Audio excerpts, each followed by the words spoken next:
a challenge, tell me where you from.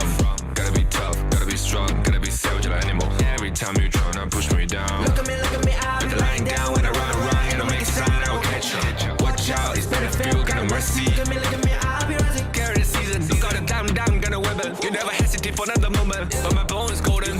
I'm invincible, just let him know. I can show you all the glory I own. Through the jungle, find a way to the palace. I'm waiting here. Go, live and rock and we go. It ain't a river turning back. Storm is coming, tide up your cold. It's my kingdom, fire going up. We the kings, it's our honor, showtime.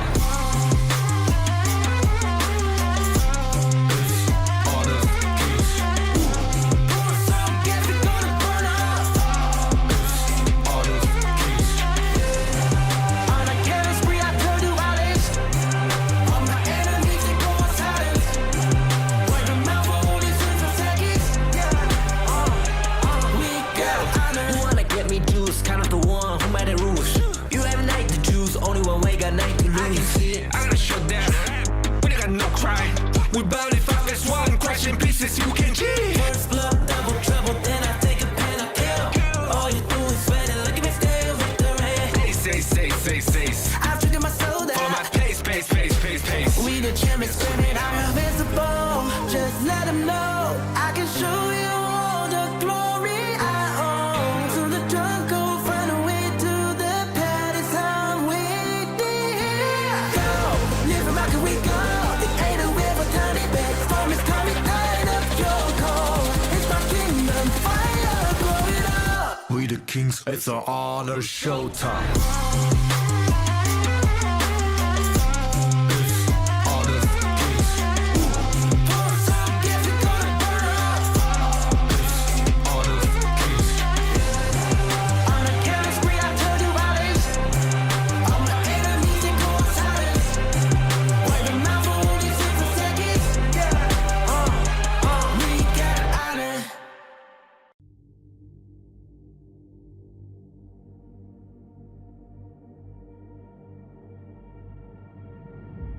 I feel it deep, flowing through my blood. Rising up to become someone. And taking it all on my own. What a sweet victory. And taking all of my control. Awaken something deep in me. Like flames, feel it burning inside. Take a hold in pursuit of the prize. I've been told ain't no way to survive, keeping all of this fire that's locked up inside. When this is the time, enter the ring. All those mental chemicals doing their thing. I got flashes of battles inside of my dreams. I was made for this moment. At least now it seems like it's time to come face to face with your fear. Been battling reasons for all of the years, and I learned how to fight them with style and grace no one's ever encountered. You say it's amazing, I'ma come out swinging when they open the gate. Go ahead, call passion, I'm calling it rage. I'm taking what's mine like I already own it. Watch but don't blink, going here to the moment. The sky rain down. Here's to the madness that's all around. Go on, tell them who you are, you are, you are. Go on, tell them who you are, you are, you are, you are. Here's to the moment, the sky rain down.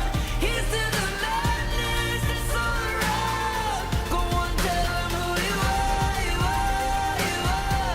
Go on, tell them who you are, you are, you are, you are. My name is honor, my name is king, my name is champion, my name is strength. Tell them who you are. My name is Pentakill, you think it's strange? My name keep ringing inside of your brain. I hear it every night. Here's to the moment the sky rain down. Here's to the madness that's all around. So tell them who you are, you are, you are. Go and tell them who you are, you are, you are. Here's to the moment the sky rain down. Here's to the madness that's all around.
the sound of the rain.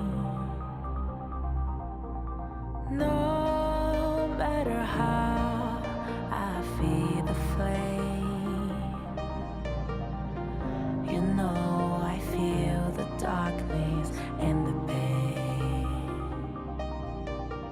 All of the ways we tried to break free from the night, you know we made it out, we found the light. I fly so high, light up the skyline. Let's do it this time, like it's a whole new vibrant world.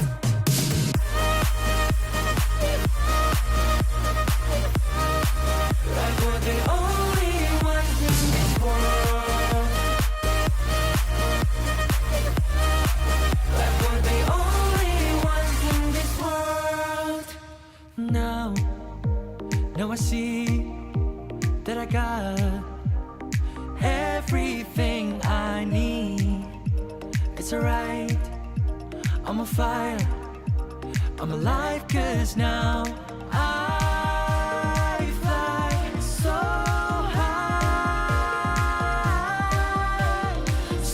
high, light up the skyline. Let's do it this time, like it's a whole new colorful world.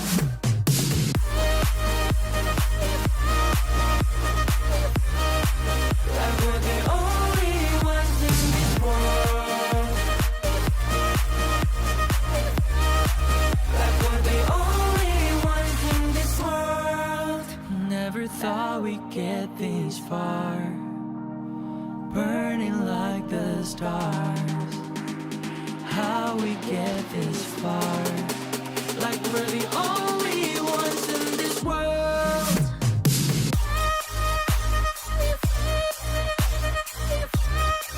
Like we're the only ones in this world. Like we're the only ones in this world.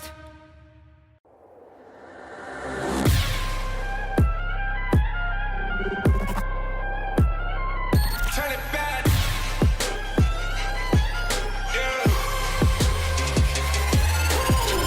Gear all the weapon, getting ready, counting down. Pay attention to the challenge, tell me where you from. Gotta be tough, gotta be strong, gotta be savage like animal. Every time you tryna push me down. Look at me, I'll Put be the line down when I run around, and I make a sign, I will catch you. Watch out, it's better for you, got no mercy. Look at me, I'll be rising. Carry the season, you got a damn, got a weapon. You never hesitate for another moment, but my bone is golden. I'm invincible, just let him know. I can show you all the glory I own. To the jungle, find a way to the palace, I'm waiting here. Go, live from how can we go? It ain't a way for turning back. Storm is coming, tired of your call. It's my kingdom, fire going up. We the kings, it's an honor showtime.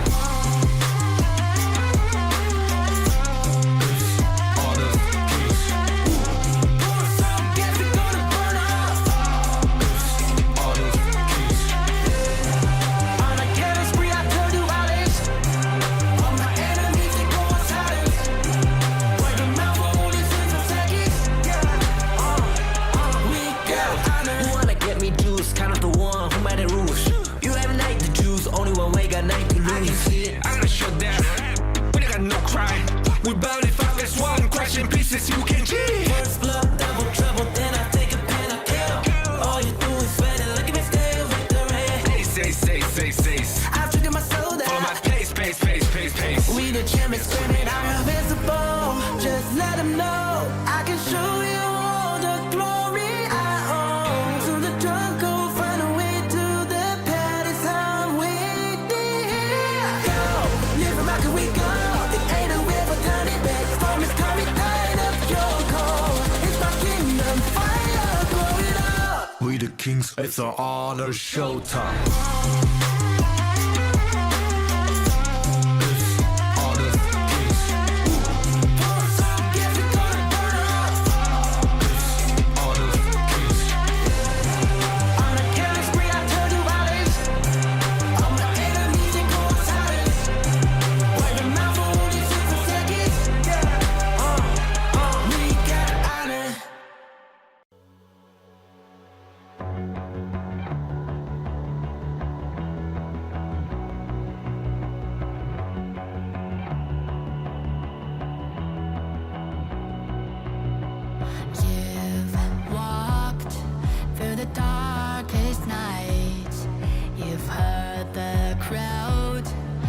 the blinding light. You were standing there when your heart comes alive. It's a dream I've had, and it never dies. Right here, right now, give it all, get it out. Never surrender, I fight and never fail. I am a contender, a challenge I can feel. The smallest lies become the brightest enemies, relentlessly. And even if you fall, you gave it everything to be a king.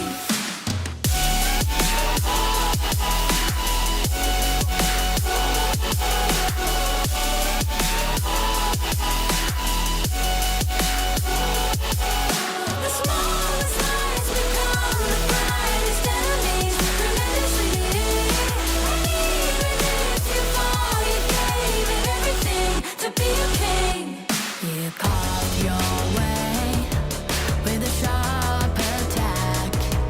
You watched it all burn, and you never looked back. There will come a day when your fears will rise. You protect your crown, so it never dies. Never surrender, I fight and never fail. I am a contender, a challenge I can feel.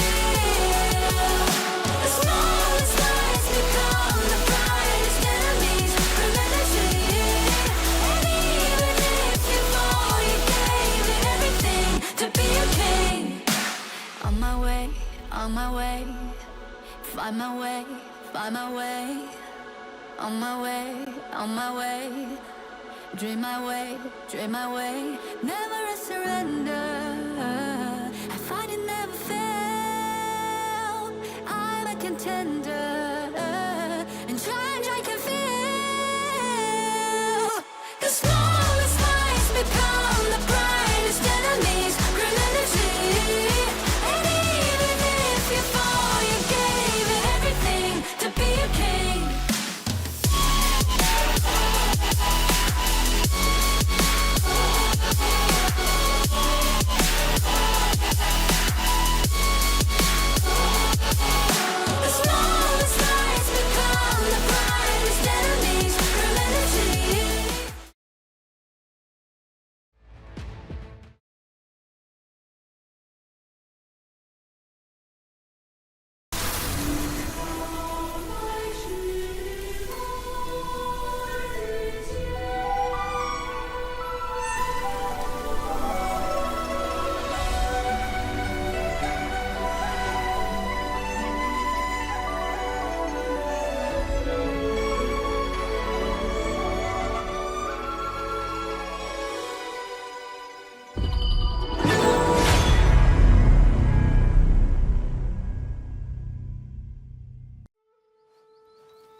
In Hero's Gorge, the base is the spring of life.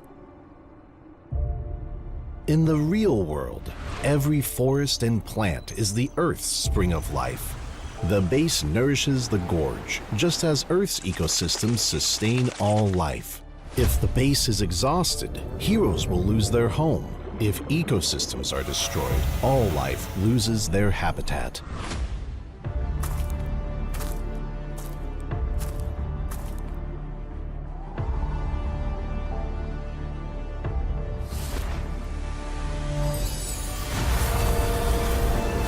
Honor of Kings is working with players worldwide to support real-world environmental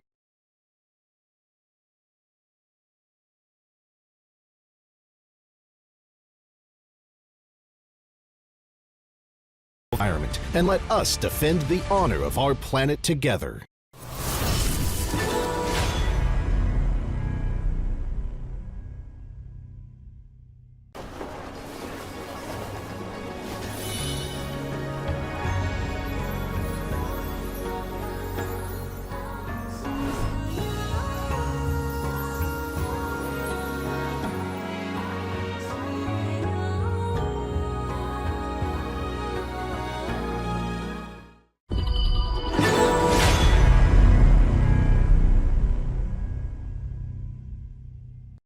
Excuse me.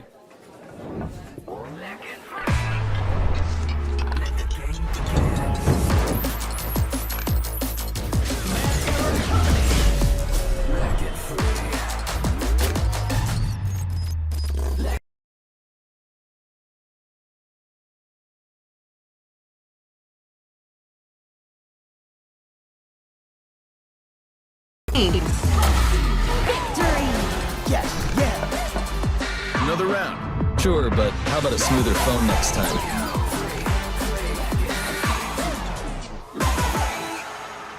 Realme 14, performance beyond limits.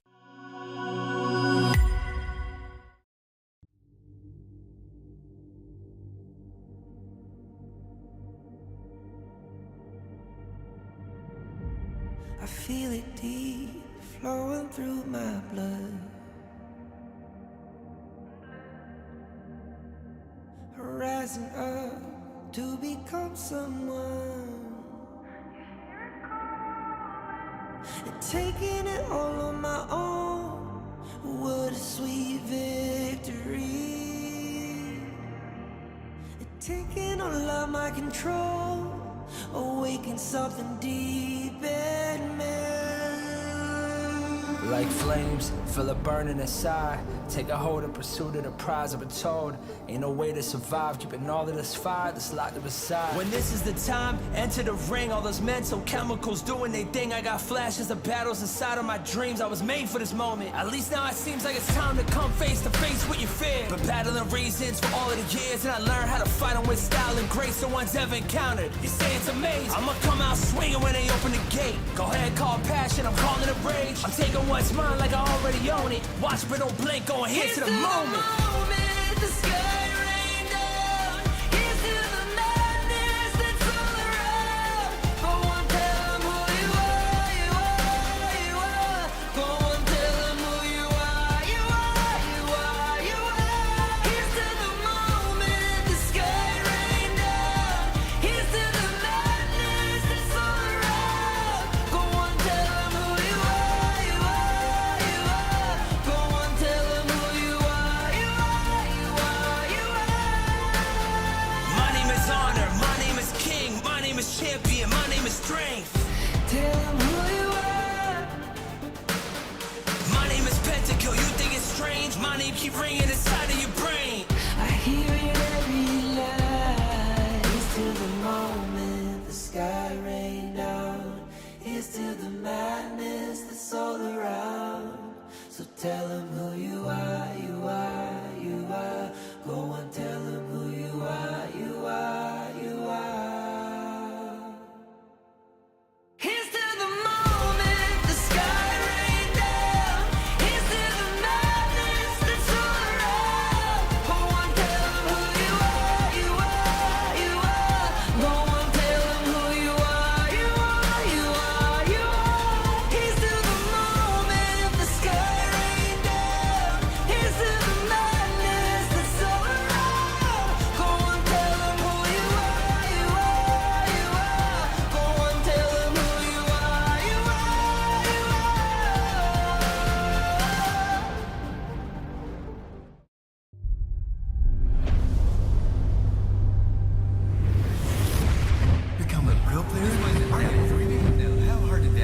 other paths.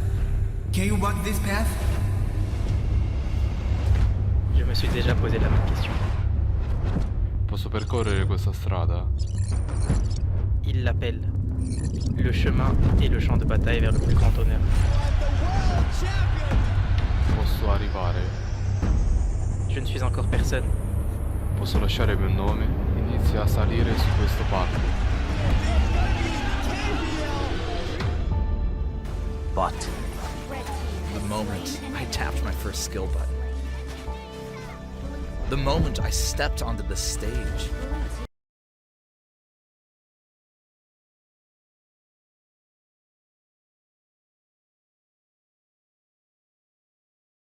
in facing the tension of adversaries, in facing the frustration of defeat, in facing the uncertainty of the unknown, nothing can block the path I choose.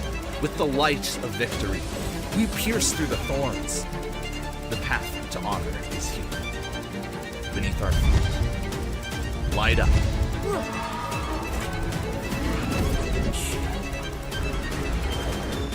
When our footsteps awaken the dawn of the gorge, to walk this path is to walk toward honor.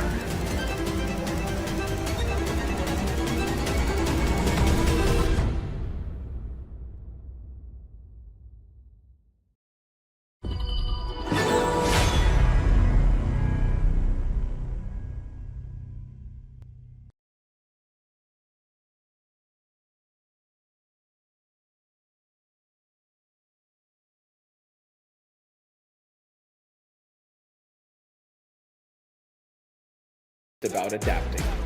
It's about creating your own path. 우리는 우리 앞을 가로막는 누구든지 물리칠 준비가 되어 있습니다. We are ready to defeat anyone that stands in our way. Side by side, we walk the road that shapes our fate. 並んで運命を形作る道を歩む。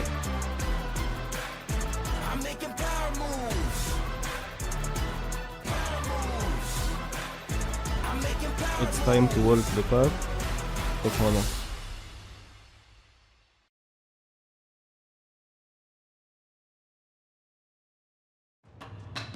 Alright, welcome into the third day of our Major East League Spring Season 2025. It's about to be even more exciting because it's your favorite kind of tofu kindofu, and with me today is a Holler. How are we doing?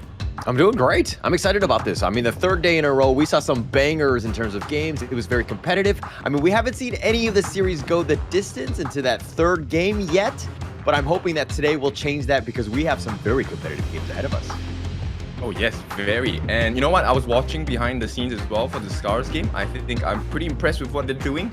Unfortunate that they didn't really match up against the likes of Nongshim, but this is what everyone is playing for, right? That 50,000 USD prize pool, with the champions taking the lion's share of 10,000 USD, followed by 8,005, 7,000, 6,005, and 6,000 respectively in their positions. So that's quite a lot of bank to make over the course of this Pro League. Yeah, for sure. And I mean, the biggest thing about this is that you want to be in the top three, Group S finishing by tomorrow, right? Because then you're guaranteed at least that fourth slot. But here are the 7 participating teams. It's going to be Nongshim, SCARZ, Gen.G, Crazy Raccoon, R8, Venomous, and of course, Vicious rounding it out. We have 7 teams, and I mean, they're kind of all over the place in terms of locations and just play styles in general. So the games have been quite exciting. Yeah, so bringing different flavors from all across the regions in their respective sides, right? So interesting today, we will see our first game already starting off with a banger. Nongshim RedForce going up against Crazy Raccoons, followed by R8 versus SCARZ. We're gonna have a Gen.G versus Nongshim matchup, and we're gonna end the day with Venomous versus Crazy Raccoon. Yeah, and the craziest thing about this is that SCARZ, I mean, yeah, they had a day off on day 1, but they have 2 games that are going to be off stream as well, meaning that they're going to be playing 3 total matches in a single day. They have a gauntlet ahead of them as they need to catch up in terms of games being played. Yeah, well, they won 1 series, right? So that's a good place to start. End of the day, I think it's pretty clear who's at the top right now. I'm honestly really excited by Nongshim. So let's take a look at Nongshim as we reintroduce them for today.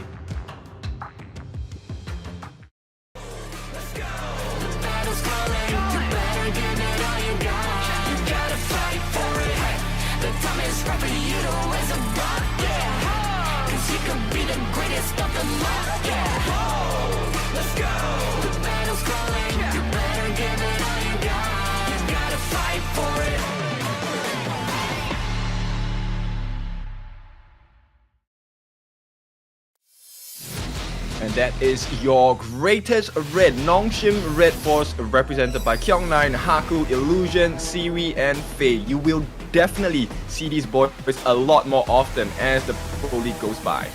Yeah, and this is the runner-up of Season 3. They lost to Nova Esports in that heartbreaking Game 7 in the Grand Finals. But this is a team that have taken their licks. They learned a lot because considering they had so many games played, they had the most throughout all of the teams, as almost every single series went either to the 5th game or the 7th game.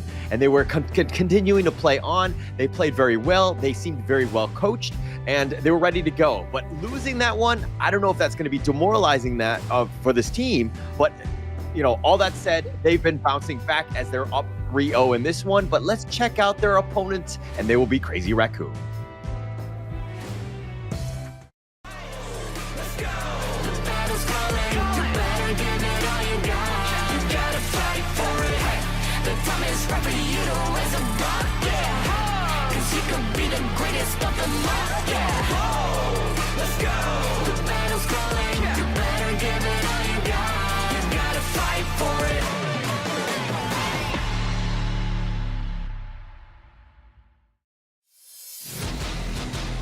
Alright, Crazy Raccoons represented by Kai, Ko, Function, Kuro, and Undertaker. They haven't had the best performance just yet, but they were showing signs of life, right? So I'm curious to see how does this other team coming from the JPKR region, what would they do today, right? The CR Nation, that's the tagline we have for them, and we need them to come together as a group and be strong. Yeah, and I mean, some of the teams have actually played 4 games. Crazy Raccoon have only played 2. They're in 5th place at the moment, tied with Venomous. They have a lot of other games that they can really catch up and make up a lot of ground. I think it's going to be very helpful for them, seeing as that they kind of got a feeling out process, and they've kind of played a couple of games. They didn't do so well. They haven't won a single game as of yet, but of course, it's only been 2 matches. That said, let's look at Kai here. He's previously from SCARZ. He's got all of the knowledge. He's brought a lot of that expertise onto this team, and they really need to ensure that they're listening to him, making those calls. Yep, look, Crazy Raccoon, I think they need to go a little crazier today. Hopefully that craziness will bring the tides over to their side. So Nongshim, they're going to start off by choosing the blue, and of course this is means that not the other team, Crazy Raccoon, will be taking the red side, the counter pick side. Yeah, and I think it's going to be helpful for Nongshim. I mean, you could just kind of, you know, when you're banning out, you just kind of be a little bit more targeted. You know, then Crazy Raccoon has to kind of, you know, ban based on more of like the meta style. But we're going to go right into this game. It's going to be game number 1 to kind of start things off. You know, what we've seen from Nongshim is that they've kind of changed up their playstyle from Season 3. They haven't shown the same cards, so to speak. And I like the evolution of this team as they move forward into this KME. Yeah, and that's the thing, right? Like, even with the old strategies and old drafts that they have, they still work in this current meta. And the fact that they're changing it up, I think it also messes with the minds of the opponent teams as well. So Crazy Raccoon, they will come up with the My ban. RD and Dharma are going to be taken out respectively by Nongshim. Now, this is a rarity for me, but Nongshim actually pick up the blue side today, right? Normally, they prefer the red counterpick side. So it looks like they want to focus on something really clear for them. And that's going to be the Secure. Being teased, not picked yet, but I think it's a great start to the draft itself. Yeah, it's actually been interesting because Nongshim was on day 1, they were going on the red side. They had that strategy in mind, but day 2, they actually changed things up. They wanted to go on the blue. They wanted that first pick and kind of just working around those bans. But one thing that's been very interesting is that all the teams have really been targeting Leon. I mean, the fact that he's got that control, we've seen that the meta has kind of shifted in terms of these high-flying assassin-type junglers. And so the Liang would really shut that down. They don't want to let Haku get any of those potential heroes like a Luna or a Jing to kind of just pop off. intertwined. Yeah, exactly. by I think most of the teams have wisened up to the idea that, hey, you know what, suppression sucks. And end of the day, we wanna have the freedom to do what we want to do, right? So Nongshim here, they're gonna pick up the Ogryn, gonna have the Mayin as well. These are all not set in stone, but going up against a Diadea Lady Sun, it could be something that costs them, right? We've seen the Diadea make so many good plays with the Bitter Farewell, the lockdown. That 1 to 2 seconds of insane catch is going to be very useful for Crazy Raccoons. Yeah, just setting it up. I mean, Crazy Raccoon right now, yeah, you've got the Lady Soon and the Lady John to kind of deal, you know, as a traditional mid laner. You really can't go wrong with her. But that said, it's definitely on the squishier side. How are they going to deal with the Ogryn? I probably would have preferred more of like a Princess Frost, more of like that zoning type to kind of keep him at arm's reach, so that he doesn't kind of reach onto you and to get onto that back line. But one thing to take note of is that Nongshim also picked up the Mayin, who's going to be getting to that back line very easily. Yep, so it's going to be a two-pronged attack, right? We're going to be expecting that the Ogryn, Haku is going to be using that frontal assault to come in, maybe creating some space for Kyung9 to be able to sneak or flank into the sides or the back on the side of Crazy Raccoon, right? But like you said, this Lady Chen pick, I think actually it's still pretty useful. While you prefer Princess Frost, I understand why Crazy Raccoon will go for Lady Chen. I think in moments of stress, it's easier to land the skills like the Ocean of Tears and the Flowing Sigh in comparison to having to aim your Frigid Prison up against an Ogryn or a Mayin. Also, I'm thinking that, you know, Feng Shun in the mid lane has got the Elsa skin, so it's kind of like you want to flex a little bit, maybe. Yeah, you want to freeze their chances of having any comeback, right? But nice bans here coming out from Nongshim. They understand this. Look, teams might not know. Agulo just eats Ogryn for breakfast. That's why he's taken out of the hero pool. And Sunse as well. The great counter in team fights, taken away. Yeah, and it's funny that, like, I mean, even yesterday's game, Nongshim actually picked up the Agudo with Haku, and they were able to counter, right, the Ogryn play. So they showed that one, and they were like, hey, this is how you do it. But at the same time, Crazy Raccoon had an opportunity where they're able to kind of pick up the Agudo themselves, but instead they're going to go with the Lady Chun. I don't know if they're, like, if they picked up on that fact that it is a bit of a hard counter. Maybe they were not interested in getting the Agudo in the first place. End of the day, your team must be comfortable playing that hero as well. Not to say that they might not have the proficiency for it, but maybe this is just more comforting on the side of Crazy Raccoons. Lady Chen, a well-known counter to Ogryn as well, because he's a front-facing guy. He wants to do the frontal assault, which is the dream for Lady Chen, because you can just throw your destructive deluge, lay down all your skills, and then boom, you're frozen, you're dead. Yeah, but I mean, Ogryn, assuming that he's playing it safe, I mean, yeah, you have the Dune from Crazy Raccoon that could potentially kind of chase after him, but Ogryn can kind of use that map terrain, that path of passing to just kind of like get in and out wherever he wants to go and kind of dodge most of what Lady John is kind of going to bring to the table, right? Mind you, I think that Feng Shun is going to be up to the task of just limiting his movements and trying to pick him off, but Nongshim rounding out the draft with the Marco Polo and the Ganemo, which could potentially just make Lady John's life a little bit more difficult. Yeah, in fact, this draft, I think, is definitely going to benefit Nongshim a little bit. So the way that Crazy Raccoons has to play this game is to make sure that Cole comes in as quickly as possible. That Unruly Blade is such an important skill for them. He needs to land it at the correct angle, at the correct time, because he needs to break up the lineup on the side of Nongshim. You can't allow Illusion to do what he does best, which is to sit and snipe.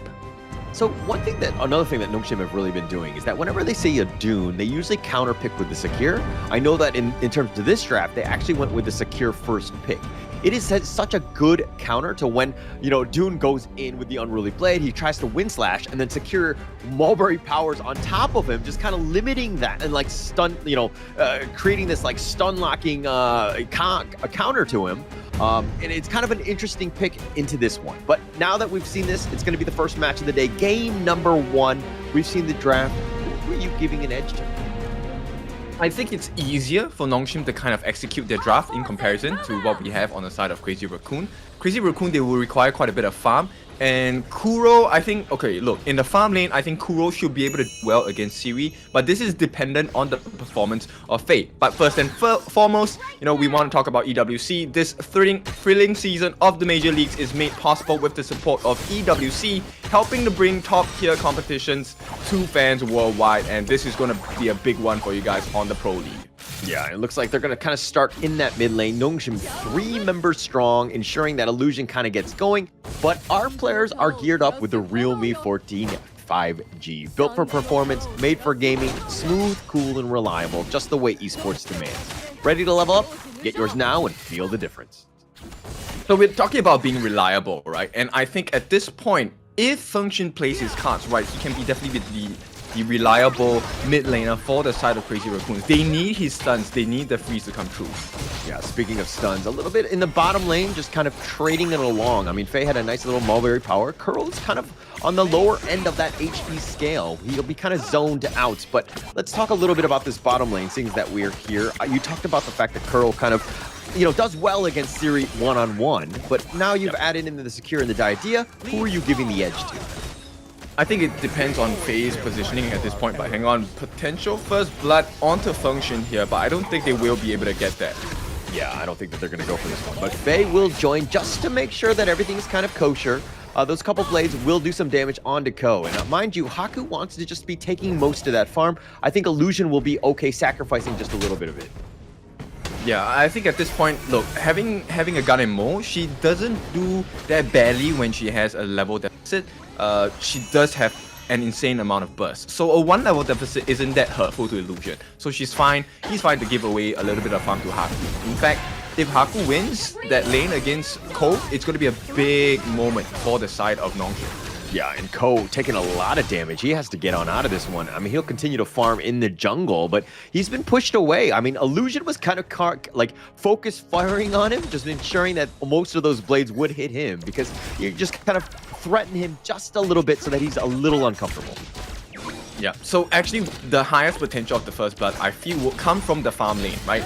If Kuro is able to get the assist by Undertaker with the Bitter Farewell, I think very well they could see first blood. And every time Faye moves for that mid lane rotation, that's a high chance for Crazy Raccoons to try and get a kill.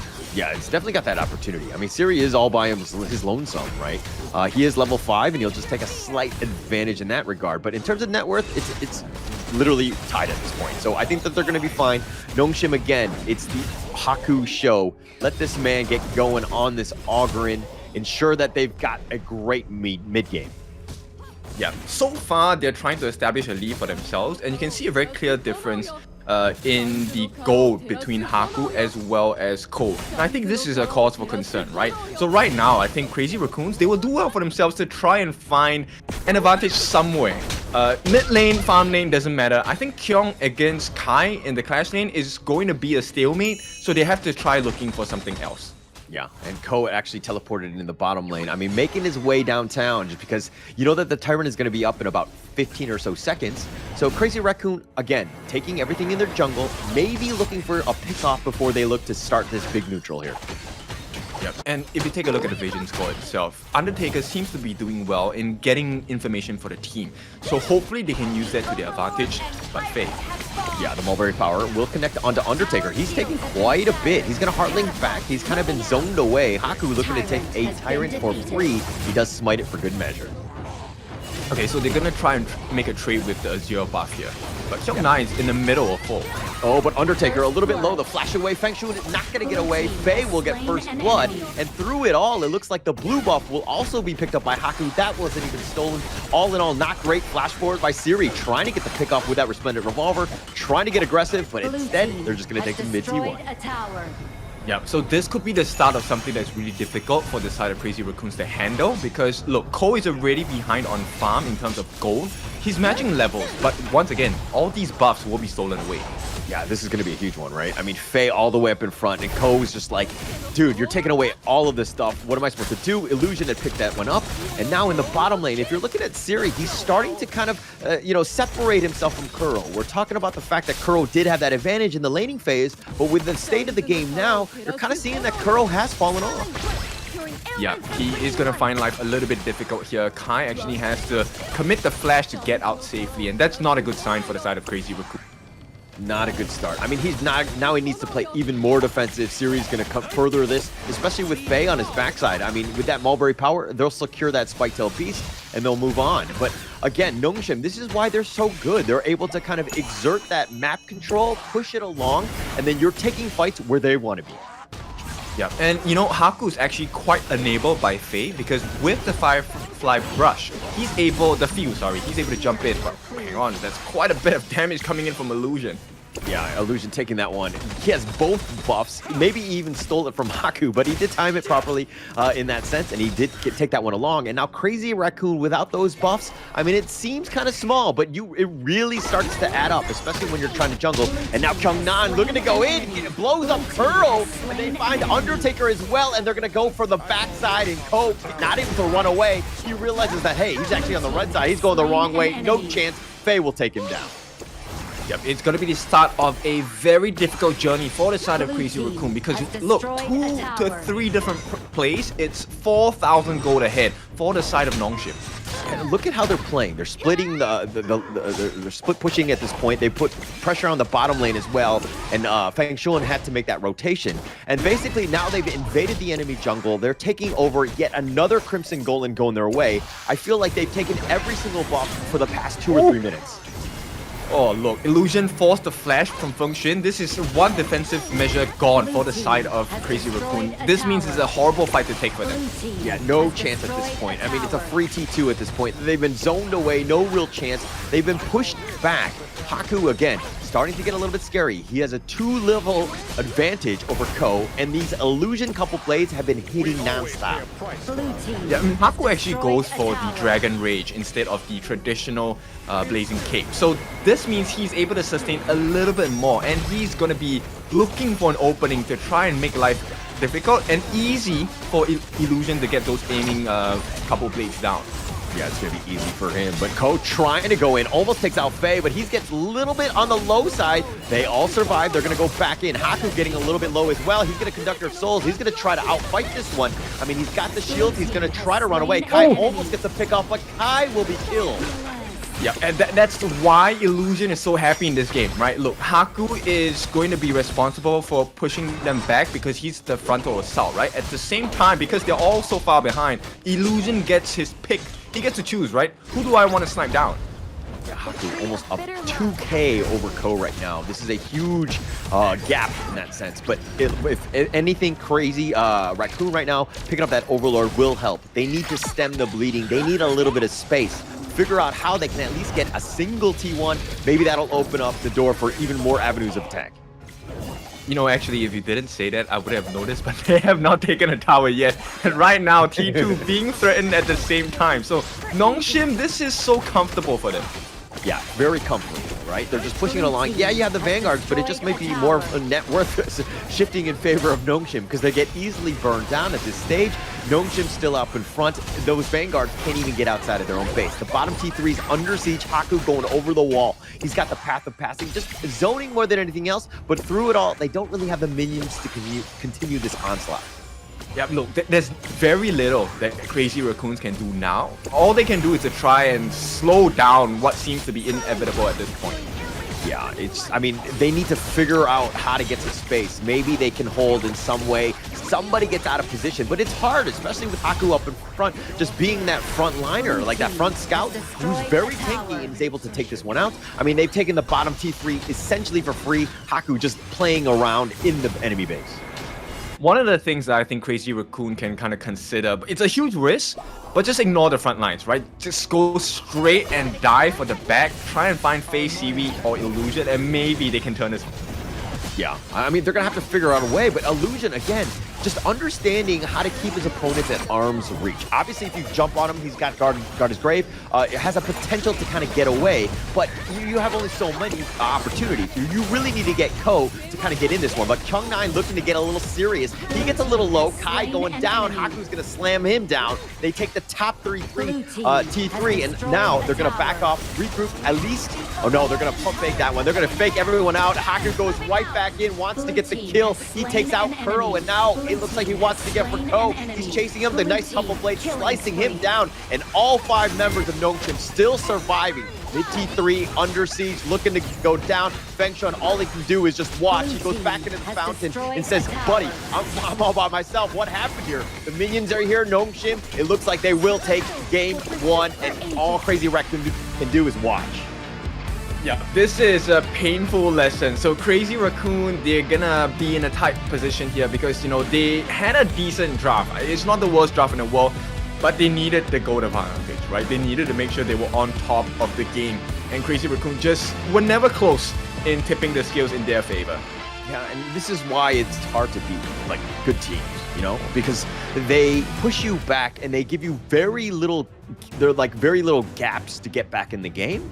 And just like you can't split push, you can't really get anything because again, the draft that they have is also very linear, so you know where they're going to come from, and Nongshim just can kind of keep them away and just outrange them throughout. So just Nongshim just really very good at just knowing how to close out a game. Yep, the highest potential actually came in the farm lane. They needed to be able to shut down Siri there. But unfortunately, Faye with the secure pick. Now, I know that we love a good secure, but secure is so hard to play against, right? The heals coming in, that's already one problem. But you also have the damage coming from the sprites when he uses his skills. So secure was a definite win condition that Nongshim were relying quite heavily on. Yeah, and there's a reason why they went first pick on this one, right? I think that it's going to be crazy if teams kind of adjust and they're like, hey, we're going to look to just ban this at first phase because they seem to prioritize it. I think that Nongshim have played it the most, secure that is. I mean, he has a lot of flexibility, mobility, stun locks. I mean, it pretty much everything that you want in a good support. Yeah, I think the main lesson we learned here for the side of Crazy Raccoon is, look, you need to make sure you get the gold in your pocket. That's the most important thing. The highest farm on the side of Nongshim, obviously it is going to be Haku. Second is Siri, the two more important people on the side of Nongshim that needed the gold and EXP, right? And they definitely achieved that. Now Illusion was close by at 7, close to 8,000 as well, but he was super greedy. He went for the Tome of Wisdom right after the Scepter of Reverberation as well. And that was one of the reasons why he was so consistent with the skill shots, with the damage in. To me, Illusion has to be the MVP of this game. Yeah, I would think so. I mean, he did so much damage. He was like constantly just like, I mean, again, Crazy Raccoon, very squishy, right? So if you just hit a couple blades, you know, they're going to have to back off. They really can't take that fight. And everybody is just, they outrange you. And the fact that you're, you know, they might even be tankier than you. So Crazy Raccoon really had no avenues to get in. And to be honest, the biggest shock to me in that last slide was the fact that Crazy Raccoon did not get a single kill. That is perfect positioning, perfect gameplay by Nongshim. Yep, you could see, right, the gold graph, a very steady growth on the side of Nongshim, and there was really very little doubt that they were going to take this series, right? From the moment that first engagement netted them the first blood, it was pretty clear that, look, Nongshim understands what kind of position they're supposed to take in this fight, and how they're supposed to really bait Crazy Raccoons in. And Crazy Raccoons, they were trying. It was not as though, you know, they didn't look for the backlines and whatnot. But here we go. This is the MVP. And as Illusion, Nongshim RedForce, this is our prio mid laner, and for good reason as well. 303. You will rarely find this guy out of position, but you'll always find him in position to get the kills. Yeah, again, you need to like kind of draft around this. You need to find ways to get on top of Illusion, because if he just keeps you again away, it's going to be so hard to get in. But let's check out these highlights. It's going to be the Nongshim show. What a great ambush here by Kyung9, setting it up. I mean, Ko is like, okay, I've got nowhere to go. I can't even get to my tower. They have 4 members and no real chance at this point. And this is kind of where the wheels fell off, and Nongshim was up in front, and just, you know, with full map control, it was tough to, you know, penetrate any of the frontal assault by Nongshim here. Look, I want to praise Kyung9 as well. I think he did a really good job. At this point, underappreciated, because look, he held Kai at knife point. He made sure that Kai was stuck with him in lane all day. One of the potential turnarounds that could happen on the side of Crazy Raccoon was if Kai hit those power spikes. Unfortunately, Kai could not, because Kai is the only person that would be able to jump into the backlines, catch out Siri, catch out Illusion, catch out Faye, and maybe make life a little bit more difficult for some errors. And that could have been an area where Cole was like, okay, let me just ulti in and we can just start breaking the armor from within, right? But Kai was constantly held down by Kyung9. Okay, Kyung9 holding somebody by knife point. Kai, do we call security? What do we need to do? Oh, are you talking figuratively? Okay, all right, I get it. But I mean, all jokes aside, he was completely suppressed, right? He really had no chance, no space to kind of get going. And this is kind of like that suffocating playstyle that Nongshim have, where when they get that lead, they just kind of choke you out. It's very difficult to play with. It's very, tough to find any sort of farm across the map, and you're kind of forced to play into the hands of Nongshim, which is exactly what they want to do, of just closing out these type of games. Yep, so it's a very close and warm embrace, but not one that you'll really like, right? Especially when Nongshim RedForce gets what they want. So with that being said, I think we will be heading into a short break before we go into the second game.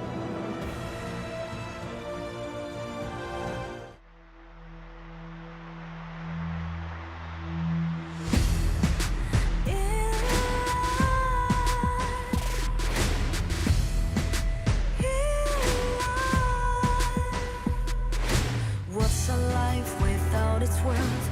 Compromising with what hurts inside. When you let fear decide your fate, you don't choose which path to take in life. In life, I'm finally letting go of everything that still holds me. I'm against all odds, but I won't give up, 'cause it's my time to shine. Standing in the spotlight, and no one let me down. Destiny is calling high. I'm not afraid to fight for everything I love. Victory's in my sight.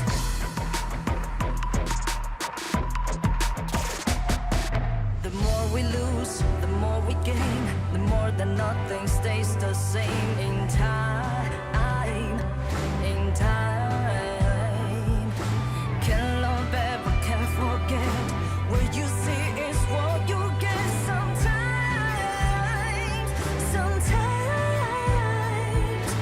gonna show the world tonight the light that shines inside us. We're against the odds, but we won't give up, 'cause it's our time to shine.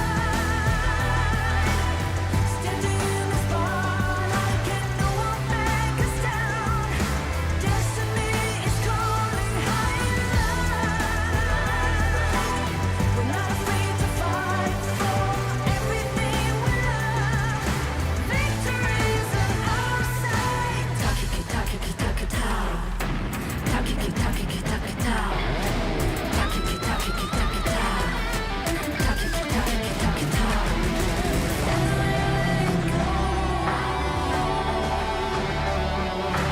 Everything else still holds us. 'Cause it's our time to shine. Standing in the spotlight, can no one back us down.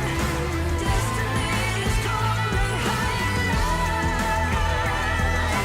We're not afraid to fight for everything we love. Victory's in our sight. It's our time to shine high in light.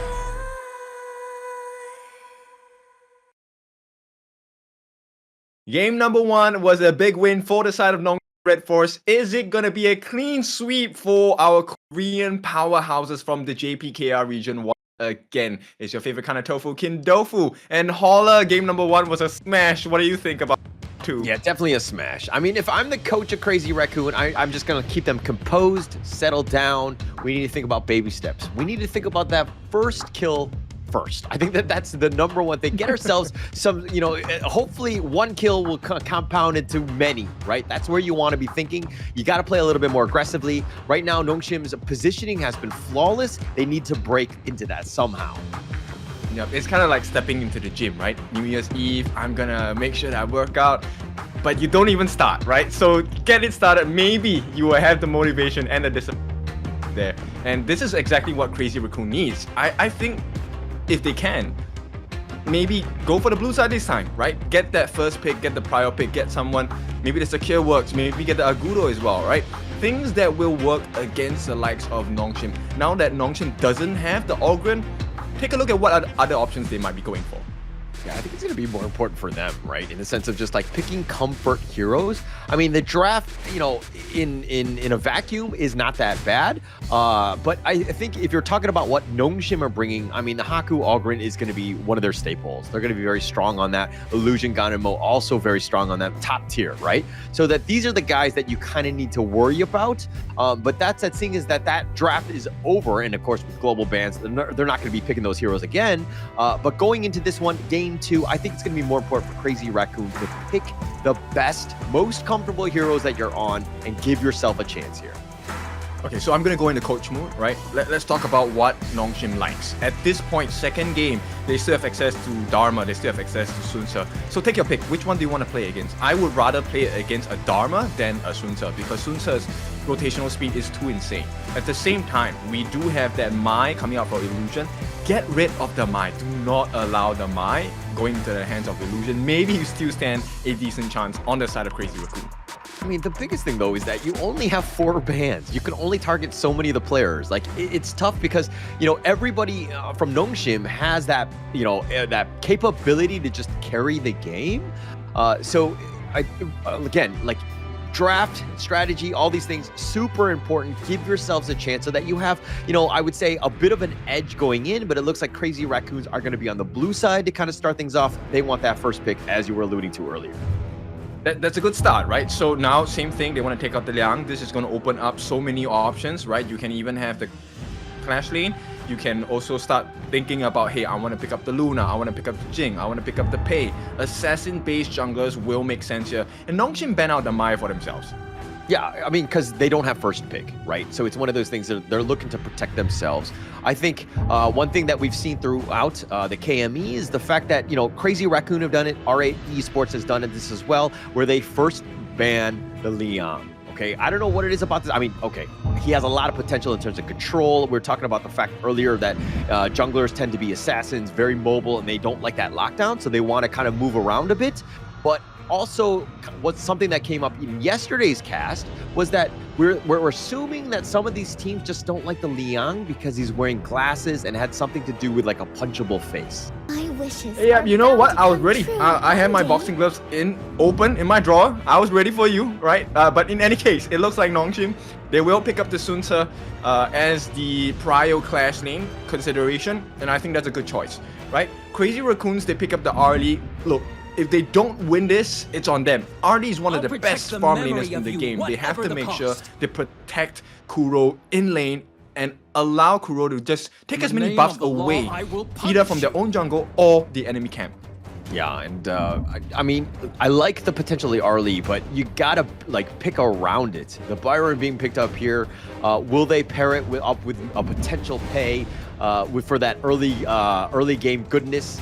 We saw that actually on the KM West side, the worst side. I think that's what the W stands for, with OG Dao just taking it to the next level. I mean, it was a nice little combination that they had with KK and Dao. But it looks like they're going to go with the Secure. They want to take it over. I mean, they're going to pick it up for themselves this game. Yes, it's a good start, right? So right now, I actually like the counter pick coming out from Nongshim as well, because number one, they have the Changfei. This is definitely a good consideration. Look, your Maple Dance, great, gets rid of projectiles and stuff like that, but it doesn't stop the stun coming out from the Unbridled Outburst, doesn't stop the bolt from hitting you as well. So Nongshim are already focusing on to making life difficult for Kuro. So then, on the side of Crazy Raccoon, it then comes down to the Undertaker Secure. What can he do in this situation? Can he either make the first engagement, right? Get the kill first for the team, allow Kuro to get the kills, or maybe save with the healing from the sprites. Yeah, and I think that if you're looking at the Nongshim side of Changfei and Sun Tzu, they've shown this time and time again in Season 3. This like 1-2 combination of like, hey, you jump on the Changfei or even the Sun Tzu, the other will back each other up. And they have this like really great team fight ability, like this death ball. It was very difficult to fight into. Crazy Raccoon, yeah, you have the Secure, and we're talked about just how great it was in Game 1, but you kind of need to combo it with something else. The Byron will help. I think the Storm Strike is great. The damage potential, especially backed up with that Arlie, but you need to figure out a way to either deal with this death ball, this team fighting machine of Nongshim, or, you know, maybe just split pushing altogether, you know, without it? Look, I love this Jing ban coming out from Nongshim. Actually, Jing makes a lot of sense for Crazy Raccoon because not only does it give you access into Siri, it also forces you to move into a small ball on your own, which, you know, Kuro is going to absolutely love because there's a lot of space around the fight that he can kind of traverse. But right now, Nongshim, they're making life so difficult for Crazy Raccoon. They are teasing the Yixing. I love this pick. The synergy between Zhang Fei, Sun Ce, and Yixing is one of the most dangerous and most potent combinations out there. Okay, I do agree with you. There's a lot of, you know, possible combination with those three. A lot of control.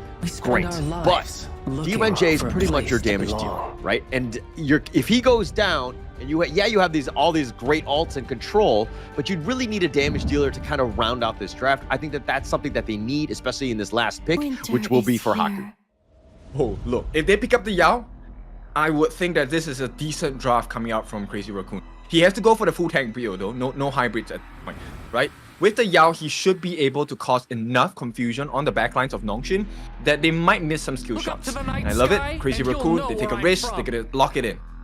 Nice, nice. Yeah, I mean, just bait things out, just return to dust your way back. But Nongshim looking to go with that damage. I was talking about the fact that they were lacking it. Pei definitely supplies that, especially in the early game. Might have a great time, but again, you know, going toe-to-toe with the Yao, where you do the damage and maybe you force him to do the return to dust a little on the earlier side. Okay, look, there's a lot of pressure onto Kuro to do well in this game as the early. Because yes, they do have quite a lot of control on the side of Crazy Raccoons, but the ones that can give consistent damage are going to be Kuro, Fengxun, and Ko. So the three of them, they need their farm, they need to be in a great position. This pressure is lessened because of the existence of Sakir from Undertaker, but going up against a lineup of Nongshim, they have pretty good wave clear in the mid by Yixing, they have pretty good wave clear by Kyongnai and the Sun Ce, and they have a lot of burst damage potential coming in from Haku and Pei. All right, who are you giving the edge to, though, in terms of draft? Just draft alone. Don't look at the players, all that stuff. Draft alone, I would prefer Crazy Raccoon. But okay. Crazy Raccoon needs to make the first move. So if they're not the ones initiating, then Nongshim has all the power in the world. Yeah, yeah. So it's really going to come back to that laning, right? I mean, I think that, you know, Crazy Raccoon really need to stick the fight to Nongshim. Try to initiate, get something going on this Yao. I think Ko really needs to step up here because he needs to start taking away that farm because Haku can farm like crazy on the Pei and he can take things away and he can do it very quickly, right? So you need to ensure that you're one step ahead of him, making sure that Haku is kind of stymied in a way. Yep, so right off the bat, as the game starts, the concern on the side of Crazy Raccoon is, look, is Haku going to come and invade? And if he does come for the invade, is he bringing any backup? This level 1 interaction is going to be so important because imagine losing your first buff to a Pei, especially a Haku Pei. The game is going to start falling apart really quickly. Yeah. Yeah. All right, let's find out. This is, of course, the first match, the second game. Nongshim RedForce up 1-0 over Crazy Raccoon. We've seen the draft. We know exactly what's going to happen. I mean, to be honest, I like both drafts. I think that Yao is more of the questionable pick for me because of the fact that I haven't seen Ko on it too many times. But going up against this, he wants to be aggressive. He needs to take the fight to Haku. I think the jungle role matchup is going to be the most important here. So it's a debut pick for our Yao hero here. So Ko, he must give the absolute superstar performance at this point. Now, there is one condition I'm looking for Crazy Raccoons to fulfill. They need to get a kill before anyone hits level 4. That is the big challenge here. If they can do that, that's going to stifle the growth of Fei. No Unbridled Outburst, a late growth of Unbridled Outburst. It opens so many doors up for you as Crazy Raccoon. Okay, well, you're talking about Crazy Raccoon needing a kill before the 4 minutes. In game 1, I don't remember how many minutes it was, but they got 0 kills. I'm a little worried when you're putting a timer on something like that. You know, sometimes it's all about the mind. You can lift 50 kg weights. Go do it. No. I'm pretty sure that's not how it works, and I'm pretty sure your body will not be able to handle that kind of thing. It's not a mind over matter. When it comes to heavy weights, you got to be careful in the gym, my friend. Oh, yeah, I don't go to the gym. Okay, all right. You didn't have to say that much. You could have just said you go every day, but you lied to everyone. But nonetheless, we're here going into this one. Look, I think Kai needs to do a good job of also kind of, just pushing things along so that Ko can kind of get that farm. That funneling is going to be super important. And it looks like they're kind of sticking together. And again, just giving Ko most of that farm. Yep. Actually, if they can find out where Haku is at and maybe try to get a sneak peek off, a 3-man jump on him, it would be great. But Kai is not in a good position. Not in a good position. He's trying to flash away, but he's getting slammed, and it looks like Haku's going to get first blood. And I was talking about how you need a limit and stymie Haku, and giving him first blood, not great. But even Ko is going to be joining the fight, tries to go in for this one, not able to get him. He's going to get on out, and for shame, I would say, as Nongshim are up. Yep, so they fall for a bit on the side of Crazy Raccoon. The big question now is, can they make a recovery somewhere else on the map? Even if it's a small kill onto like Faye, it's going to be really important. And also, who that kill goes to is something that I think Crazy Raccoon needs to put into consideration. Definitely. And Kyung9 taking a decent amount of damage himself. It looks like Haku's going to show up yet again. It was all a bait, and Kyung9 will get the kill this time. And it looks like they're playing with Kai, making his life difficult. They've been forcing it down in that top lane.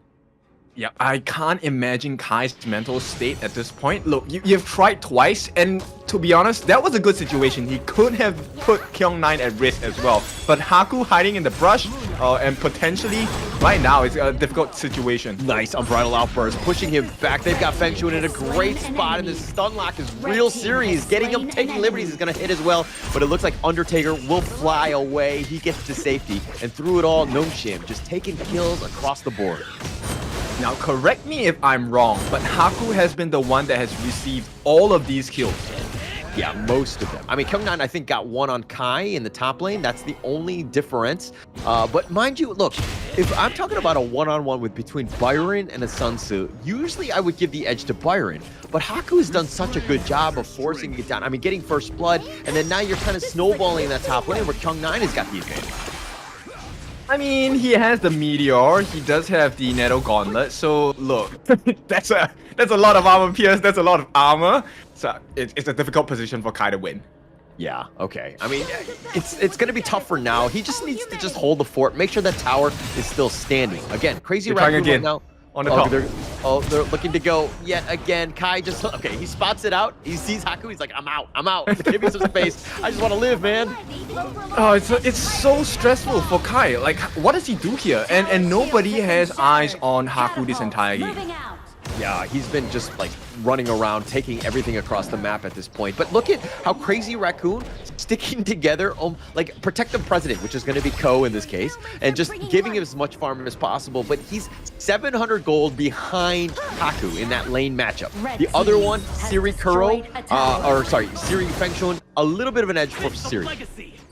Yep, still, look, they're at about 3,000, close to 4 for the important members. Once again, reiterating, Haku and Siri, the two biggest farms in the side of Nongshim. And based on what's happening now, I think it's really difficult for Crazy Raccoon to try anything. The risk right now is not worth taking. Yeah, it's definitely not worth taking. I mean, they were not even going to contest that Tyrants. It was the first one of the game. They were completely out of it. They were not going to try it at all. And now, again, Crazy Raccoon just trying to just hold the line.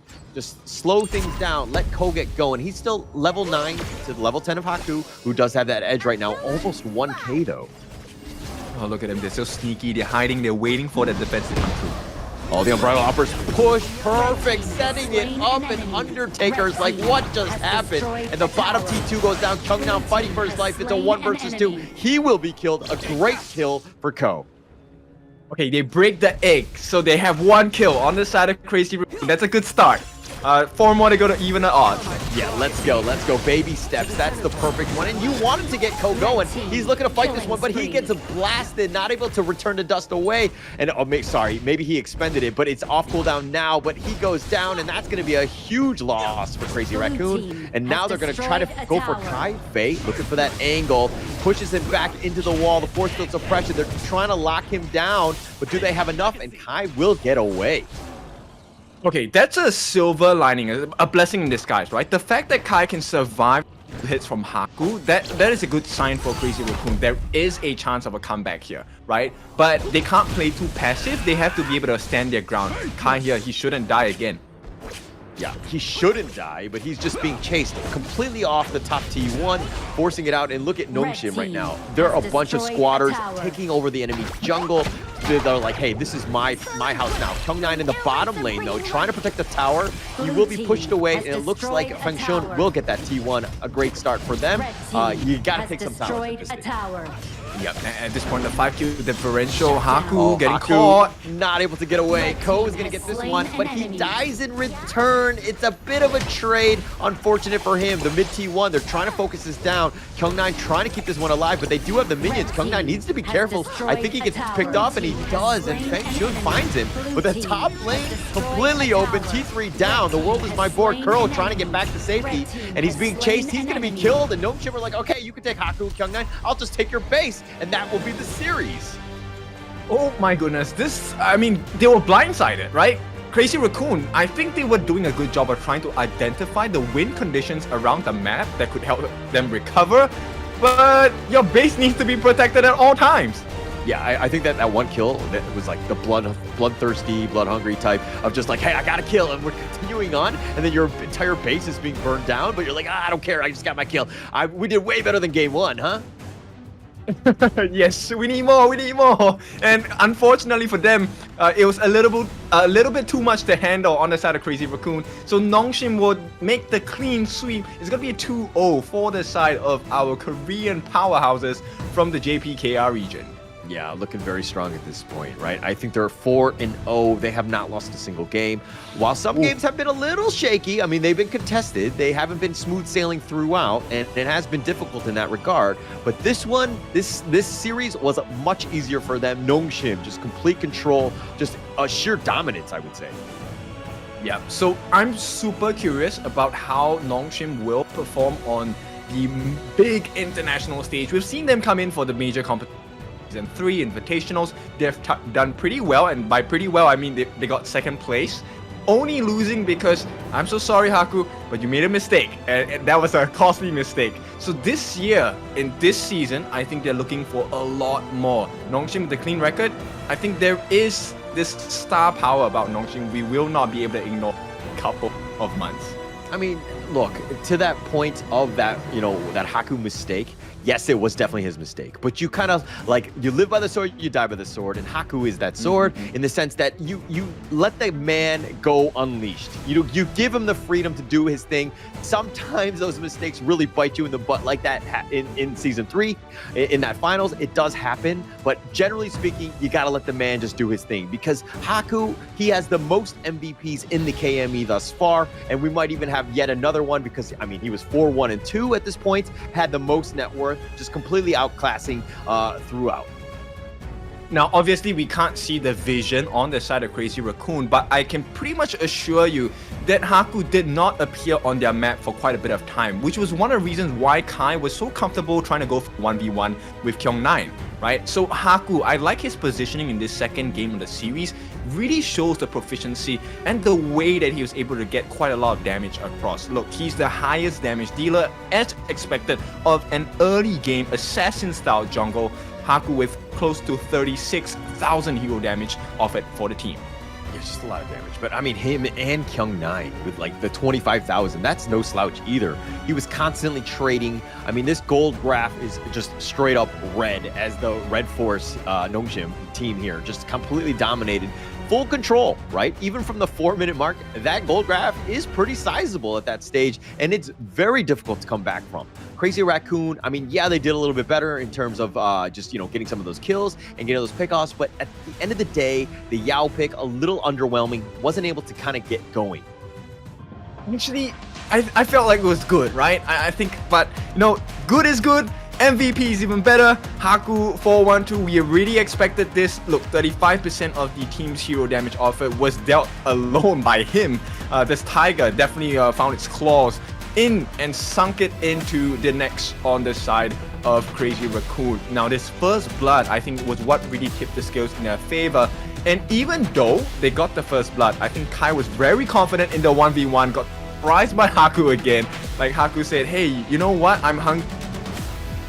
And the combinations coming in from Nongshim have been even cleaner today. I mean, look at that angle from those unbridled outbursts. It's like, where are you gonna go? You think you're safe right at your tower? No, that's not even a good place to be in. And again, we're talking about the fact that this is like the Haku show. I think he dies on this one. So it's good to see him die just because of that. I mean, he had an amazing game throughout. I mean, he was clear MVP for a reason. That is his 4th MVP of KME. He leads all teams at this moment.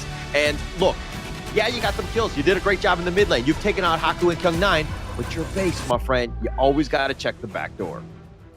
All right, so with that being said, the greatest red, that's the title they have gotten for themselves from outside, right? But are they really going to be the greatest red in this entire competition? Not dropping a single game just yet. Very different comparison from Season 3 Invitationals. They did lose. It was a struggle.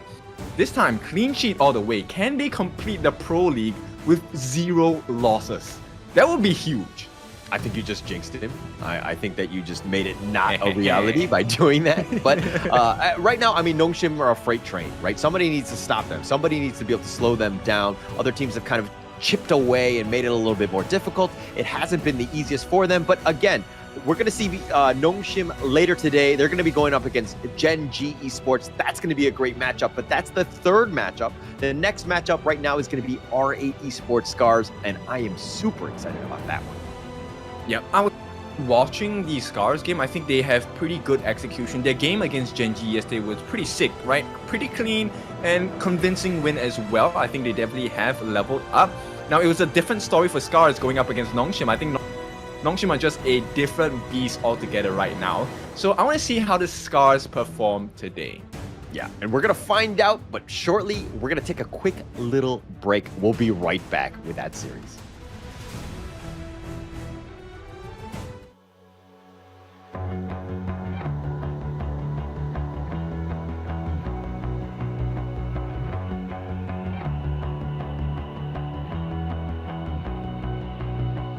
You've walked through the darkest night.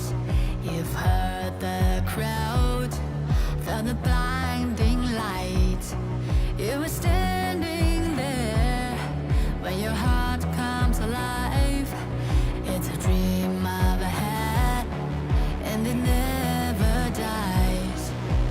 Right here, right now, give it all, get it out. Never surrender, I fight and never fail.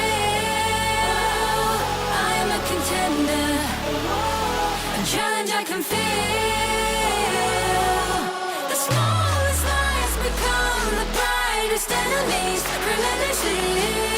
And even if you fall, you gave it everything to be a king.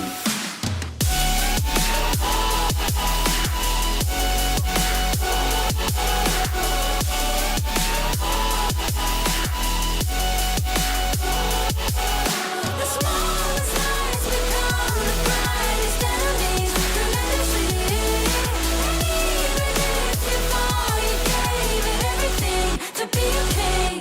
You carved your way with a sharp attack. You watched it all burn, and you never looked back. There will come a day when your fears will arise. You protect your crown, so it never dies. Never surrender, I fight and never fail. I am a contender, a challenge I can feel. The smallest lies become the brightest enemies, relentlessly. And even if you fall, you gave it everything to be a king. On my way, on my way, find my way, find my way. On my way, on my way, dream my way, dream my way. Never a surrender, I fight and never fail. I'm a contender, and challenge I can feel. The smallest lies become the brightest enemies, relentlessly.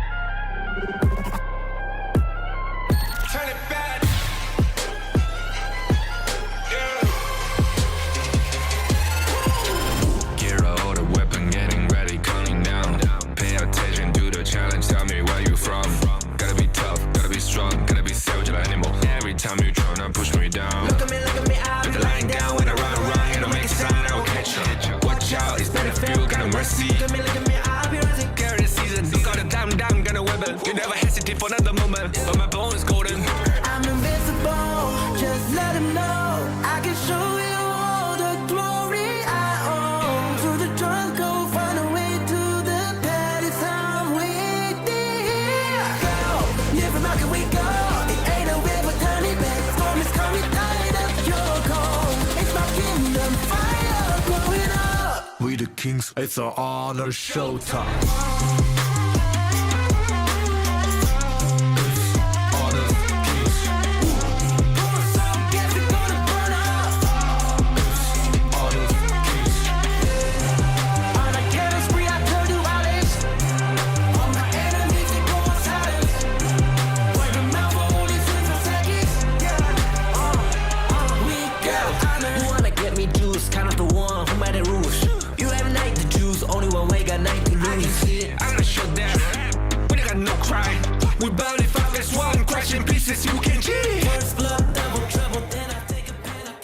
And we are back now with R8 Esports going up against SCARZ. I think that this is going to be the match of the day, but I might be getting ahead of myself. I mean, we have so many good ones, but this one sticks out to me. My name is Holler, and with me is Kindofu, your favorite kind of tofu. Am I right?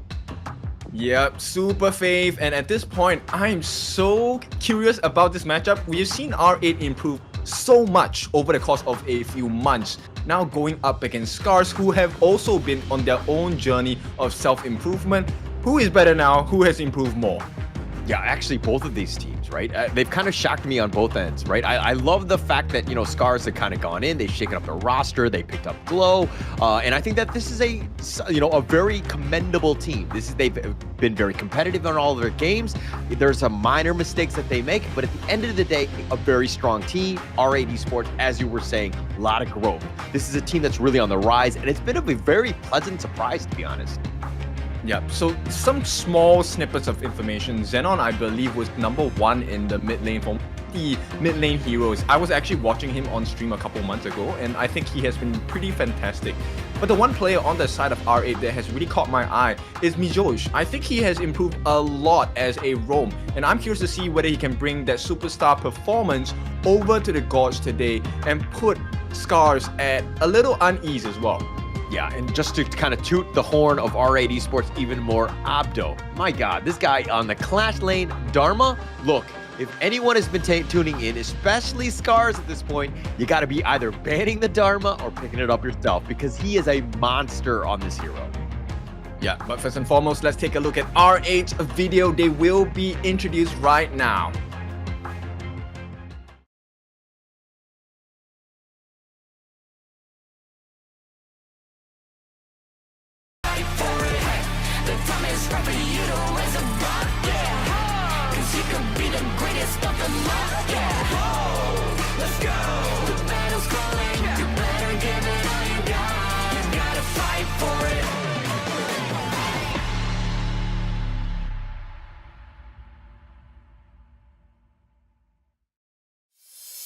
R8 Esports, straight out of Egypt. Of course, they're going to go to infinity and beyond, but it's going to be represented by Abdo, BX, Zinan, Roichi, and Mijoj.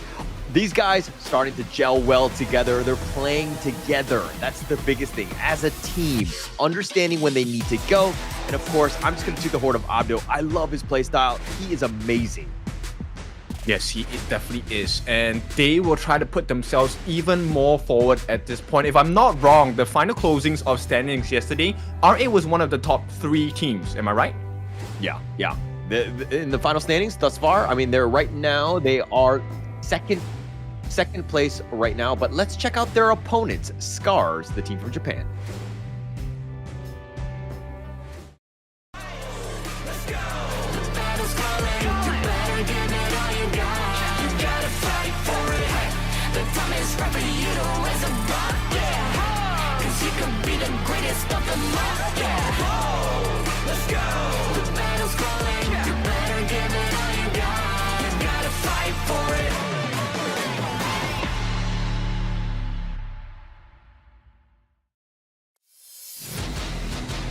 right? That's a big one. So SCARZ represented by Arashi, Mfeng, Glow, ASD, and Ochik. All familiar names. Glow, of course, like you said, has another option. I think he's fit pretty well into the lineup of SCARZ so far. And look, one of the players that I really need to put my eyes on is Mfeng. I think he has been pretty consistent in that jungle role, but I need him to be a little bit more aggressive and more clinical in his execution. If he can do that, SCARZ is going to have a great game today as well. Yeah, and I mean, to toot the horn of Mfeng, the guy's an absolute beast on the KME. I mean, yeah, you were talking about needs to be a little bit more aggressive. I think that he's close to the line. I think there are moments where he could maybe potentially be even a little bit more aggressive, but when you're playing a hero like KME, which is kind of towing that line anyways, and it's very high risk, high reward, glass cannon type of hero, Mfeng is up to the task. I think that this guy's an absolute beast. You gotta ride Mfeng out. He is the man. Yeah, so SCARZ, I think they definitely need to put and embody their name into the game today. Leave R8 with some SCARZ, battle SCARZ for sure, and maybe try and get themselves into that top 3 placement. Because ranking week is so important, you want to be top 3. Yeah, definitely want to be top 3. I mean, if you're in the top 3, you make it to Group S. Basically, you're in guaranteed top 4, right? And that's where you want to be. I think you'll be way more comfortable. Obviously, in the series after that one, in the survival week, it's a little bit less pressure. Maybe you can experiment a little bit more. Obviously, the rankings do matter in that Group S as well. But I think just getting yourself there. You're trying to make a statement. You're trying to really stick to the teams. I think right now, R8, Esports, and SCARZ, this is a great matchup because both of these guys want to be in Group S. Hey, look, it's a great matchup, but it's also a very important matchup, right? Their fate could be decided by the result of this game as the Pro League continues on to the next few weeks. Right? So I think every game has to be won, and if you can win with a 2-0, that would be the ideal situation because that should net you not. And it's all about the points at this point. I mean, being able to 2-0 the team is a huge statement. To be honest, though, I think that this series is going to go the distance. I think that they're going to figure out ways. They're going to counter one another. They've kind of been really sticking it to each other. I mean, R8 has done it in terms of the playstyle. I mean, they've kind of gone a murderous row in that sense, and they did lose a series. But this is one of those moments where it's like, hey, I think that they've learned a lot from this one, and they have the options to take down a tough team like SCARZ. Okay, so right off the bat, once again, teams going for that Liang ban. They want to open up so many options for the team. You can't blame them. And Mai as well going to be followed suit by the side of R8.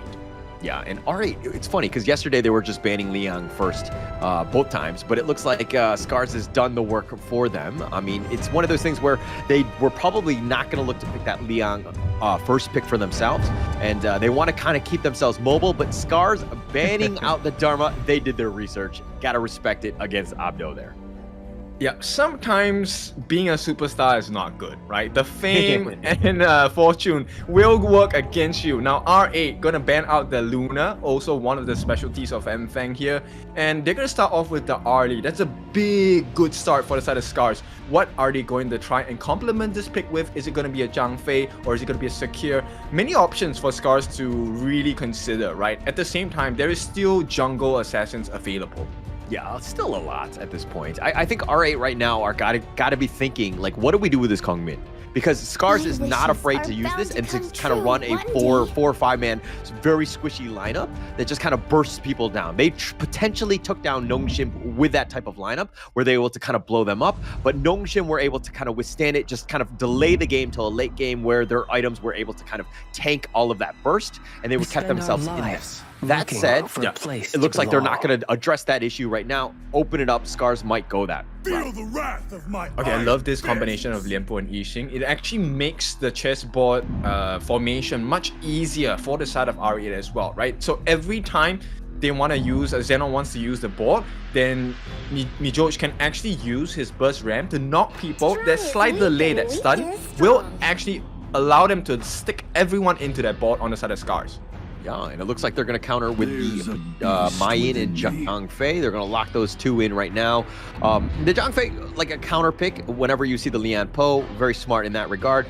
R8 going with the Byron, setting it up for Abdo. I think you want to focus on a good hero for him in that first phase of the draft. Very smart pick right there as we get into the later part. Courage is my only belief. Yep, you want to balance out the mobility and the damage offered, right? So Byron, one of the monster clash laners, but Ma Ying definitely can hold her own in the lane. So it then comes down to a mechanical skill understanding and of course your rotations by the junglers, right? Do they want to place a focus onto getting first bloods or kills from the clash lane instead?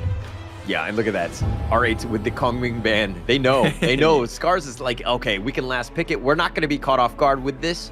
SCARZ, though, going a different direction, targeting the farm laners, give Arlie a little bit more space, just ban out that Loom, which can be a little bit on the frustrating side. Yep, I mean, it's a even matchup, right? Picking up a Lung against an Arlie, it's one of the best chances to try and tip the scales over. And SCARZ recognize that, hey, one of the main wins, because we have picked up the Arlie, is that this Arlie needs to shine. So ASD, he needs to be kept safe, and so far SCARZ is doing everything in their power to keep it that way. Yeah, look at that. The Lady Soon as well. I mean, look, I think laning-wise is fine, but you kind of need an option to somehow lock down the Loom, because if he Infinite Vastness, you've just wasted your gank attempt. It's tough to lock the guy down. But R8, with so many farm laners already banned and picked, it looks like they're going to go with the Jing. I like it. The obstacles in my path. Okay, good. This is something that is going to be very valuable on the start of R8. And I think BX has already shown that they know how to play a good Jing, right? Mirror Domain, all of those slices going to cut a little bit deeper than your usual junglers here because it's going to be in the hands of BX.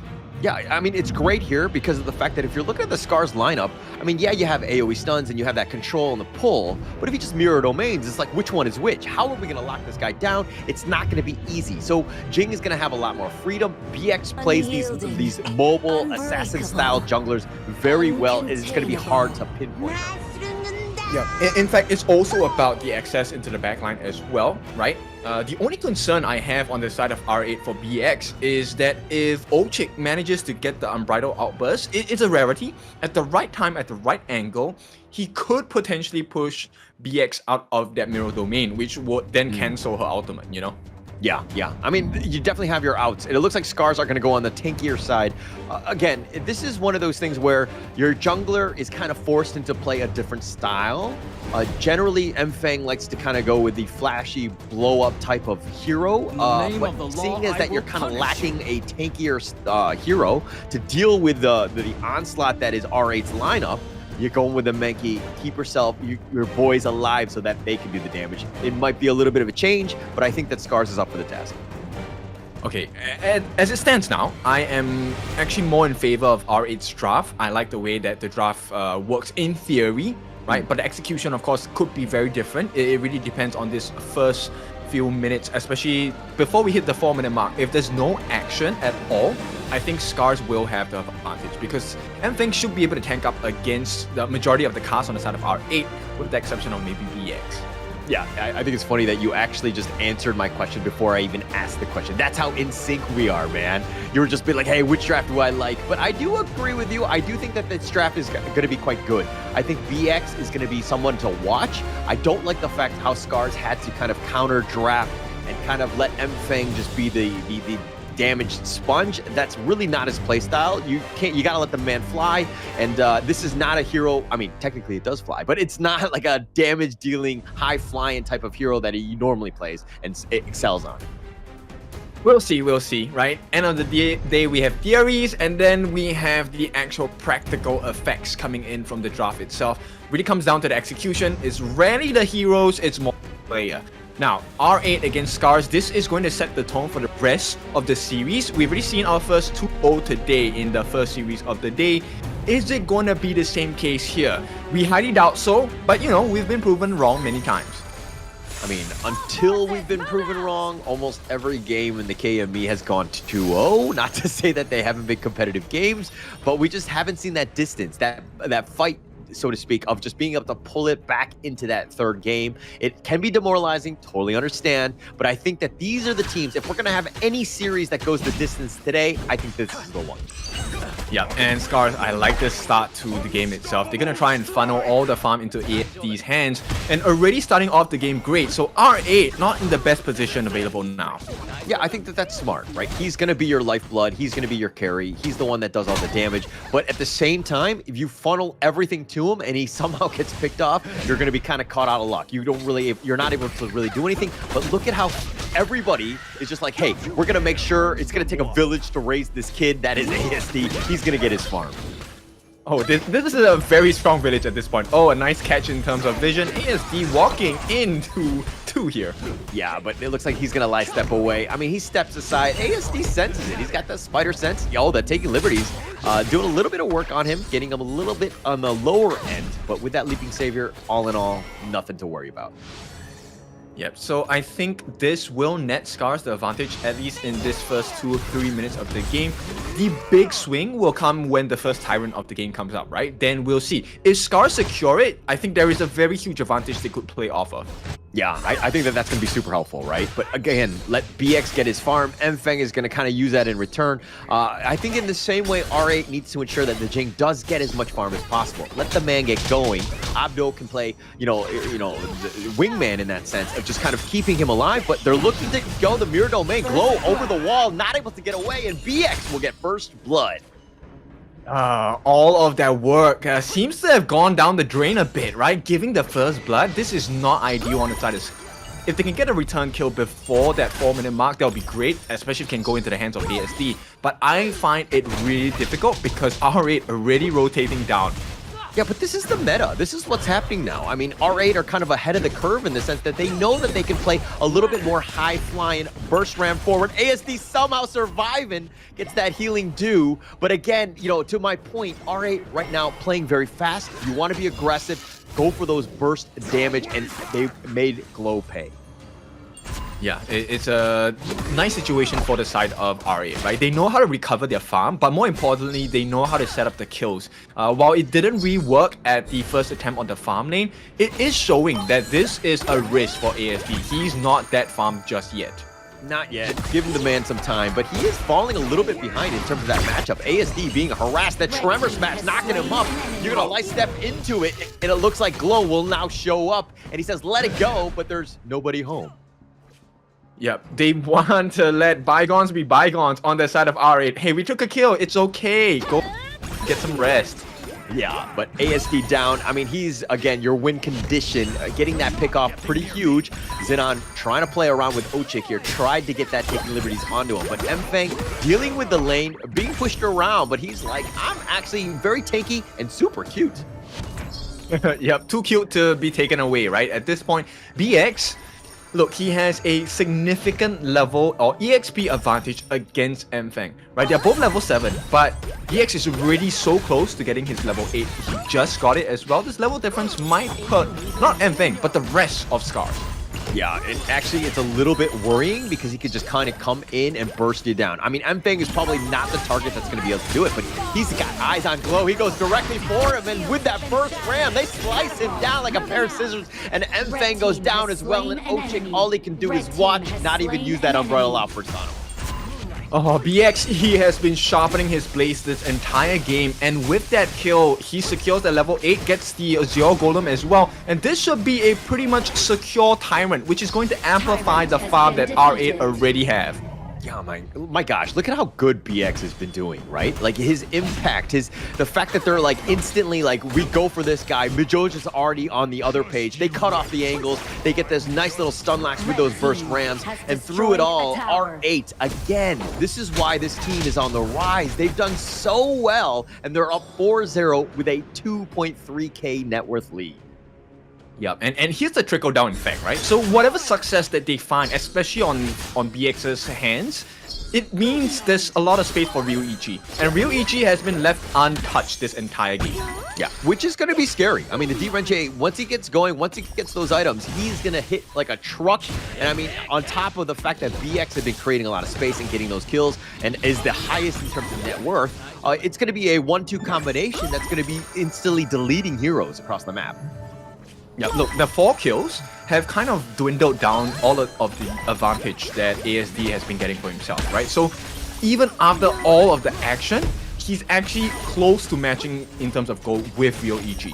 Yeah, he's been on point, right? I mean, he's eventually getting there, but now Arashi being chased away by BX, and Arashi will just sprint away, does get to safety, but now SCARZ sticking together with 3 members, dealing with 2, or now 3 from R8, but being pushed back, no space.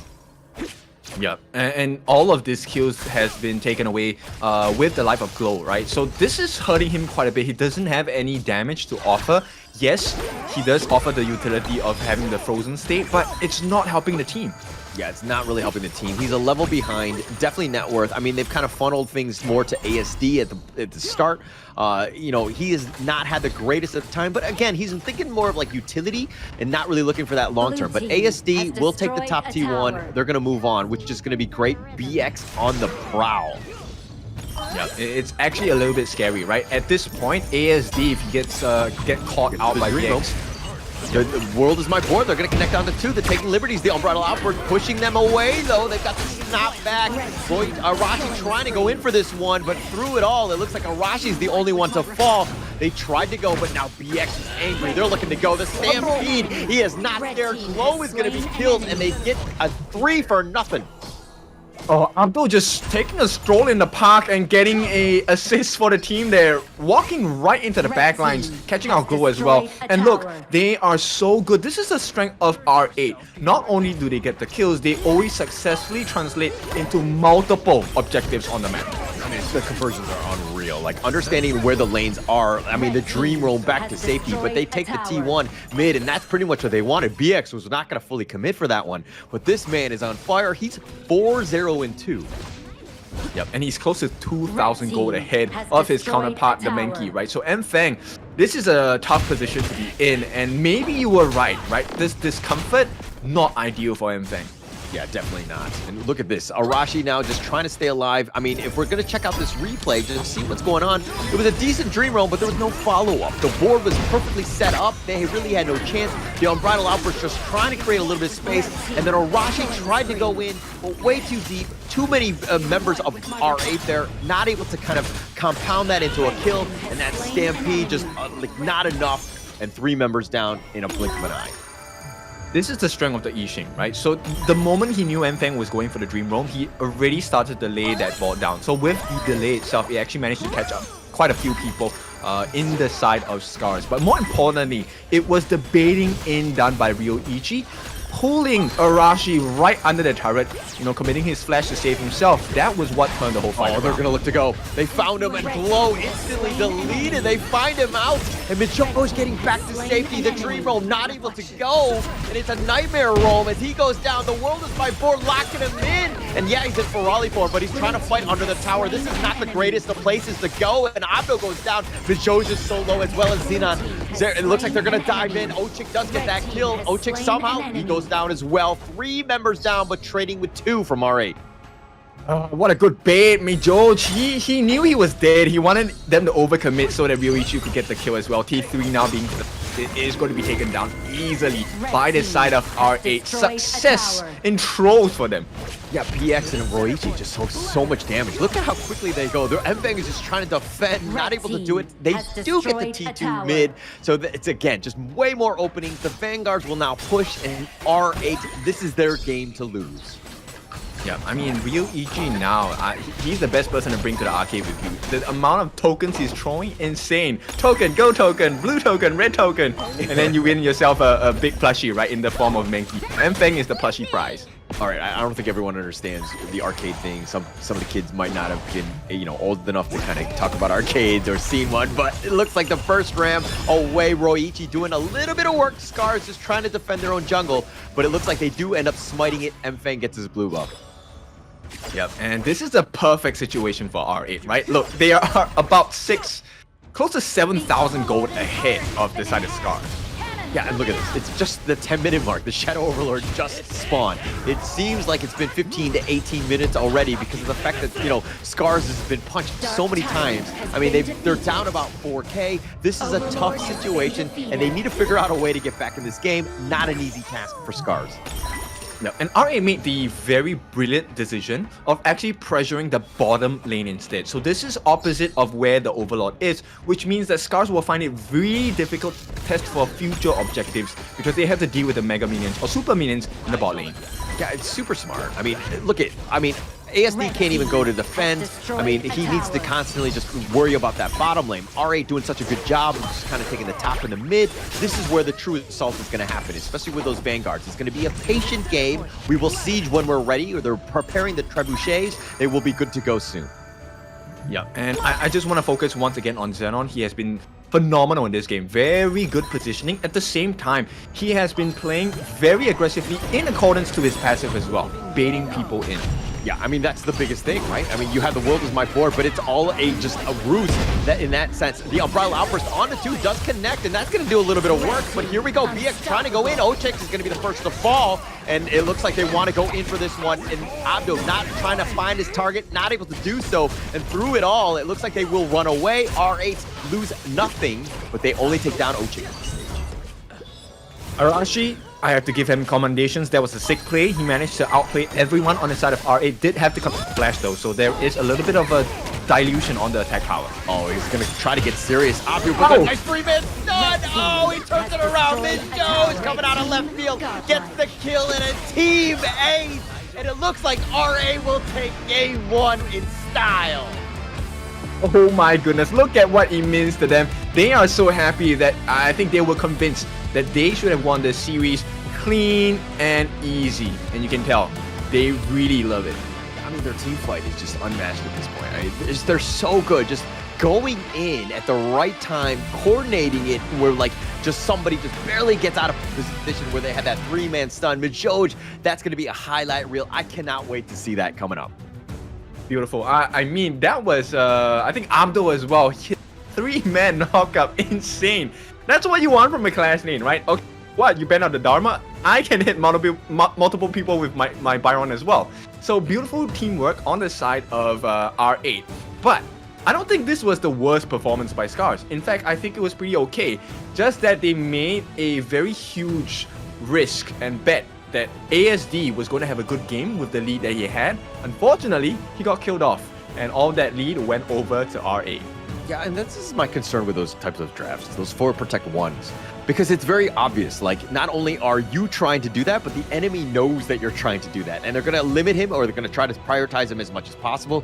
Once they got that early kill, I was kind of like, okay, SCARZ, I don't think they're going to be able to do it. If he was able to snowball and get all that farm and to continue on, and maybe he was like untouched throughout the game, he would have had that space to be able to just really blow people up. Not able to do it. Again, R8 did a great job of just limiting what that ASD was bringing. Yep, I think the formula could have been slightly different, right? They could maybe take a page out of R8's book instead, right? R8, they went a different direction.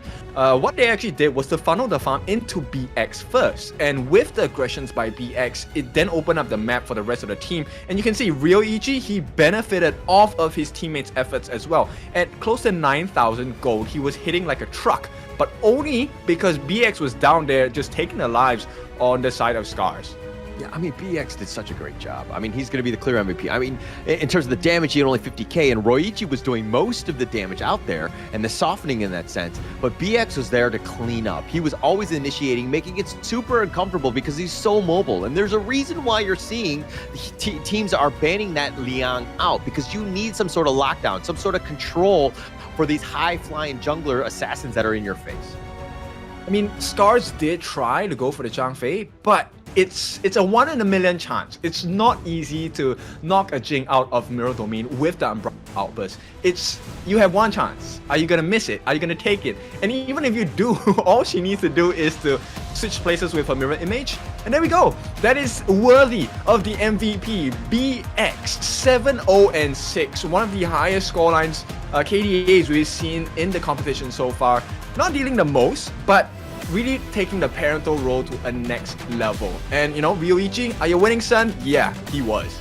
Yeah, we're definitely winning on that one. I mean, that was such a nice setup by BX. Glow thought he was safe, but the mirror domain was perfectly placed where it's like, hey, you dash over, I've got my image on the other end, and I'm able to take it out. His positioning is just flawless at this point, catching them out. Once you've got one guy out, then you can slowly pick off the rest of them. And now this is a potential Dream Realm. Enfeng going in for this one, not really on where you want to be, which is under that tower. Arashi tried to make it happen, and once one person goes in and kind of gets a little out of position, and then you see the others kind of jumping in, you're all going to have a bit of a rough time. Yeah, and I know we were gushing about Glow and how well he plays, but this game, he was put in a tough spot. He was actually the feeding device that R8 was using to funnel all the gold and EXP himself. Yeah, and I mean, they were just in full control at this point, right? Like, just chasing after, I mean, the boards were on point. It's like, yeah, you just lock them in and they'll just let everybody do their damage. And Majoj playing it to the maximum, understanding the limits. Like, look at, he's low. He knows he's going to be killed, but it's just bait, right? For the rest of the team to kind of just clean house. And here is, oh, sorry, it was the Storm Strike from Abdo going in. Majoj was helping out to just kind of create that wombo combo to stun lock them, but they were able to clean it out with a full team, full squad, and they came out roaring in game one. Okay, so we have half of the answer, right? So R8 definitely the better team at this point, but it could have been a draft, right? But execution also matters a lot. So as we go into the second game, I think Liang is still going to be definitely banned. But before that, we have to take a short break, give these teams a breather. When we're back, we're going to see, is it going to be a clean 2-0 or do we have a full series on our hands? We'll see you soon.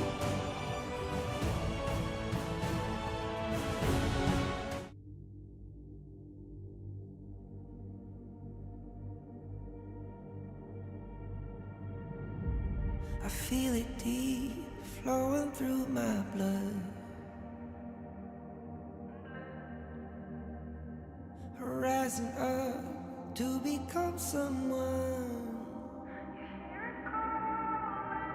and taking it all on my own.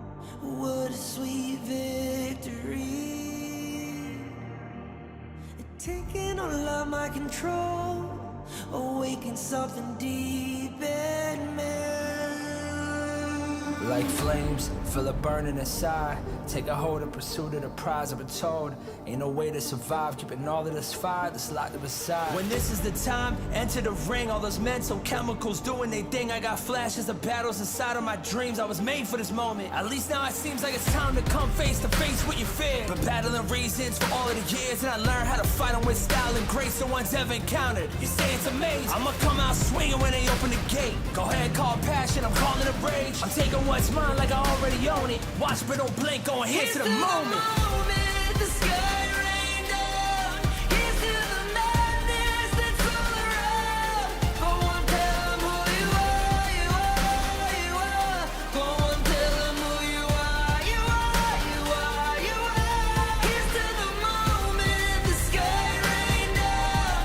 Here's to the madness that's all around. Go on, tell them who you are, you are, you are. Go on, tell them who you are, you are, you are, you are. My name is Honor, my name is King, my name is Champion, my name is Strength. Tell them who you are. My name is Pentakill, you think it's strange? My name keep ringing inside of your brain. I hear it every line. Here's to the moment the sky rained down. Here's to the madness that's all around. So tell them who you are, you are, you are. Go on, tell them who you are, you are, you are. Here's to the moment the sky rained down. Here's to the madness that's all around. Go on, tell them who you are, you are, you are. Go on, tell them who you are, you are, you are, you are. Here's to the moment the sky rained down. Here's to the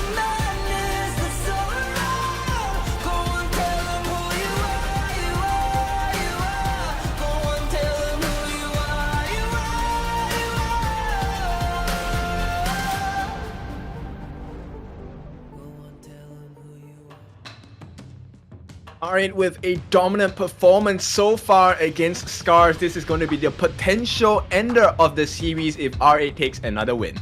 Yeah, and I think that, SCARZ need to play to Mfeng's strengths. Let the man out of his cage. Let him do his damage. Let him, be that high-flying assassin. That's what we want. This is what the people are here to see you, Mfeng, and they want to see you on, like, Kongmin. They want you to see on Fade. Whatever it is, you got to get in there. Global ban pick, if we're going to see exactly what they went with the manking on Mfeng. I think that, again, you're just not utilizing his skills to the maximum.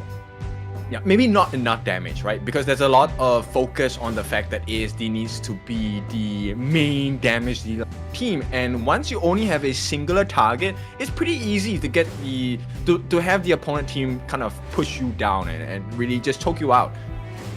Yeah. I mean, they're going to try to do that at this one. I think R8 right now are in prime position. They're very comfortable. They're in a great spot right now, especially in the league as well. I mean, they're second place, tied with Gen.G at the moment. If they were able to pull this one out, again, Gen.G is coming up in the next series. We'll see how that one plays out. But R8 right now in a great spot to be in the potential Group S right now. Yeah, this is a priority position, right? All the teams want to be in Group S because it is a soft guarantee you're going to be winning this entire pro league, which nets you close to 10,000 USD in cold hard cash. Okay, maybe not cash, but your bank account is going to be buffed up. That's the gold buff we're looking for. But more importantly, you are also sent into the big leagues in the Esports World Cup. Yeah, and what? There's a $3 million USD prize pool at the KWC, EWC, and there are 18 teams that are going to be going in. We got one that's going to be qualifying in the KME, but then the second place has a potential in the last call as we go up against, the west side, the worst side, and I'm pretty sure the east will just roll in because they're from the east, right? Yep, true. We're gonna pick sides at this point. But R8, they start off strong. They say, we know Mfeng, you want one of the biggest win conditions of the SCARZ. We are going to make sure your life is difficult. They take out the Luna and the Diadea. Yeah, I think great bans to kind of start them off. I mean, they've got their first pick in mind. But again, SCARZ going with the My ban, kind of a little bit of respect onto R8. Don't want to give that up, especially since they're first picking on that blue side to start things off. But again, I think that, R8 doing a great job. You want to target Mfeng. If he's not able to get those heroes, you're going to kind of maybe potentially see another repeat of that. But this Dharma on the Abdo, I don't want to say GG already, but I mean, I think it's over. It's a bit early to make the calls here, but I know what you're going with. I know why it is. Abdo Dharma, it is one of the scary performers. In fact, you know what? Most of the clash lanes in this pro league, give them a Dharma, there's a very high chance of winning. Yeah, no, Abdo is amazing on this hero, right? And just being able to set it up. But it looks like SCARZ are going to go with Sakir, a very, high-flying mobile roamer, which can potentially deal with the Dharma when he jumps in. Again, my only concern right now is that spacing, because Abdo, once he finds you, he's like a heat-seeking missile. He's going to blow up everyone with collateral damage. Okay, but Ochik, at this point on the Sakir, could come up with quite a few situations that make it really difficult for Abdo to get what he wants done. Yeah. I think that ASD, again, another strong hero for him. They went with the Arlie in the first match, but Lady Soon also very strong here. But R8 picking up the Loon themselves with the Zhangfei. A nice little bottom lane there. Too much shields to deal with, too much health to run down. I think SCARZ is going to need a high burst potential hero. Yixing fits that bill, right? Not only does he have a good lockdown, the damage over time with the sliding stones and the taking liberties going to be very important in trying to contain the lineup that is R8. Yeah, and I think for this game, again, I don't mean to just point out Glow, but he didn't have the greatest Game 1 Lady Jun performance. He got caught out a lot. I mean, it was tough, especially when Jing is just like flying in your face and just killing you, right? But I think he needs to be a little bit more careful with his positioning, ensure that he doesn't get picked off, because he died a couple times a little early, and BX just got that snowball going. I mean, it's tough. Lady Chen, not exactly the tankiest hero, right? Pretty squishy as well. And when you don't have your Ocean of Tears, that extra save mechanic is gone, especially when you don't have Flash. And I think he had to commit Flash pretty early. So R8 very adept at forcing resources out from people. Now SCARZ, they ban out the Lam and the Noir for good reason as well. Death from below actually allows you to get out of Yixing's ultimate. Yeah, would a decent chance going into this one. And again, I think BX right now, like he's the guy that you really want to target. Again, the Nua, it is what it is in terms of the mid lane. I think it's more of like a matchup thing against going up against the Yixing. I'm not sold on that hero. I don't think it's even worth banning at that stage. But again, it's just like they don't want to play against that playstyle, right? But it looks like SCARZ are going to go with the Charlotte here as the second phase of this draft is underway. Okay, I think that's a pretty decent pick going up against the Dharma, right? You can match the pacing. And now R8, they're looking to kill off this game. If they lock in this Ogren, I think this is a great position for R8 to be in. Then it really comes down to SCARZ, because once again, you are putting them in a position. Do you really want to pick up the Kongming against an Ogren? Yeah, I mean, not the easiest of things. Like normally I'd be like, yeah, anything. But okay, they're gonna go with the fade, potentially get onto those backliners, which is gonna be Lady Chun, who's gonna be the most vulnerable. Doesn't have that get out of jail free card like the Loom does. Won't be the easiest thing, but they're playing to their team strengths of Mfeng, right? This is a guy that wants to be, you know, on that assassin trying to get in. Won't be the easiest thing, especially since R8 has all those bodyguards, so to speak. I mean, the Jade Seals, this is a great composition coming out from SCARZ.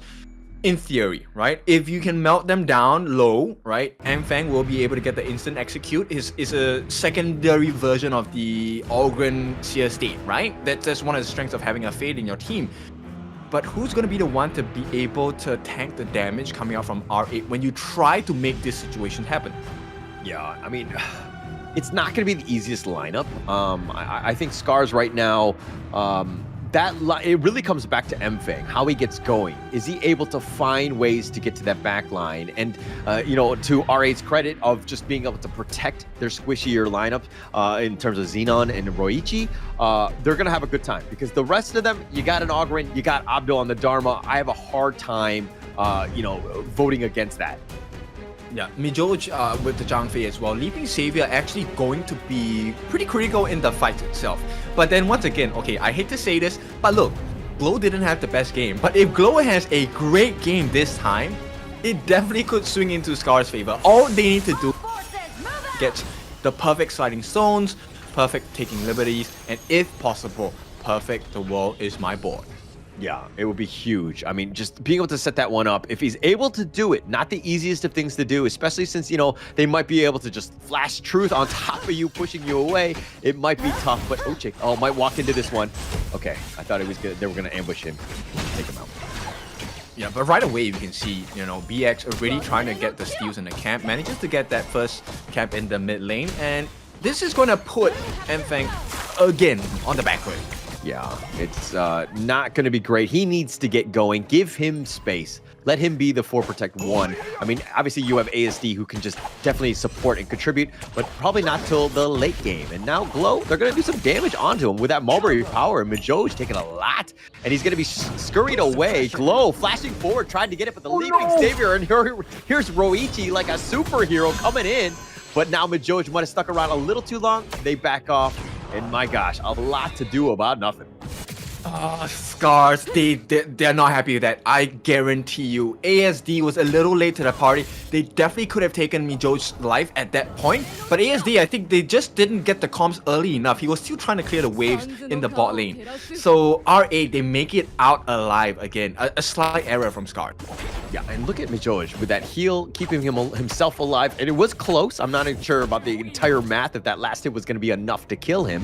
But I mean, sometimes you see the Zhang Fei with like the smite, which is a little uncharacteristic, I would say, seeing a heal, because I haven't seen that in the longest time. No, they don't have to steal too many camps, right? End of the day, it's really about keeping Real HP safe, and as well as Xenon, right? These two, they're pretty squishy. They're looking to go. Mfeng finds him off the backboard, gets the dive, and blows up Xenon, getting first blood. That's Mfeng for you. Okay, so they made a small error, but Mfeng will not make the same one. Real danger. Yeah, Roichi gonna run away. Glow has made that rotation, and Abdo gets picked off. I feel like this is on me because I was very complimentary of Abdo, and SCARZ are like, okay, yeah, we gotta just limit Abdo because that's what Holler's saying, right? And here we go, they force out the infinite vastness. That's another resource gone from the looks of R8. And SCARZ doing really well. Yeah, doing very well. BX, Conductor of Souls, they actually found him. They got the lockdown onto Arashi, and they get the execute. BX will happily take that one. Invade my jungle, pay with your life, my friend.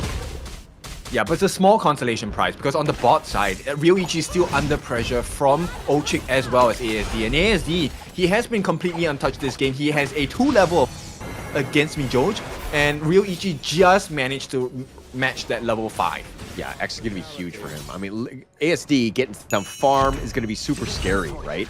Especially at this stage. Roichi hasn't had the easiest of times. Now had to actually recall doing the walk of shame back into the lane. Not the best places. You're missing out on a lot of XP as well as, you know, that gold.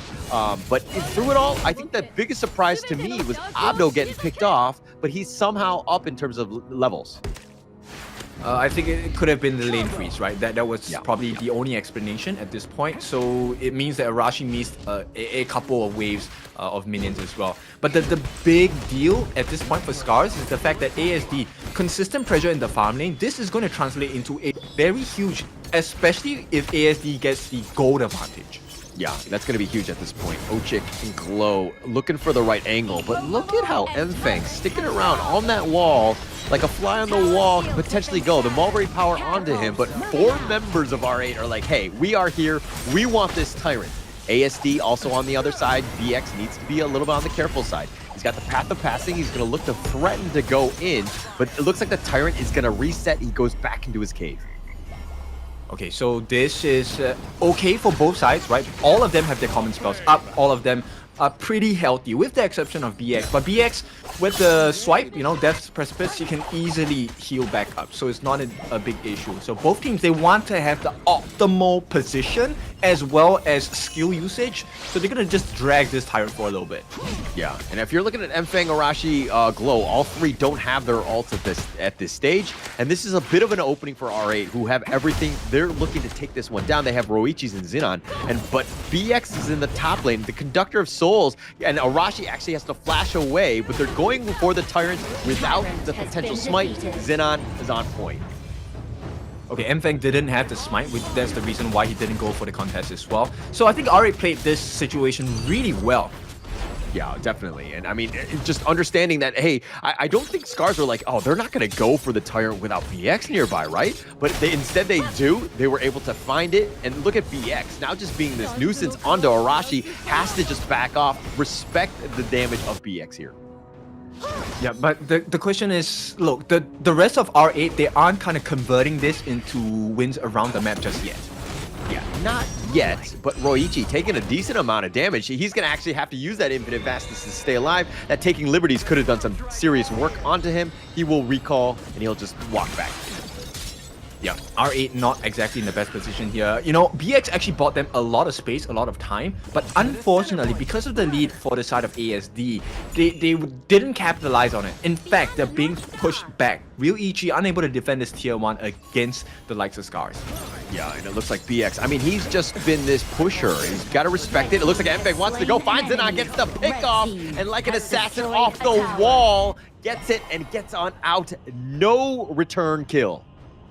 This is why we want Mfang on that assassin jungler, right? He's so potent, he's so pressurizing against the likes of R8, who already in game 1 we have seen, they have the potential to be very suffocating. But this game, it's SCARZ ball game. Yeah, this is why you gotta let Mfang do Mfang things. I mean, let the bird fly. He is a monster. He needs to be able to do the damage. If you're not letting him do his thing, you're really limiting what this team can do, because a lot of it rides onto Mfang's play. Yeah, and look at his rotations, right? They don't mind giving away some vision control. Right now, Overlord is the contest for the side of R8. Yeah, I don't think they're going to go for this. Mfeng is not in position. BX will happily take this one. But through it all, Mfeng was invading the enemy jungle. That's where he was. And he does have an alibi in Arashi there, who is kind of helping him out. But BX spots it out, realizes that most of his jungle isn't really available. Will chase into Arashi. Blue team has destroyed a tower. So at this point, R8, if they play their cards right, the map control, macro gameplay by R8 could turn this around and hurt SCARZ a little bit more. The goal gap is pretty close. It's about close to 1,000 at this point. So R8, they're not too far behind. Yeah, not too far behind. They just need to keep themselves in this game, not do anything risky. BX is, again, your win condition. Roichi, also your win condition. These are the two that, as long as they're not dying and they're continuing to farm, you're going to be fine, but you got to get to that late game. Plus, you got to worry where Mfeng is. Look at this guy. He's chasing after you, diving under the tower, doesn't really care. He's on the ledge, will invade your jungle. And again, this is why the Mfeng fade kind of annoying, because look at him. Like, how are you going to deal with this? And they want to go for the Mulberry Power, and they find him, and Mfeng slices him down, and he gets on out like a true assassin.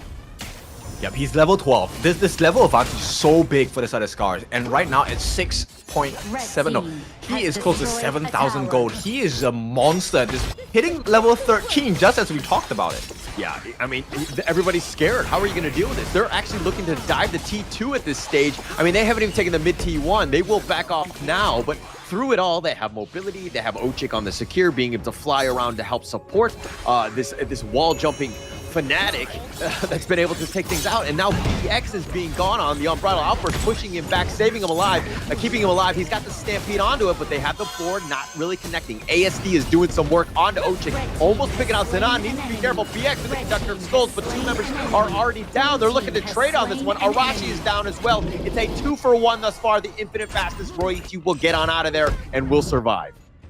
Okay, he's not going to be greedy on the side of RH Ryoichi, but right now I think SCARZ is definitely in a great position. ASD could be the one to put a lot of pressure around the map as Mfeng going for more. Oh, he finds Roichi. He's like, okay, your first class ticket was gone. You used it, fine. You don't have it, I'm going to find you again. I will catch you down, and that was a long time grudge, and he ended up making Roichi pay for that. Yeah, a different story of Enter the Dragon at this point, taking him out. So Ryoichi, look, there is still some hope for the side of R8, but SCARZ, what a dominant performance so far. I mean, it's really onto Mfeng. I mean, I hate to say, like, to be like everyone else is not really contributing. It's not the case. Everybody's doing well, but it's because Mfeng is providing so much space. He's able to get those pickoffs, and the rest of the team is rolling. Once you have that numbers advantage, you can take a fight 5 versus 4. That's very easy. And look at Mfeng chasing after Roichi, making his life miserable, knocking him up, getting the pickoff yet again, and Mfeng with yet another kill. Truly unstoppable. How do you control this man? And at the same time, oh, here we go, another cat. Goes golden. It looks like he wants to go, but Mfeng finally goes down a little too deep. He got focus fired on that one, but they did get Abdo in return. So it's a 1-for-1 in that regard. Sorry, ASD died as well. It's a 2-for-1. But through it all, R8 now on the prowl, on the offensive, looking to go, but Glow is looking to just slow it down. Okay, it's a great recovery by R8, but I think Ryoichi, he needs to do well to not go on his own anymore, right? He needs the support, he needs the Leaping Savior as a saving grace against the likes of Mfeng, and in this way, they can actually take up a fight against SCARZ. You have seen the potential of a turnaround, but R8, they need to play all of their cards right and perfect. Yeah. I mean, at this point, they bounced back. They found ways to get back in. Yes, they're still a little bit behind, but the scales have tipped just a bit. Obviously, we're talking about this beast that is Mfeng. He's still level 15, still chasing after Roichi. Roichi just wants to run away. He's going to go Dragon Form, just very scared, tail between his legs. He flies on out of this one, and through it all, it looks like Mfeng will be like, this is my jungle now. Yep, and he's alone again. Mijoji is nowhere near Ryoichi, where Mfeng is finding all these gaps. And when you give him a gap, Mfeng is going to take it. Yeah, I mean, he's going to take everything at this point. Look at him. He's just in the enemy jungle, looking to take the bottom T2. He's just got so much farm. Taking over. R8 right now, BX is on the defensive, just trying to find whatever scraps he can. He doesn't really want to skirmish with Mfeng at this stage because of the damage differential, but it looks like, you know, he's going to stick around Mfeng potentially on the gank here. Oh, they're gonna try for the 1v1. Yeah, I mean, I don't think he actually goes to the Conductor of Souls. Enfang just spots it out because he sees that Abdo is also near in the vicinity. He jumps on the ledge, tries to get out. The Umbrella Outburst pushing 3. That's a nice one. And through it all, they want to do some damage. Arashi doing a little bit of work. He's going to dash away with that splash bomb, but Roichi gets picked off. Glow finds him, and he goes past him. He's going to stay alive. Bijoj went in, all in, tried to take out Glow. He does survive. Now, Abdo is being chased here. Arashi just forcing him back. But through it all, it looks like it's a 2-for-1 in favor of SCARZ. Yeah, man, Glow this game, he's doing so well. 12-minute mark, that is the moment that his passive got procced, right? So maintaining initiatives down, and the cooldown for this skill is 1 minute. So, R8 have 30 seconds to try and get a kill on the SCARZ. Yeah, in the same way SCARZ can play. I mean, Glow just needs to stay back. I mean, he needs to be careful. He might run into Abdo, who's kind of in that the northern side of the jungle. BX is looking to chase after him. They know that they have this target. But through it all, Glow just sticking around, just making sure that he stays alive. SCARZ invading the enemy jungle, trying to grow that lead. Good presence of mind, right? So SCARZ, they are a team of quality as well. They know what's the risk. Abdo, I don't think he wants to stay here. This is going to be a guaranteed kill for the side. Yeah, definitely not at this moment. Abdo has not really been able to find that perfect truth yet. SCARZ has done such a good job because they're look at how scattered they are. They're looking to go for this one. They do have the knockup onto Abdo, who Formless is back to safety. The Conductor of Souls onto BX, but now he's been stuck around. He's been blown up. ASD has that damage. The Forbidden Domain just not enough, pushing them away. That's a double going the way of Xenon. Infinite Fastness. Roichi will survive. Bijou is not as lucky. He does not have a dragon to fly on. Abdo is a little on that low side. He will go back into the fountain and threw it all off. A double kill off of ASD. SCARZ knocking on the door on the top T3. Yep, they're out of time, out of damage as well, and at this point, could be very well out of this game. Two-man defense. No, he goes for the truth. Abdo goes all in, not able to do it, and the Soul Minion surviving. Do they have enough? Oh, here's the next set of wave, and SCARZ will even this series 1-1. We're gonna go to a game 3. Okay, we have a game on our hands here. Finally, this is SCARZ we've been waiting for. Entire series, right? So at this point, beautiful gameplay. Is this the best performance by SCARZ? I don't think so. This is just the usual SCARZ that we expect. Yeah, but this is I'm pretty sure they can be even higher. Yeah, this is definitely that level, right? This is what we were expecting. I was talking about the fact that you gotta like unleash Enfang. Let the man work. I mean, he's got a fade. This is the perfect one. I mean, they tried to try to target prioritize him a bit in terms of the bans and things like that, especially with like a Kong main earlier. But this is the one where, again, let Enfang. You got to draft around him. You got to work around him as well, because once he gets going, he's almost unstoppable. Yep, and this is similar to the formula that, you know, R8 was doing just now, which was give the jungler lead. He's going to have to all of those gold to the side of his farm lane, and they will definitely flourish as the game goes on. Yeah, for sure. And I mean, look, like SCARZ bounced back. We knew that this team is a very resilient one. They are not really phased by things that are going on. I mean, yeah, you lost the game, and some teams will falter because it's like the whole motivation is gone, the momentum and all of that. But this is a team, again, I have high expectations of SCARZ because of plays like that. That game 2 was a chef's kiss. Okay, so great for the side of SCARZ. They got the fade, but now that option is gone, right? So what do they go with in game number 3? Now this is a closer, right? Kongming, they know on the side of R8, that's one of the big win conditions. They are definitely going to ban him out. Or if they allow the pick, there's going to be a counterplay somewhere. Look, if you don't have heroes to pick in a best of 3 in global ban, I think you're doing something wrong, right? I think that they will be ready. Enfang will have that one. But let's talk a little bit about the stats here. I mean, if you're looking at what Enfang did, he has 6-2-5. I mean, he was an absolute monster. Highest net worth in the game with 11,000. That is a typical Enfang game. That's what we expect. Yep, and I have to comment. Glow, this game, he hit the markers very well. I don't think he died once in this game, but look at the damage that he offered, close to 55,000 in total, but it's because of the placements of his ultimate and the control that really allowed ASD and Enfang to get the ideal situations. Like Enfang consistently went out of his way to try and catch out Ryoichi. Suddenly it's a 4v5, and you know, ASD just has the freedom of choice. The moment the board is laid down, look, it's just easy pickings. Yeah, I'm going to take full credit for this because I called out Glow. I said he had a poor game one, and I called him out. He stepped up to it, and he was just like, yeah, I'm going to make Caller proud. And there we go. He had an almost perfect game on that one. Really just helping support Mfeng. What a great game by Glow and the rest of SCARZ here. Yeah, look, I think he is the MVP, but I need you to do me a favor.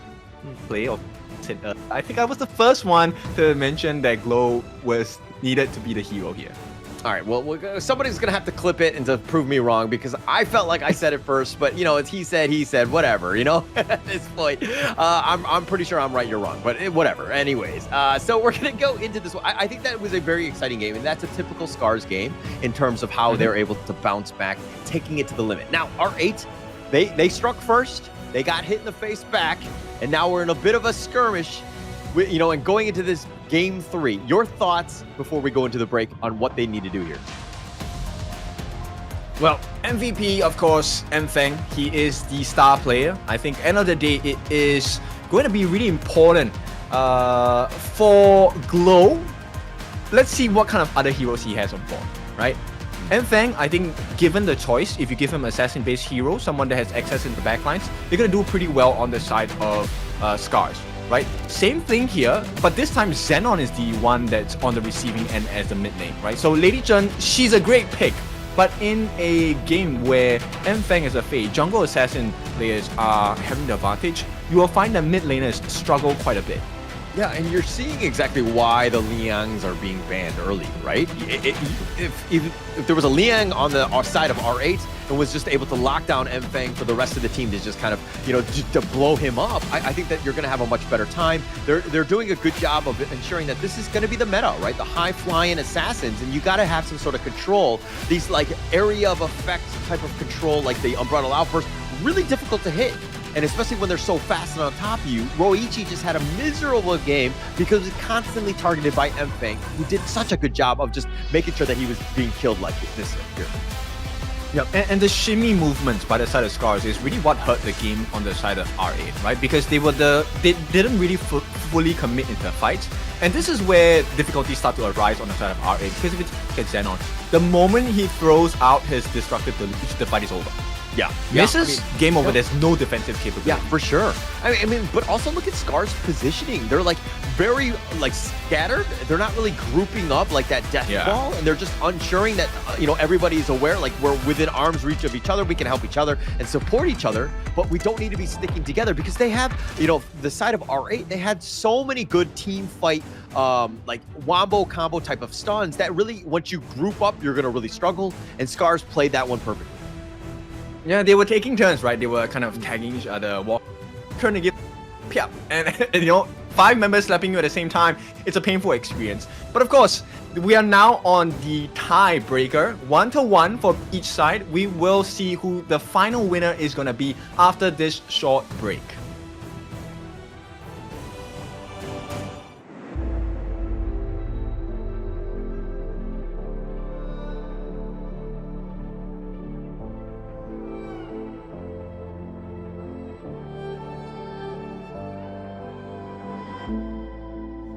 Stranger to the fallout, it's what got us here. Ever changing, some chameleon, blood, sweat, and tears. We'll never make it if we fall to everything that brings us down. With a comeback is now. Blood, sweat, and tears. Fight for what we want. Doesn't matter the cost. Every day, put in work. Blood, sweat, and tears. Nothing comes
R8 Esports took game 1. SCARZ strike back off of the back with Mfeng, and the rest of SCARZ really took it to them. Won that, in a devastating style, I would say, in that game 2. They did such a great job. But, my name is Holler. With me is Kindofu, your favorite kind of tofu. Your thoughts on that game? This is our favorite situation. We wanted a 1-1. We wanted the series to go to the full distance. We have to give props to you. You called it out, right? This is probably one of the most exciting games we have had just yet. And I think we're going to come to a banger of a conclusion, because right now, I think both teams have showcased what kind of strengths they have. Curious to see what kind of strategies they will employ at this point. Both teams, here's the thing, they picked up the Lady Jun, did not make it work, so they lost that game in the series. There's no more Lady Jun to be played on either side. Right now, both teams will be looking to play to their strengths. And I think with the success of assassin junglers for both teams, we might see another contest here. Yeah, I think that's going to be the huge, focus, right, in terms of this draft, of making sure that BX on the side of R8, Mfeng on the side of SCARZ are able to get the high-flying jungler that they want. Ensure that those guys are prioritized and let them succeed, because they can carry, as you saw in that game. You saw BX just dominating game 1 with that Zing, and then just had a great time, right? And then in the second game, you saw Mfeng, just on that fade, just tear it up. So it really comes back to this game 3. How are they going to end up drafting it? I think both teams, now's the time to take the risk, right? Okay, the risk does not mean you open the Liang. I think Liang still has to be 100% banned in this particular game itself. And in fact, I would consider going for other assassin junglers like the Pei, like the Luna.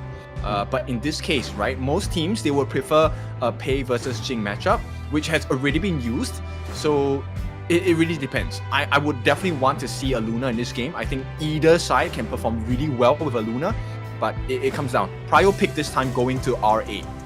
Okay, I have a bit of a confession to make. I was watching the KMW, which stands for West/Worst, depending on how you want to look at it. But I was watching one of the games with OG, right? Just to see exactly how they're kind of shaping up themselves in terms of this meta. They went with a Byron Clash laner, and they went with a Pei jungler, Dao on the Pei.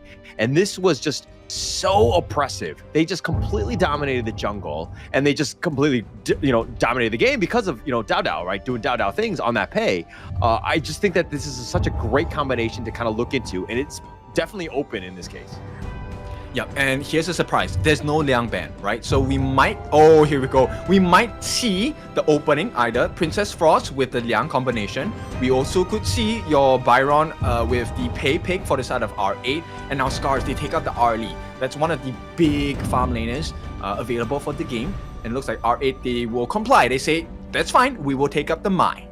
Look at how R8 are just completely focused in on Mfeng. They're like tunnel visioning the Luna and the Kung Bin. This is such a target onto Mfeng. He's got to be like, haha, look at them, just going after me. And it's like, okay, but what is the hero that he's going to pick here? I think R8 picking up the Mai will be great for Xenon. Let this man work. You were talking praises about him earlier, just being able to kind of be this assassin style mid laner and just kind of has that presence. But now SCARZ, they're going to go with the Loom and Dia. I'm really liking this bottom lane. Okay, you know what? I think Hanxing will be a great pick, but Fade is the consideration on their side. R8, I think it makes sense as well. R8's draft right now is actually going to be a very scattered draft, right? Mai Shiranui operates on her own. She's going to try and set up the team with the pokes as well as the As long as there's light in your eyes, night will never fall. Before the actual fight starts, R8 going to be in a much better position. Okay, all right. I mean, they're going to be in a better spot. I'm not 100% sold on, okay. If you're going to go with a fade like that, you're obviously all in on this one. And SCARZ right now need to figure out ways to kind of have that control. The Sun Tzu's a nice little follow-up to that with that set sail. Yeah, the Dia, I mean, I know it was picked earlier, but you do have ways to kind of control him. You got to stay alive in a way. But R8 with the Secure to kind of help support him. Basically, if Fade flies in, Secure is going to be in the backup on his flying carpet doing those Mulberry Power things. And you just might have this like wombo combo just instantly. Okay, interesting bans coming out from SCARZ, right? They're really concerned about the channel. Yes, a lot of plays over the channel probably will come into the later stages of the Pro League, right? But R8, yeah, like you said, tunnel vision. give Enfang the worst possible picks. Literally everything. And I mean, the Yuan is definitely an opening, right? It's like, okay, we just need to out-sustain you. I mean, yeah, if the Fade jumps on you, you can just kind of out-heal it. Potentially, yeah, that on Sorrow. You have ways. It looks like that's going to be the way that they're going to try to deal with this potential Fade here. Yeah, look, Yuan probably going into the mid lane, and R8, they're going for that execution style, assassin style composition, right? Pick off. Everything relies on the fact that Ryo Ichi needs to land those burning sun arrows. It's time to hunt. Yeah, I mean, there's a lot of pressure on this, right? You hit it, you just blow, you get the insta delete, right? I mean, look at my Fade, you know, and even my Yin to a degree just has that burst potential to be this really fast moving lineup. My only problem is that Ho Yi, who's going to be doing all that damage, is in the backside, kind of on the slower end. But walk me through this last pick here. Hanxing, it's a duh. Come on, man. With Ruthless Assault, he has so many anti-CC moves. He's able to maneuver around the map really quickly. He's one of the fastest split pushers in the game as well. So I like this pickup from SCARZ, and it fits perfectly into the playstyle of Enfang, right? He likes to go for those sneak peeks, right? Gives you a slice or two, jumps back, and the rest of the team will be able to back you up, at the same time heal you up for every risk that you take, right? That's the strength of the idea for SCARZ in this point. If Enfang makes a mistake, doesn't get killed, he's going to be able to be back in fighting shape really quickly because of Ochik. Yeah, and also it's kind of like this draft is really mitigating what, you know, the Fade effect, in the sense that, like, he gets you on the back line, he can kind of kill you. But if you have Yuan with that sustain, you have, you know, Sun Tzu with his set cell potentially just getting on out of there. I mean, you have outs. You're definitely not a sitting duck to the assassin from the shadows, so to speak. Yeah, this laning phase is super important in the mid lane, right? If they allow Xenon to snowball, this could go into a really quick and decisive game in this end of the series. But if they manage to kind of put a leash onto Xenon, I think this is going to be a very tough game for R8, and SCARZ might be able to edge this one out. Yeah, I mean, I'm liking the draft. I think that they're pretty they understand what the draft of R8 is going to bring to the table. I'm not 100% sold on the Ho Yi pick, and this is kind of why I favor the SCARZ lineup a little bit more, because I just feel like he's very, you know, his positioning, his range of where he wants to be versus those arrows, it's not always great. But the potential from R8's damage, the burst is really there. If they catch you out, you might just get insta-deleted. Yeah, this really comes down towards the farm. Can they life defend SCARZ? Because look, farm lane is already a lost lane. It is really difficult to play against ASD on the low. Yeah, he's gonna have a field day in that sense. But it looks like Glow and Ochik in the mid lane dealing with Xenon. I think that they need to kind of ensure that, hey, where is Xenon? Somebody needs to keep tabs on him, ensure that he's, like, if he's going to make a rotation, like that nice little knock up there, they're going to trade here. If he's going into the other lanes, I mean, it might be a bit of a problem because they have that game potential. Okay, there is a bit of miscomm on the side of SCARZ. They do not know that BX is already stealing on that column. And Enfang might be not pleasantly surprised here. Yeah, but they might get first blood. Enfang finds Majoj. He's stuck around a little too long. I think they'll be okay with that. The gold influx will be quite good for Enfang, but BX did steal those buffs, which might help him longer in the late game. Okay, both of them still has smite, so this is an important decision for both sides. And now he's being chased here. They have 3 members. They don't want to give this one up, and it looks like Xenon looking for that flank, trying to go in for this one, but that heart link away. Enfang continuing to stick. He's going to look to fight this, but he goes down. Just stuck around way too long. Glow is going to get blown up. Abdo making an appearance, and Ochik getting shot. All those arrows with the Mulberry power just barely missing. Okay, so it was meant to be an edging out of the competition, but now R8, they will find themselves in very strong position. They might be at risk of dying. Yeah, this is a tough situation. ASD now, although he has to flash away. He's not even level 4. He has the Flaming Palm. He's under the tower. And he tried to go for the Kachusen. Xenon, though, still in impact. ASD. Oh, here's Glow. He's looking for the revenge. They're looking to go over the wall. Ride the win from Majoj. She's trying to dash away, at least for now. Majoj gets under the tower. They will be fine. R8, get out of there. Okay, so very tense situation, and SCARZ just unable to find the punish against R8. So R8, every single overextension they've done, I think they have been rewarded quite pleasantly for it, right? I won't call it a handsome reward because look, The goal difference is just about, what, 300 at this point? So SCARZ, they still are in the game, but they need to make sure they catch and punish these aggressive plays by R8. Yeah, and they haven't really done that. And I think R8, you continue to do that unless you get punished. Here's the Mulberry Power over the wall, finds him, gets him with Shinobi, and Zeno makes the play.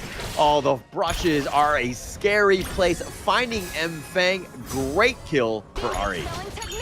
Yep, and R8 doing exactly what they need to do, right? Funnel that gold lead, that EXP lead into Xenon. He has the buffs on both ends, so he's going to be a monster at this point. And until he's shut down, SCARZ is going to have a very difficult time.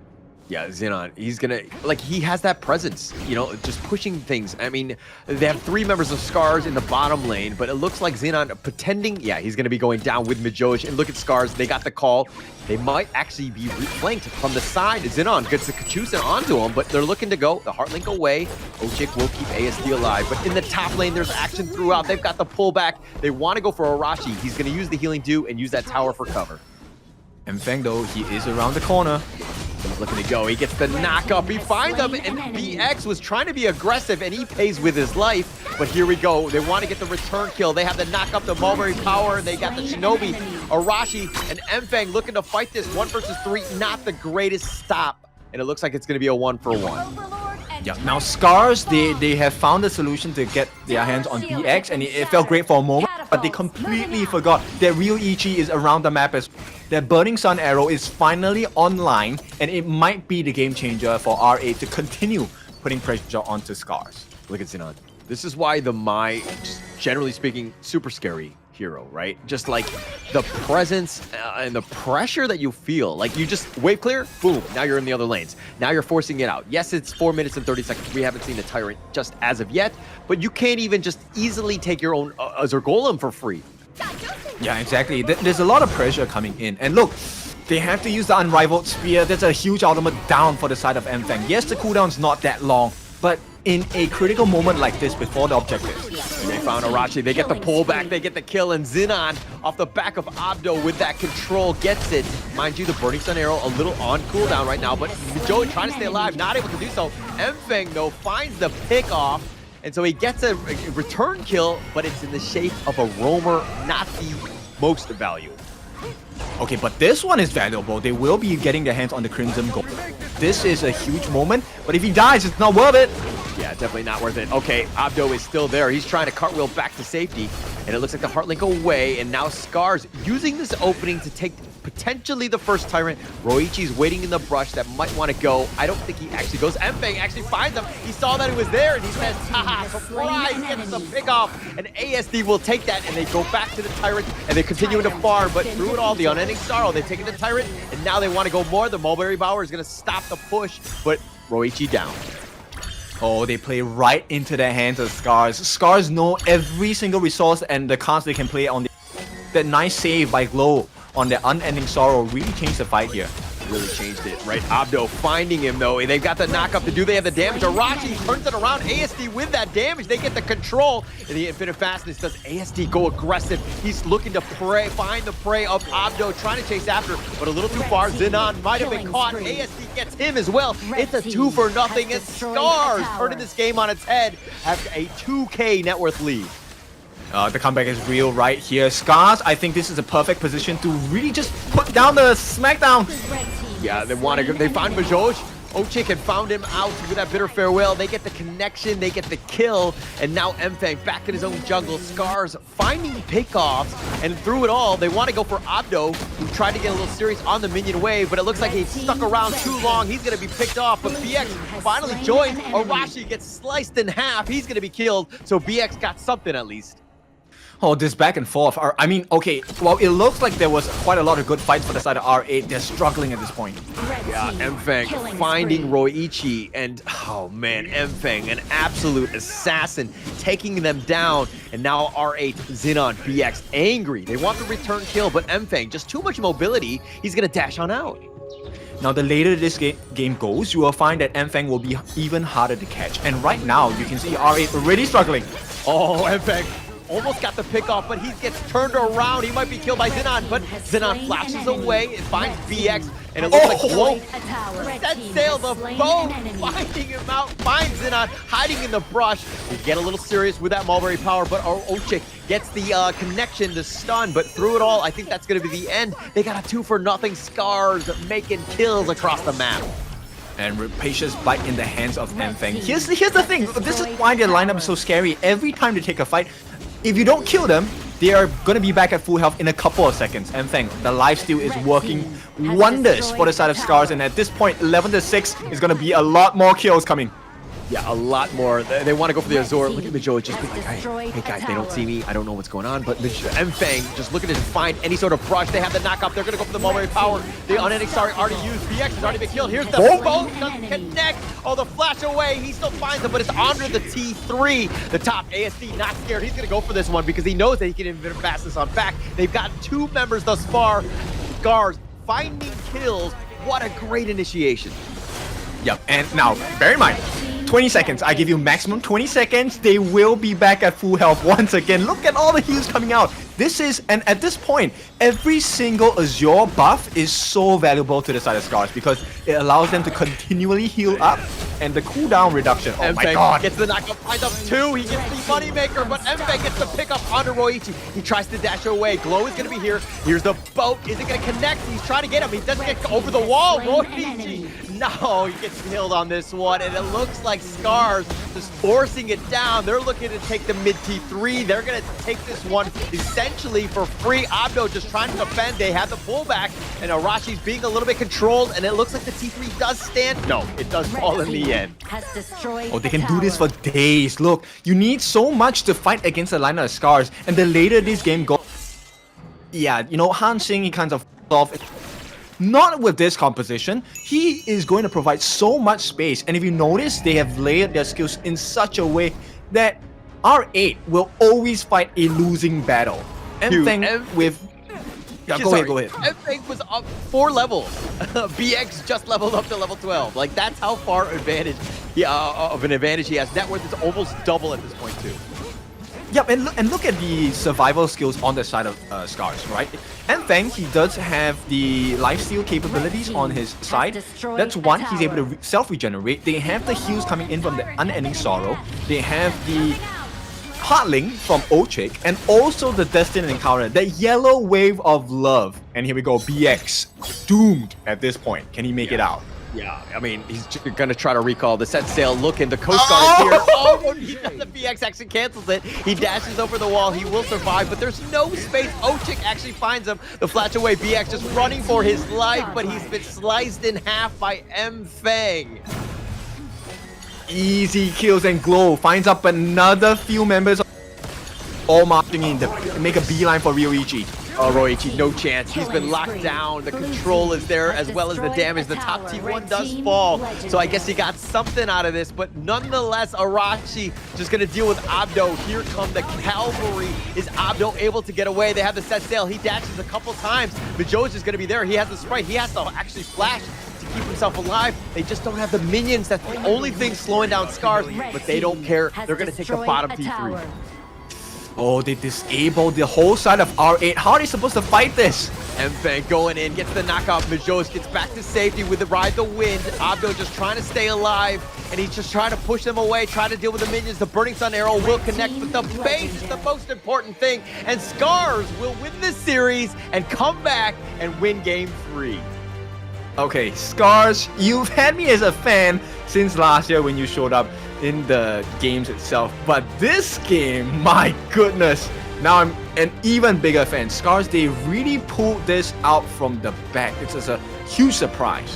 Yeah, like, they didn't panic. I mean, they were losing in that the early game. You'll see the gold graph that shows this, but they were able to be like, hey, actually, we're fine. We just got to let Enfeng do Enfeng things. He will eventually get all that net worth, and he'll just be able to just completely control the game. The biggest struggle by R8 is that why Fade was not as good is because they didn't have any space to really invade the enemy jungle. They had no T1s up until a very late time in the game, so they really couldn't get those pickoffs. Yep, and your concern was about Ryoichi on this. you were having concerns about how effective it's going to be, and it wasn't very effective, right? Because the Hou-Yi pick requires you to be in an advantageous position. You get to set the initiation, but when Hou-Yi gets initiated on, I don't care what kind of hero you are. Look, Hansing is one of the worst natural opponents against a Hou-Yi. Simple jump-ins, unrivaled spear, he can eat your ultimate every day because of the CC immunity, so it's a difficult position. And to make matters worse, there was so much health recovery on the side of SCARZ. It was a very smart draft. Yeah, very smart draft. I mean, it was pretty much won in the draft. It was like yeah, the early game was kind of in the favor of R8. They were able to kind of stick it to them, but you know, you knew that at some point they were going to come online, and it was going to be tough to deal with the SCARZ lineup because, again, Mfeng, Hanshin just on the back line, blowing you up, getting the mobility, and you had so much sustain from everybody else. But ASD 7-0-1, not to be outmatched by, I mean, Mfeng 8-2-8. It's going to be a bit of a race for that MVP, no? Okay, we know the MVP is going to be Mfeng once again. Hansing, I think he had one across the team, but I want to talk about the hidden gems. I think it is going to be Ochik as the hidden gem. The amount of heals he offered to the team was just so valuable. The Destined Encounter, it changed a lot of the fights. And you can see Mfeng, goodness me, close to 90,000 hero damage offered just by him alone. He was just like really on another level. Like, he's so scary. You gotta respect it. And don't get me wrong, RA was just like, we're gonna do everything in our power to maybe attack him as much as possible by banning out all of these jungle heroes. But in the end, he's got such a deep hero pool that he was able to just find, you know, even the Hanshin. You can't really target him so much, especially in a best of 3. But look at this gold graph, just completely dipping in favor of SCARZ. It's a slippery slope down, and I mean, R8, I really love this team. I've liked how they've improved over the months. But SCARZ, this game, they just took it by storm. And I mean, there was no comeback factor. Let's be honest, there was absolutely no comeback factor. You had to drag the game to Tempest Dragon to maybe even stand a chance on the side of... I mean, like, I'm wondering, like, if the wave clear was poor or whatever, but like, SCARZ was just able to do whatever they wanted. They were, consistently just like invading and like jumping into your base. I mean, it was like there was no safe spot, I would say. And you know, R8 got to the point where they would have pickoffs would happen, and they would just be constantly running, just right back to the base. They were just trying to, like, you know, hold hands and just try to stay alive. But you know, again, all because of the MVP that is Mfeng here. 8-2-8, 34% of the damage, just an absolute beast. I mean, I have to give props to him, but I also have to tell him that he makes my life difficult because he gives me so much inspiration in this game to play Hanshin. I'm gonna go in the rank, gonna get destroyed, but here is the proper way to play this Mfeng Hansing, doing so well. And one of the interactions you will see that really changes the game is the fact that, look, I think Mijoj on this secure pick is great, but because the Mulberry power takes a little bit of time to get set up, it actually also allows Glow and Ochik to get their ultimates off, which in turn hurts R8 so much. Yeah, but the biggest thing about it is that R8's lineup are just looking to burst you down, but SCARZ are like, actually, you know, all we need to do is just out-sustain you, right? The Dia, you have the Yuhan, you had just so many ways to just kind of keep yourself in the fight, where even if they tried to burst you, you would be able to survive. And that was a tough ask for R8 to kind of deal with. Yeah, a true professional can go for many rounds. That's the one that we keep our eyes for. And SCARZ definitely showed that we can fight all day, and however long it takes, we will take you down. Yeah, they were able to do it. I mean, this is pretty much the highlight reel. Like, again, BX gets picked off here, and it's just an all-out route. They're on the run. Mfeng finding just two-man stuns, the knock-up, getting the Roichi. Again, this is why I don't like the Hou-Yi, because he's just like a sitting duck. I mean, yeah, you have the Burning Sun arrow, but you got to be so far back. You cannot be in the front line, and it's, you know, not really where you want to be as a farm laner at times.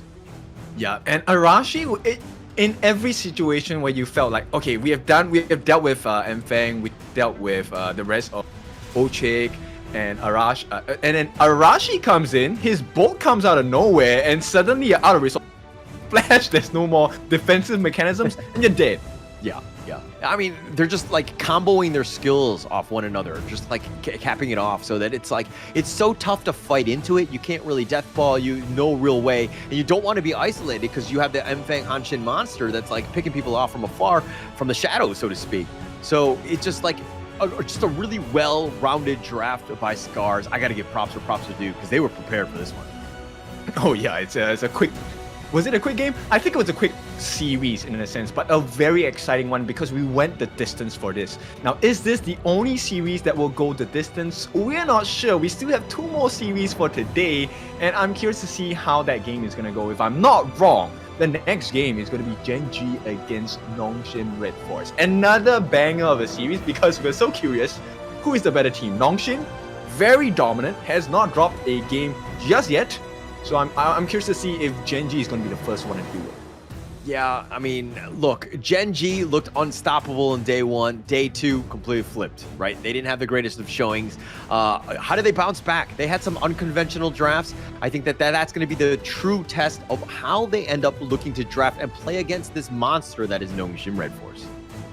Yeah, so with that being said, I think we still have a bit of time, right? So on Gen.G, I think there needs to be this mindset that needs to change for the game. But before we start talking about it, let's go for a break. When we're back, we will see Gen.G go up against Nongshim RedForce. We'll see you.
In Hero's Gorge, the base is the spring of life.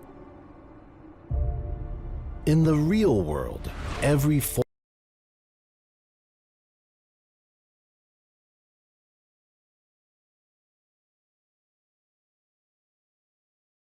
exhausted, heroes will lose their home. If ecosystems are destroyed, all life loses their habitat.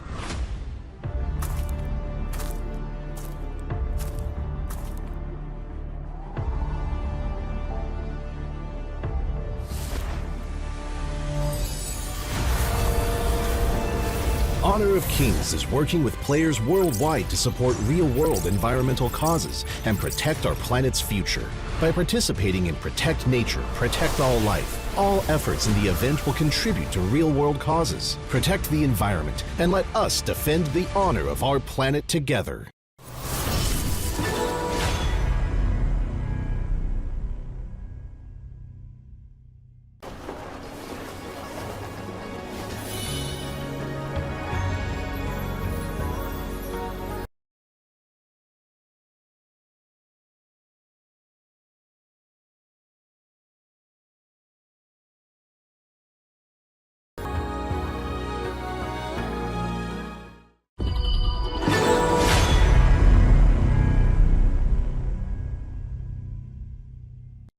Excuse me.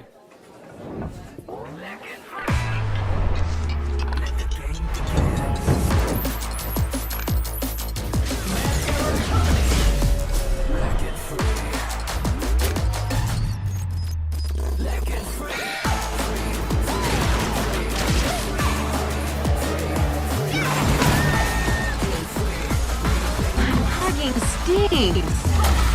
Victory. Yes, yeah. Another round. Sure, but how about a smoother phone next time?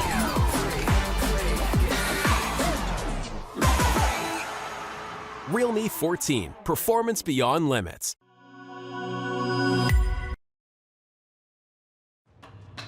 Welcome back. It is time for our third series of the day, Gen.G against RedForce. It's your favorite kind of tofu, Kindofu, and with me today is Ola. Now, if you've just joined us, we've had two major big series in the first half of the day. Right now, Gen.G versus Nongshim. What do you have, Ola? I mean, it's hard to go against Nongshim, right? I mean, they haven't lost a single game as of yet. This is the clear #1 right now. I mean, second place in Season 3. They just have a lot of good things going for them at this moment, right? There's just like this freight train that teams are really struggling to kind of have an answer to. That said, Gen.G Esports, if we're looking at the other side, right? This is a team that did very well on day one, impressed me quite a bit, but they kind of, dare I say, went back to their true form on day 2 as they had some questionable drafts, didn't do very well, kind of lost a series. Just not the greatest series overall by Gen.G yesterday. Well, not every day is going to be a winning day, right? I think that's what we all experience as well. So Gen.G hopefully learned from yesterday, and today they can bring up a wonderful performance up against Nongshim because it's definitely needed at this point. Now, Wawa, I think, is going to be the main guy I'm going to be looking at for Gen.G. I need to see if he's going to be stepping up and bringing some glory to the team. Yeah, I think that, I mean, Ray is always there, but Rock has been the guy, right? At the end of the day, he's been the for Protect 1. He's been like Protect the President. He's the guy that, is going to carry this team, right? But to what happened yesterday against SCARZ was that they were going like a pay Rock and let him jungle, and they put Ray with the Lian Po in just like the farm lane or just to deal with the lane. It was so awkward, right? It's one of those things where it's like, okay, if you want pay, I get it, but really, why would you not pick up another farm laner, let Ray maybe pick something else, or give him maybe another, like, it was just really weird. So again, I think Gen.G needs to go a little bit more standard, and you saw it in Season 3 too, where Gen.G kind of had these unconventional drafts. I remember that game. I think they actually won it, if I'm not wrong, which is why I think they had that shred of confidence right here. Yeah, but let's take a look at Gen.G's introduction video first. These are the boys from Gen.G.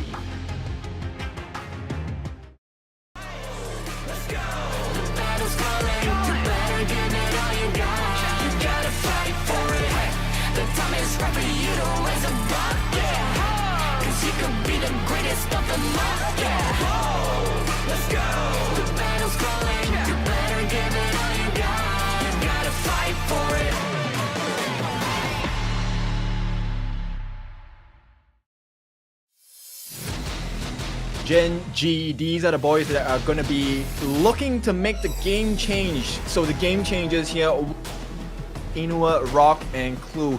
Now, these are the boys that will try their best. I think Inua is someone that has also caught my eye on the side of Gen.G. Hopefully, today will be an impressive day as well for this guy. Yeah, Inu does great in terms of the Yixing, the Ganon Mo. He had really just shown that his positioning has been, far leveled up from Season 3, right? I think that there's been night and day in terms of his performance, but they pretty much win on his performance, right? So they need to keep ensuring that he's got the hero that he wants. He's able to kind of keep his opponents at distance, stay alive, and use that utility that he tends to have. But let's look at the other side. It's going to be Nongshim RedForce here.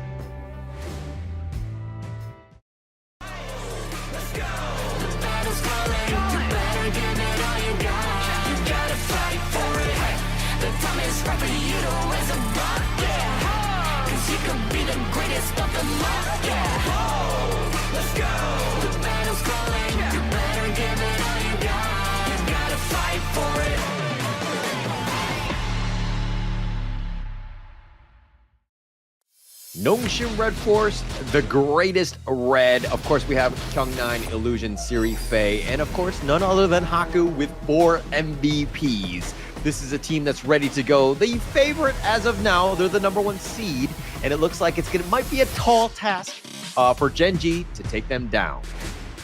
You know, we talk about the names striking fear into our hearts. Last time it used to be spicy some noodles were, but now the actual players on Nongshim are a team to be feared at this point as well. So I think it's going to be a great challenge for Gen.G today. Whether they can do it, I'm not sure. But all we know is we're going to get a great series here. Yeah, I think Gen.G is going to be prepared, right? I think that if anything, this is the one, the true litmus test in terms of how they stand, right? Because, you know, if they continue on and they expect themselves to be in the top 3 and to just play, you know, they're going to be playing them a lot more. So this is an opportunity to kind of test out strats, see what sticks, and really take it to Nongshim. There have been some cracks in the armor. Nongshim have not played flawlessly this KME, and there have been opportunities. That said, Nongshim still have yet to drop a single game. Okay, but Nongshim this time, I think they pick up the red side, right? If I'm not wrong. No, it's a blue side. So they will have the prio pick, and I think Gen.G, they want to take a look at what Nongshim has in store for them first. Yeah, I think that they're gonna kind of start things off, target, you know, Rock at this point. I think that he's probably the one guy you really want to target from Nongshim, try to limit what he can do, and the team has a hard time when Rock is really not getting that farm. Yep, now these are the brains behind the draft, YK against Shishuai here, and I think so far both coaches have done phenomenal. A little bit of unorthodox drafts coming out from Shishuai, but I like that confidence, right? I like that creativity as well. Now Nongshim, actually they look at disabling Inua as well. Yeah. It's great ban. I think that Ganemo, you don't normally see this in the other one, but again, Inua, it tends to be like he's been an all-star on the Yixing and the Ganen mode. Take out one of his heroes, make them a little bit more one-dimensional. If they go with the Yixing, it looks like Nongshim are kind of being prepared for that, but instead they're just going to go with the Gen.G to start themselves off. Very safe pick, I would say, you know, like a Hyundai at the end of the day. Okay, but this means Nongshim will probably go for those tanky jungle meta, right? It has to be an Ogren maybe being teased, because Gen.G, he needs a bit of space, he needs a bit of time and safety so that he can actually get the damage in. But Gen.G, they know what's going on. They snap pick that Ogren straight away. Yeah, and look, Nongshim did this yesterday against SCARZ. SCARZ picked up the Ogren. They thought they had a far superior draft, but you know, you're talking about the Agudo counter, which just kind of hard stops him. Haku had an amazing game against Mfeng's Ogren, but it looks like they're going to go high-flying Luna Haku to the rescue. Okay, so we talked about creating space for Siri on the Gen.G, and what better way to do it than a Luna? And if they're gonna pick up the Sunse as well, there's gonna be a lot of chaos on the side of Gen.G. That's #1, because you have to deal with a Haku Luna, but at the same time, the lockdown by the side of Kyung9 or the Sunse are gonna be very valuable in the team fights. Yeah, and I think that this is going to be a huge one. Wow. I mean, setting up yourself for success with the Sun Tzu as well. The Kyung9 special, just an absolute beast on that one. Okay, Xiao Qiao. I like this. I don't think they're going to lock it in, but I can see where this thought process is going to be, right? Okay, they do lock it in. Right. Blossoming Fan, very good at making the wave clear. Her second skill knockup, I think is going to be very valuable when dealing with Haku. That time bot could be in conjunction to try and get Wawa to get the whatevers and to get serious to really burst this Haku Luna down. Yeah, look, we don't see too much in Zaqiao, if I'm going to be completely honest. I think that this is the first one of KME thus far. But seeing this, the potential with that mid laner, you need a little bit more control, a little bit more utility, kind of lock things down. The Luna could be just, you know, again, very fast and very mobile and on top of you. So you got to play, you know, on a knife's edge, so to speak. Keep yourself alive, get that stun off. You do so against Haku's Luna, you're going to have a good time. Yeah, it really punishes the over-aggression, right? Especially if you don't expect that there will be other members on the side of Gen.G when you approach Inua. You could be surprised, and it's not going to be a good one.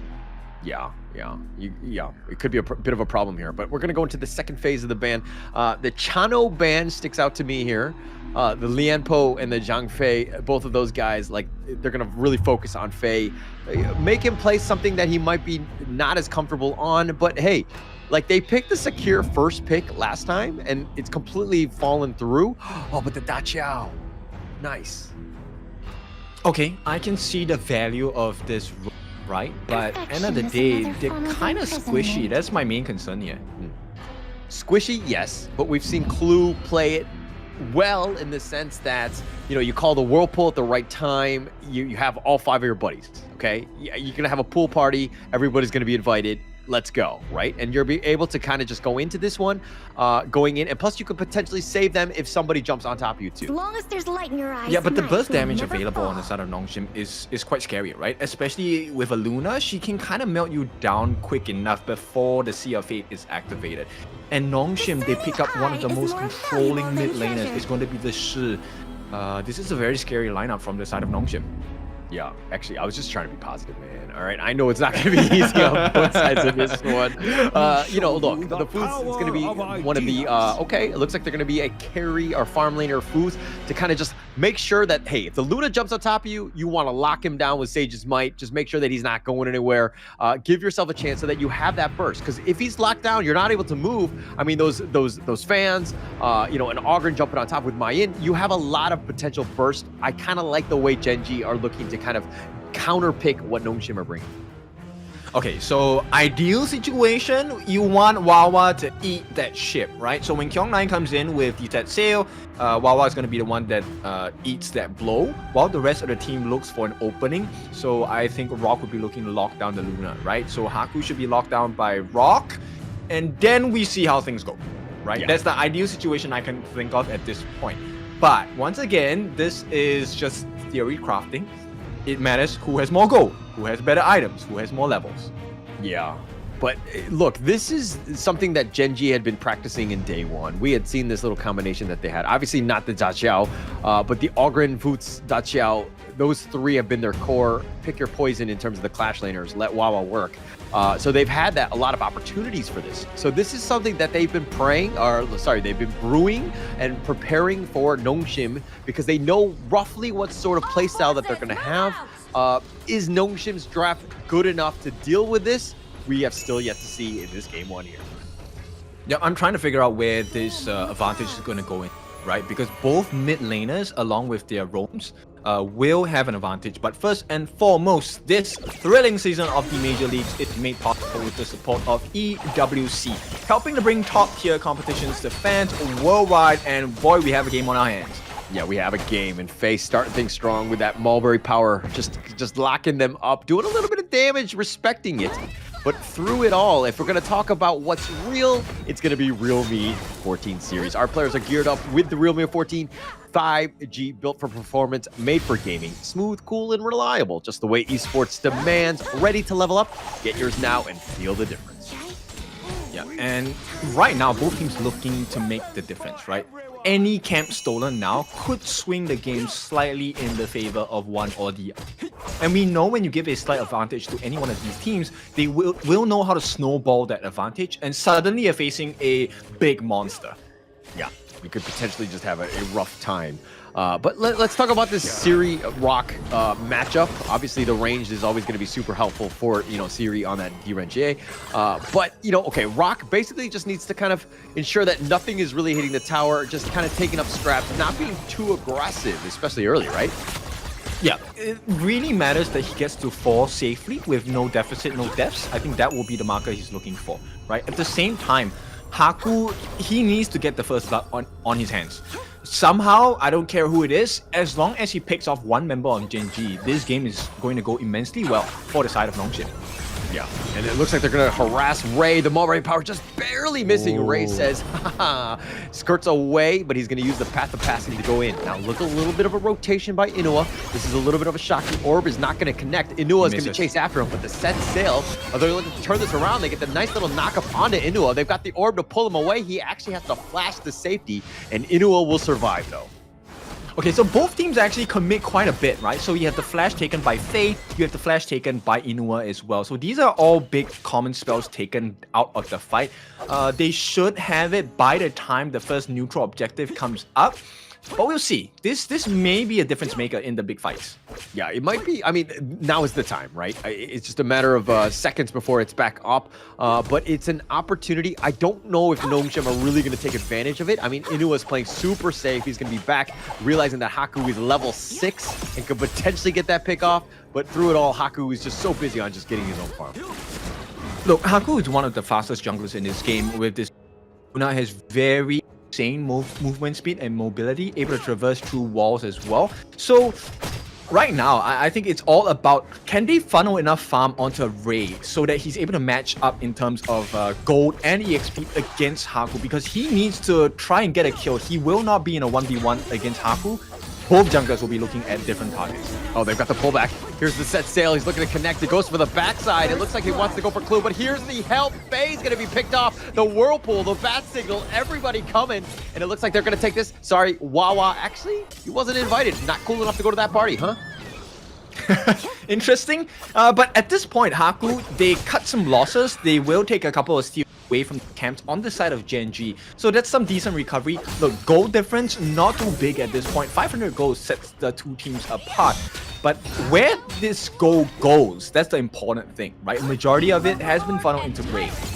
Yeah, a lot of it. I mean, that's pretty much, again, your win condition on this one. Like, in terms of damage, you have Inua, which is going to help. Tyrant looking to be started here. Rock just goes with the Sage's might. They already take it, but Ray gets the Tyrant. Kyung9 continuing on. Rock is in a bad spot. He gets out with the Sea of Fate. He gets teleported. Ray not as lucky. It looks like he's going to be killed. Yeah, it's not a good situation for Gen.G, but it's lovely for the side of Nongshim, okay? So not only do they get the kill onto Ray, hang on. Oh, Haku just dashing and just going in. Wawa gets a little serious. He's going to chase after. He gets the pullback, and Haku will be killed. And he did trade with Clue. Not the greatest of trades, though. Yeah, okay, look, I still think it's in advantage to Nongshim. Number one, because Siri is the one that got the kill onto Ray. So this is going to amplify his farm. Look, he has a slight gold against Rock. And until Rock recovers in terms of itemization for that tank strat that we have seen him play multiple times across a few days, it's going to be an easy game for the side of Nongshim. Yeah. I think they just need a little bit of time. But, you know, again, Nongshim just able to find farm and to extract whatever sort of net worth they can. They're doing such a good job of it, right? And even invading the enemy jungle, just making things uncomfortable. Haku has been a beast. I mean, he's up 800 gold in terms of the net worth lead over Ray. He's been able to just find farm. And, of course, they're funneling a lot of it to him, though. Of course, Haku is the win condition here, because Haku will access the backline. It's never a Haku versus Ray. Oh, they're gonna go. Rock, Sage's might, finds Faye. Illusion is gonna be there. He's been pulled back with that corporal punishment, but here's the help. The Whirlpool, Sea of Fate. Rock says, all right, we tried, I'm out. But here's the set sail. He's looking for that side attack. Does connect, and it looks like they've mostly shrugged it off. Clue, though, is gonna be taking that one out, but through it all, nobody dies. Beautiful positioning. So both teams understand the strain that they have to deal with, right? And at this point, they don't allow Haku access into the backlines. So they're going in. Oh, what a nice play! But Faye somehow surviving. Wawa's gonna be killed. He tried to get serious. Rock is chasing after him. He's got the corporal punishment. The Sage's might, and they find Kyung9, so they did get a return. It's a Clash Laner for Clash Laner. Oh, this game is so back and forth, right? The goal difference is never anything than 1,000 at this point. And Gen.G, they're holding on. And Nongshim, every time they make a good play, Gen.G says, no, we're gonna wanna. And Gen.G, we're gonna be prepared, right? This is the one. This is the, dare I say, rivalry. They want to kind of ensure that they have this. Again, the true litmus test on this one. Gen.G really want to stick it to Nongshim here, and they're going 50-50 with them. Yeah, they really are. At this point, the only difference maker so far is that nobody has successfully gotten the kills that many times onto Haku. The moment Gen.G is able to consistently lock down Haku, you will find Nongshim start to struggle in this game. Yeah, and at some point, I mean, Haku needs to be careful, understanding where Rock is. I mean, Rock needs to save that Sage's might for, you know, Haku when he sees him. But again, I think Rock has done a good job thus far of just kind of being aggressive, and then you have that Sea of Fate to get on out. And Haku is here, finds Rock at least to start. But here's the Whirlpool. The reinforcements have arrived. Here's the boat, only connecting on the backside. They find Haku and he gets picked off. Ray gets that one, but Inu is going to be killed in return. Kyung9 gets Corporal punished. He gets sucked in, and Rock through it all. It's going to be a 1 for 3 Gen.G, 3 members down off a double kill of Kyung9. Yep, and on the backlines, they actually get rid of Ray as well. So you can start to see the difference. Siri at level 11, he's starting to hit those power spikes. And Nongshim, they're so adept at playing the whole map. You're talking about this to me the other day. Nongshim, I think, have improved greatly in their macro game. Yeah, they've done a good job. I mean, they've been always super smart of that game sense of understanding where the lanes are. Like Kyung9 is backdoored, teams, right? He's whenever that opportunity is available to him, he's definitely taken that when it's been given. But through it all, Nongshim, very smart with understanding how things are going to go. Yes, Haku got jumped on, and you're thinking it's terrible because the whirlpool had been called with all those team members. Nongshim were there to answer the call themselves. Yep, they're starting to pull ahead at this point. It's a 2,000, close to 3,000 goalie go the side of the strongest champions from JPKR region at the moment. And Gen.G, I think they're struggling to find their footing in this match.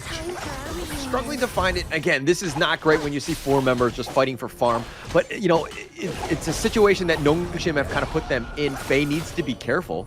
This Azure Golem is potentially going to be a huge team fight. Haku's looking to go in. He gets the pull back with that Crescent Pull. Here's the boat connecting on, and it does end up killing Inua. They do have the damage, and Wawa's going to be killed as well. They've got 2 members down the Sea of Fate, not able to keep anybody alive. And now Nongshim knocking on the door, take the bottom T2, and they want to go for more. Yep, I think Nongshim are putting Gen.G in a very tight situation. They're forcing Rock to play reactively. How fast can you react to me to get your Sage's Might down? And yeah, it's not looking so good. many. Not looking good at all. Kyung9 over the wall with that orb. He pulls it back. The Conductor of Souls not going to save you, my friend. Ray is down for the count. They take the bottom T3. Now they want the mid T3, but Kyung9 is a little on the low end. Inua is back up, and I think that they will disengage at this point. Yep, this is the new and improved Nongshim, right? They're so good at knowing restraint. They know when to really push and set up the ante and kind of say, okay, this is a risk that is okay for us to take. And because of this positive trait around the map, in terms of kills, in terms of objectives, this is how Nongshim wins. Even if the draft isn't in their favor, look, another kill, easy peasy for Kyung9. Yeah, Kyung9, he was actually just busy farming. Like, he was trying to hit the minions, but Wawa got in the way and he got killed. I mean, he just 1v1'd him, took him out. Kyung9 even takes the tyrant here. The guy is turning into a monster here. Nongshim playing so well, pushing it to the limits. They're up 6,000. Yeah. Oh, look, this minion wears clothes. Okay, I'm gonna get this big-ass minion on my side. Yeah, he's gonna take him out. I mean, Kyung9 is just like not scared. I mean, he's a beast on this Sun Tzu, right? Just taking things out. And, with the bottom lane pushing constantly, it's gonna be a lot of pressure for Gen.G to hold. And now the top lane gonna be going on the top T2 here. Yeah, they're just bubbling under. This is a boiling pot of oil. Oh, Faye, forward power connecting on 3. He's got it with the set sail. They have the damage, and Clue has already been killed. They've got Rock as well. They found him, but Kyung9 is down as well. So they've traded for 3 members for 1, excuse me. They've done well. Nongshim are going to look to take the mid lane. The bottom lane has the super minions. It looks like they want to kind of end this game. Potentially, they have 2 lanes of waves of minions, excuse me. They have it. Ray going to get knocked up. Faye goes golden. They're going to go for the base, but they're going to take Ray on the way out. They take the base, and Nongshim strike first. Oh, painful experience for Gen.G, but a lovely game for Nongshim. What a performance. They understood the win conditions, and it was so clear. Haku, one of the catalysts for the side of Nongshim, and boy, did they funnel that goal well. Yeah, I mean, they just took it out. That was a scary game by Nongshim. I mean, you thought that Gen.G had the right counter draft, and they were going to be able to kind of deal with it, but it was just too much. They were just overwhelmed. It's like, okay, if Rock was able to kind of isolate, find the Haku, get the jump on him, it might have been a completely different story. But through it all, Nongshim were like, no, we initiate, we dictate where the fights are going to happen, we get the pickoffs. Here's the scary thing, right? The actual win condition, if you notice throughout the fights, wasn't about Rock getting the lockdown with the Sage's Might. It was also not about a Death's Precipice from the side of their jungler. It actually came down to Inua's farm. He was in the best possible situation. The reason why they picked the Xiao Xiao there was because they wanted the ultimates and the Blossoming fans to really hit on all of the different members on the side of Nongshim. That will allow the Seer state to be used fully on the side of Ray. But that did not happen because Inua was so far behind in farm and itemization. Yeah, he kind of struggled. Not a great, first time using the Jia Xiao to kind of start this series. But it was a good idea. To be honest, I think that if you're looking at it, that is the one hero that really sticks out to me. It seemed a little interesting as of why they would want to go for that now, especially going up against this type of lineup from Nongshim, where you had a set idea or a set counter, and then you're like, hey, Jia Xiao will take us over the edge. I don't know about that. I mean, this is the stress of drafting against Nongshim, right?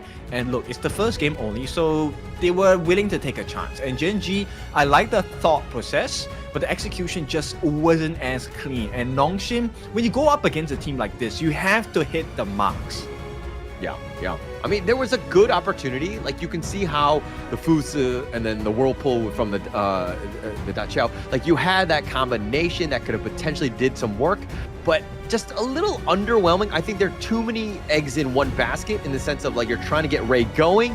And I would have preferred a more traditional farm laner. Let Rock also be the carry in this case to really give your team a chance. Yep, I agree with that. I think they took a risk with the Fuzi farm lane strategy. I like the idea of it, but the execution is really difficult, especially against a team like Nongshim, right? They were willing to take the 5v5s. That was the surprising things, right? Most teams would have just run with their tails in between their legs and said, no, we don't want this situation. But Nongshim understood the strengths of their draft. And in fact, Kyung9 was always welcoming of that Eye of the Whirlpool. He was like, hey, you guys, I'm on a Whirlpool. This is where my ship fits. And he comes in, sets sail, right on. And this one is once again a Haku special. Haku gave the team the start that they needed. Everyone gave him the gold. He multiplied it for the rest of the team, and everyone benefited off of this MVP performance by Haku. Look, number 5, right? I'm keeping track, right? Because Haku has been the number 1 guy in terms of this Nongshim squad. Oh, look at that boat. I mean, connecting. Kyung9 doing so much control. And then you have the rest of the team, like with the Mulberry Power and the nice little combination. But it's all set up by these boats. Haku running in, just making a mad dash, not even scared. Gets clue. I think he actually dies here. Wawa does get the return kill on this one. Illusion not able to keep his brother alive. Illusion, shame on you. Okay, if you want to find Dash Cat, well, but with that being said, I think it was a good idea. And I want you to notice that way that Illusion plays. He's really stingy with the use of his Silky Beauty, right? He's not just throwing his skills out. He's looking for the priority target to be able to slow down the damage coming in from the side of Gen.G. Yeah, and look at how long Haku just kept them in that fight, right? Which was enough time for Kyung9 to turn this around and somehow get a triple off of that one. And they were able to just completely change it just because Haku survived and the call for help was there. The set sail so good, set it up, Inua, all that damage, that control, utility first, all damage, all down for the count. And then now you're trying to defend with 3 members, an impossible task for Gen.G. Yep, and this is the situation where more becomes less, right? Because, look, Siri free hitting the entire fight. He's untouched. There are moments in the match where, look, Wawa is trying to catch him, but Wawa has to deal with other things in the battle. So, Siri, his life is so easy. Yeah. Oh, you're a poet and you didn't even know it. But boom, that's going to be the highlight of this one. I mean, just completely turning it on. Like this is the Nongshim special. They're able to do it, again, off the back of Haku here. You're looking to kind of limit what he can do, but man, he could just pick up any hero. But we're going to find out if Gen.G can bounce back. But first, we're going to take a quick little break.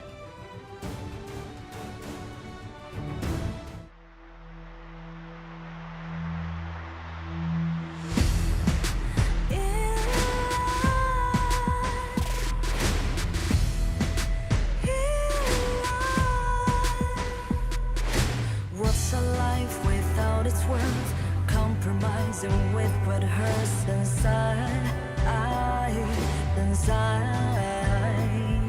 When you let fear decide your fate, you don't choose which path to take in life. I'm finally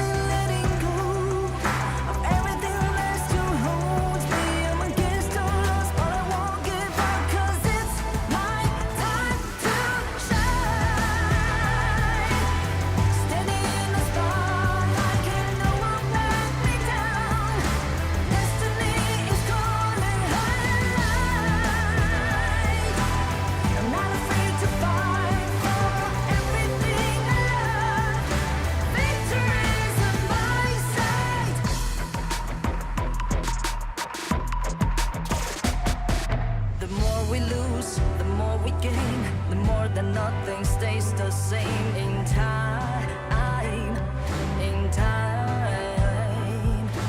can love ever, can't forget. What you see is what you get. Sometimes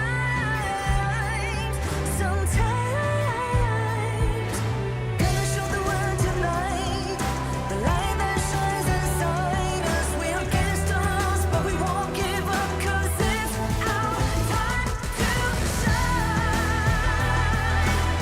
Standing in the spotlight, can no one back us down. Destiny is calling high and light. We're not afraid to fight for everything we love. Victory's on our side. Takiki takiki takita. Takiki takiki takita. Takiki takiki takita. Takiki takiki takita.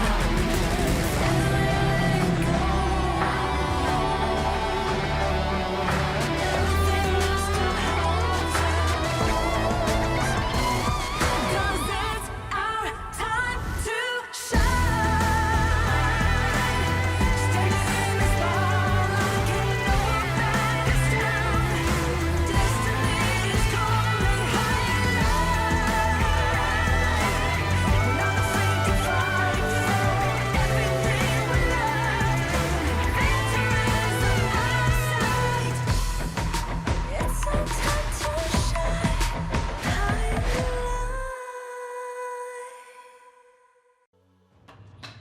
Welcome back. It is going to be the second game of our best of 3 series between Gen.G and just come in. Nongshim are leading by 1 game. Now, it is your favorite kind of tofu, Kindofu, and with me is Hauler. Yeah, I'm super excited for game 2, right? I'm expecting Gen.G. They tried to, they came in with this strategy in mind to kind of lock down Nongshim's high-flying Haku. Was unsuccessful, unfortunately. I think that they're going to go back to the drawing board. Again, this is a team that I would say has the most unconventional drafts, Gen.G, so they're kind of exciting in that sense of like, what are they going to bring? Like, their strategies are so crazy. Yeah, exactly. And it's only the 3rd day, right? So I think there's plenty more exploration to be done by the boys. Now, the question is, look, how many times will you want to try? Because this is a professional league. You have quite a bit of time, but you don't want to lose too many points as well. Yeah, and actually Gen.G, regardless of outcome, will still be in second. I mean, it depends on game differential and like maybe the tiebreaker, but they're going to be second or tied for second, potentially third. RA dropping as well against SCARZ, and so now you have a bit of a rat race for the top 4 at the moment, with SCARZ kind of overpassing or taking it to R8 Esports. So it's going to be interesting to see how today and the rest of today and tomorrow go, because again, it's almost anybody's game to get into the top 3 for that Group S.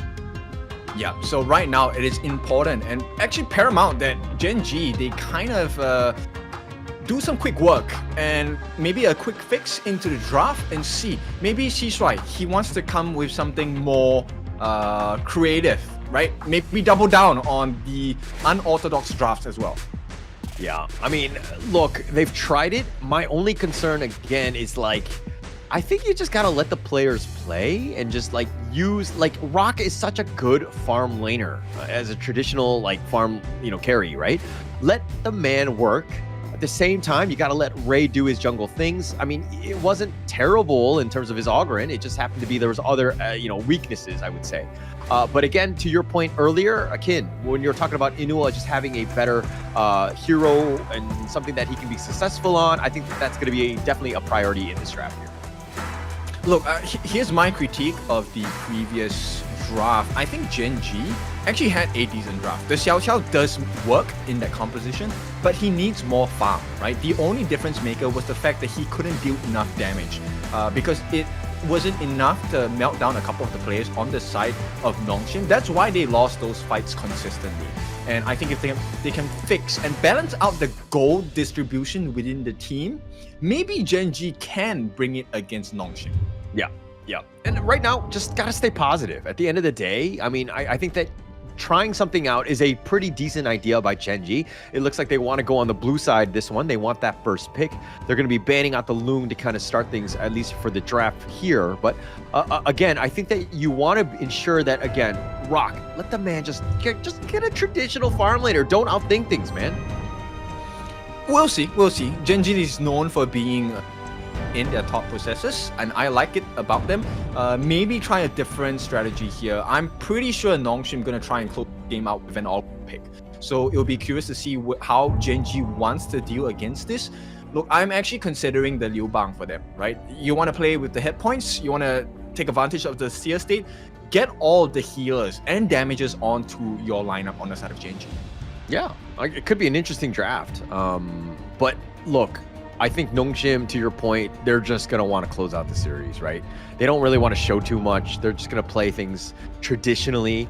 They haven't really, I mean, they generally speaking have like set templates in mind in terms of like hero picks and just the way that they counter, but it's been more about the players than the heroes, in my opinion. Our paths I think Nongshim at this point fate. might steal up the gun and Mo, maybe. Right? Diadea gun and Mo, this is a combination we've seen Gen.G to a T as well. But Nongshim, they will start off with the Dharma pick, maybe complement with, okay, Ogren. Yes, they definitely want to secure that first. Yeah. Dharma, Ogren, looking very strong already, especially with Haku on there. Oh, no, they're going to pump fake it. They're not going to actually go with it. They're going to potentially go with the Lian Po instead to just kind of deal with the Diadea. I mean, it has a little bit of control, has pretty much everything you want. I kind of like how Lian Po is kind of joined the meta, so to speak. Yeah, he's very disruptive, right? And here we go, Gen.G gonna snap pick the Gun and Mo along with the RD. They will definitely lock this in. I believe there is no debating coming out from these boys. Shishuai here giving what he thinks is the best combination available for the Gen.G side to take a win against Nongshim. There's plenty of damage, good mobility, good heals as well.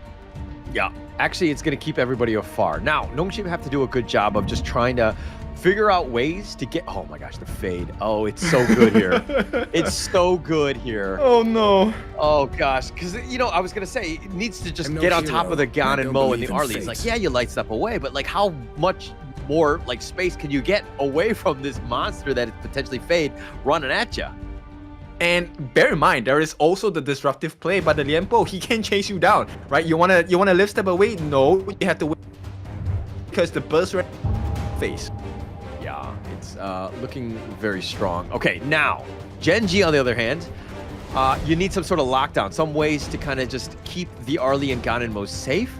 I would say, you know, some way to kind of put Ganonmo in your pocket or just keep him in the fountain, I guess. He could just stay there forever and just stay safe because this fate is gonna be so scary. I don't know what to do. Yeah, and look, Gen.G, they know that the mid lane matchup is super important. Anyone needs the farm. They're gonna take out the secondary burst mage available. That's gonna be a Nua. Now this is gonna leave options for them. Do they want to explore crunching down on the farm lane? That's the question here. And Nongshim, I love this ban. You need a tank on the side of Gen.G with mobility. Kaiser is not available anymore. Kaiser or the Menki, they went all out there like, hey, I know your weaknesses of your draft, right? How are you going to protect the squishy guys? I mean, when my fade is jumping on top of you, you're not going to have an easy time. What great bans right now by YK. Okay, Gen.G, they're going to finish up with the Yixing ban. Like it as well. Yixing definitely with the chessboard. If you manage to lock up these three members, Rock, Clue, and Inua, yeah, game is damaged. Yeah, whoever you pick will be melted down. And Nongshim, no! They pick up the channel! This is a horrendous situation for Gen.G.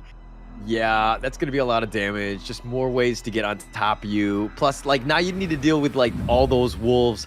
Not the easiest time. Okay, the Dian Wei, definitely tanky, and that's definitely going to keep you alive.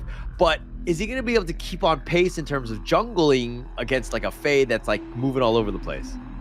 He's not going to be looking for Fade. He is probably looking to melt down the Lian, who's going to be in the forefront of the fights because he's going to try and access the backlines, right? So it comes down to Ray to be able to stop and hopefully melt down this Lian Po when that fight occurs. And here we go, Liu Bang told you about it. You need the heals, you need the stuns and the burst.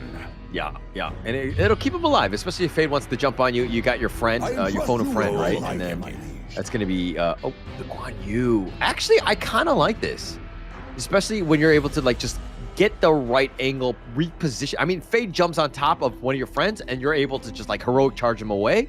I think that you might have a good time, but again, it really comes back to Wawa and just being able to be the Johnny on the spot to be able to find Fade through it all. Look, okay, let's talk about the Guan Yu first. Our dear horseback rider, great, but he's gonna suffer in lane against the Dharma. He is gonna have a hard time against Kyung-9, okay? In the mid lane, the moment Inua has no flash, you can expect Illusion is just going to fly in the sky, and that's the last you're gonna see. Yeah. I mean, it really comes back to that. I mean, look, I know what Gen.G, I think that their draft, if you're looking at the individual heroes in a vacuum, I think it's going to be nice. But I know that Nongshim has the Haku factor, right? If I'm just looking at Fade, like even an M-Fang Fade would still be a monster. But I think Haku on this hero could be even more scary, which is my biggest worry for Gen.G, because they have to keep 3 members alive, and it might be tough. Yeah, it's going to be extremely tough because there's a lot of entry points coming in, and here's the thing, Nongshim can actually poke you pretty hard. You have a Fade, you have a Shangguan, you have a Chano, a lot of long range abilities to kind of poke your health down as well. So positioning is really important, and to be honest, I don't think they really have the best initiation tools. You have Bitter Farewell, you get 1 target. What about the rest? Yeah, so I mean, look, I think the Dian Wei will kind of be up front. Ganemo kind of couple blades, like poking and prodding. You don't really want to commit too much and then let the fight happen. Let Dian Wei kind of attract him, and then the Guan Yu will kind of secondary initiation. I think that that's got to be key, right? And just kind of control. But the initiation options from Nongshim with like the Dharma, the Fei, the Shangguan, all of these guys could be in your face in an instant, which is super scary. Yep, so many areas in which could expose Gen.G's weaknesses. Number 1, if Kyung-9 gets a kill onto Wawa in lane is over, right? At the same time, if Nongshim get first blood, game is over. So, yeah. I don't know, there's so many that Gen.G have to protect themselves from.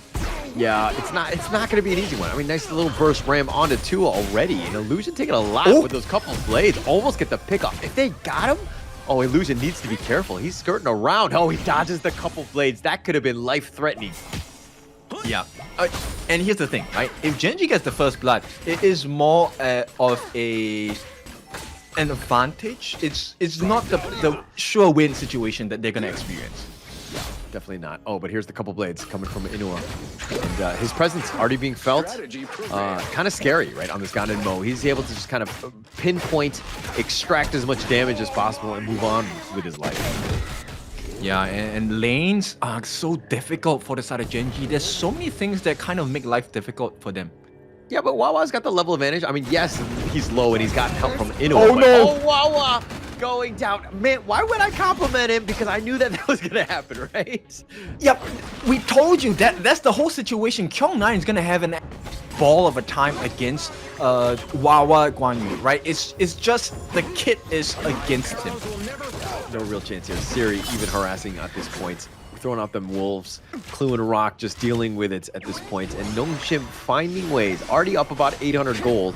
And Siri up in front. Just threatening at this stage.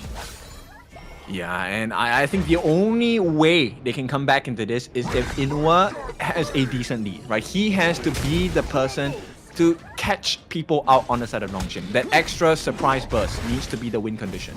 Yeah, he's in the bottom lane though. And I mean, Nongshim realized that he's somewhere nearby.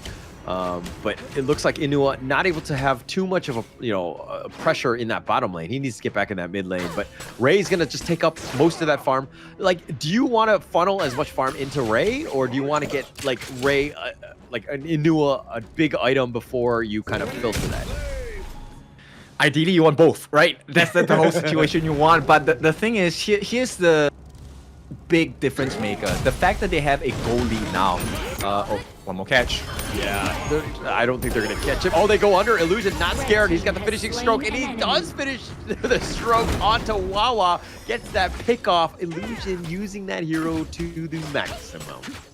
Yep, unfortunate. And Wawa actually pulled him back into range so that the finishing stroke could hit him. So unfortunate at that point. And Vision Score, you can see, it's going to start ramping up on the side of Nongshim because they will be able to traverse the map much faster and with more safety as well. Oh, they almost got Inua. He has to actually flash away. Haku's just looking to dive in, doing some work, but Haku in a bad spot, and Inua makes him pay for being greedy and trying to go for him. Okay, so that's a glimmer of hope. Inua getting the kill, he gets the buffs. Oh, bad Wawa. Oh, Wawa getting gone on yet again, just having a tough time. Illusion and Kyung9 just making their impact. Yeah, I think they have identified where is this gold barrel, right? At the end of the rainbow is. This gold pot. Okay, well, first off, I didn't even know there was a rainbow, but yeah, okay. I think that Wawa is definitely the target you want to be hitting. He has kind of struggled at this stage. He's level 5 to Kyung9 6. I think you can just let him solo at this point, but Illusion just having such a good time with just farming. He's consistently going in that top lane. Yeah, and Kyung9 now about 1,000 gold ahead of his counterpart Wawa. Hang on, nice burst ram. He's gonna find Rock, and they do end up getting the kill. They looking to go for Clue as well. He's trying to stay alive, but the wolves all over him, and they hound him down. He gets a double. The wolves hunt in a pack, and right now, Siri with that kill, he's gonna have his farm at 7 ready against Rock. This game is not looking good. Not looking good at all. Illusion being aggressive, finding Ray that was trying to go for the finishing stroke, but Inua tanks some of that. Haku maybe over the wall. He's not going to actually commit for this one, but Faye is there. Haku will just invade the enemy jungle instead. Rock on the prowl. He's trying to go for him. Kyung9 finds Wawa instead. He should be able to solo him, but through it all, it looks like Siri and Faye will push them away, and Rock just goes back into the lane. There's too much of a goal difference at this point. Close to 3,000 in accordance to the side of Nongshim, and they have plenty of damage. Ray is not tanking. Inua is unable to get the proper positionings to get the skill shots down, unfortunately, and that is a big difference maker. This is Faye. Look at Illusion. Both okay, of them. okay. Oh, solo. He leaps away. He's fine for now, but they take the top T1. Gen.G almost getting that pick off. That would have been great for him, but it looks like they see the nuke at the top, and they're going to look to just rush this Tyrant down as quickly as possible. He's going to show up. He wants to go. He's going to fight 1 versus 4, but he's going to be killed. A little too greedy, my friend. He's quite greedy this few games. I'm not sure what's happening. Yeah, this is the but he gets up with the truth. He finds Rock. Oh, the double from Kyung9. And the finishing stroke from Ray. Wawa's going to join him, but all in all, Kyung9 made him pay. Yeah, a good trade, right? And at this point, it's a horrible situation for Gen.G because look, Tiwi is once again free farming, and until they are able to get a kill on him, maybe this will... Oh, Siri, flash away. Ray almost had him. Kyung9 looking for revenge. He smashes into the wall. He gets him with the formlessness. Here we go. Ray taking a lot of damage with that enlightenment, being controlled, and with those fists of fury, it looks like Ray trying to just farm up, but Kyung9, I think, has his number, does get the kill. And the Trevor smash, Illusion is down. Wawa somehow gets smashed in, and it looks like they're going to take Haku dies yet again.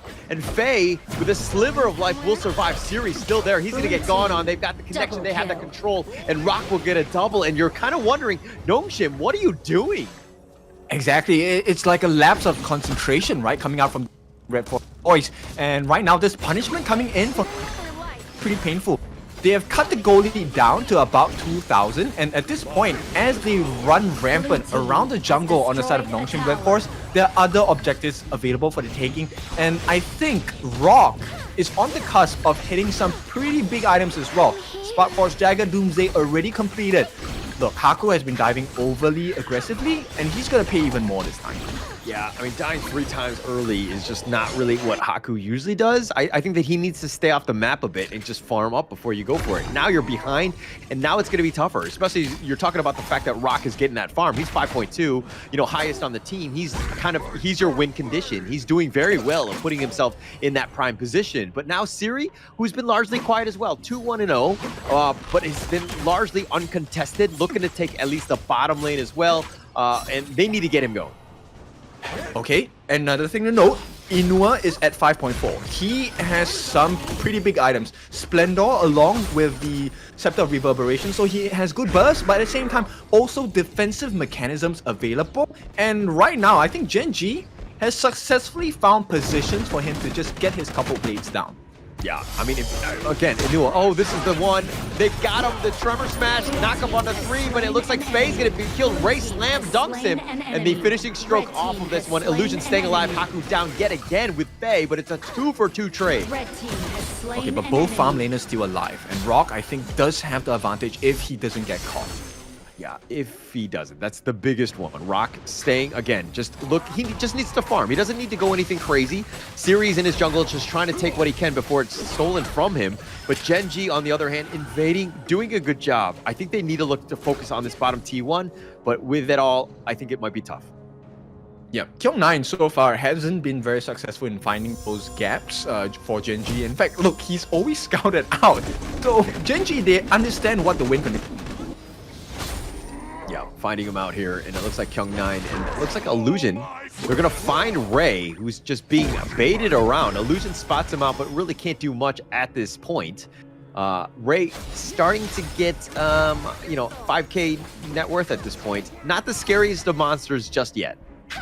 Yep, and unfortunately for the side of Nongshim, Illusion is starting to fall behind a bit. He has nice items, he has lifesteal, he does have a armor pierce as well.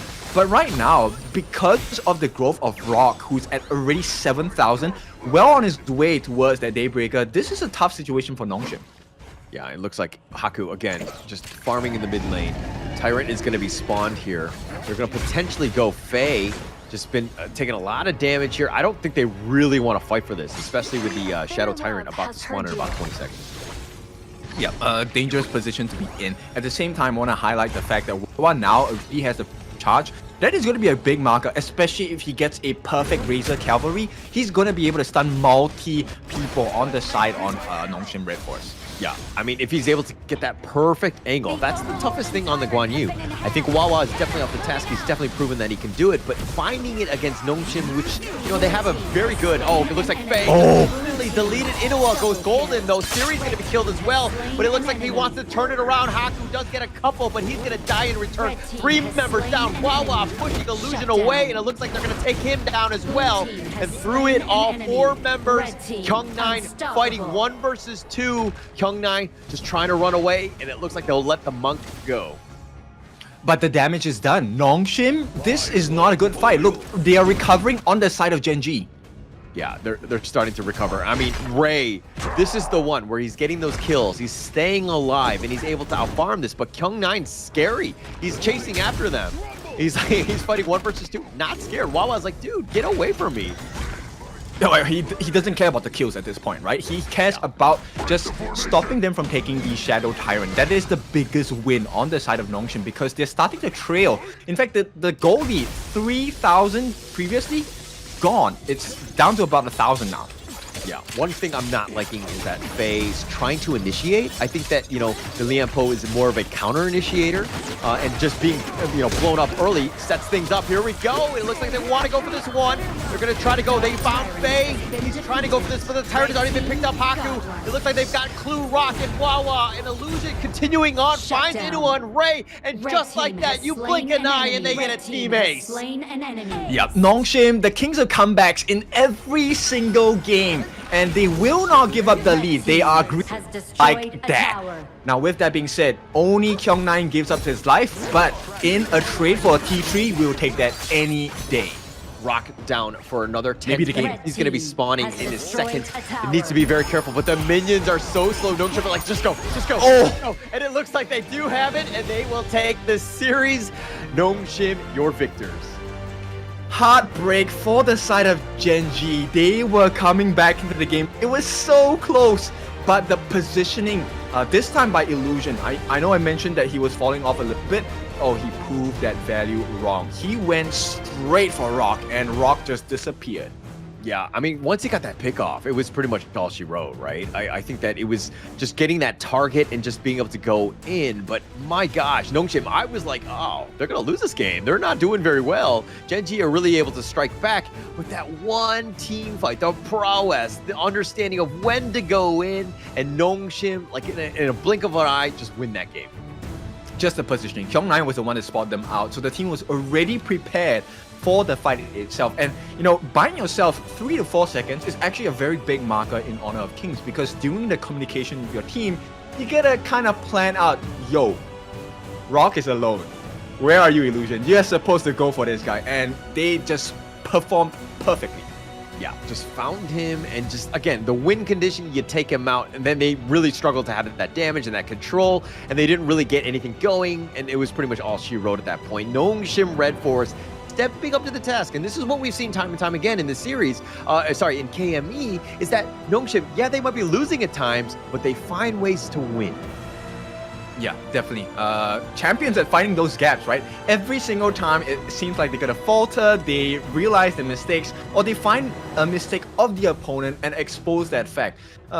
Pretty good deflection here. So unable to be accountable for their losses, they will say, no, we'll take a look at your losses instead.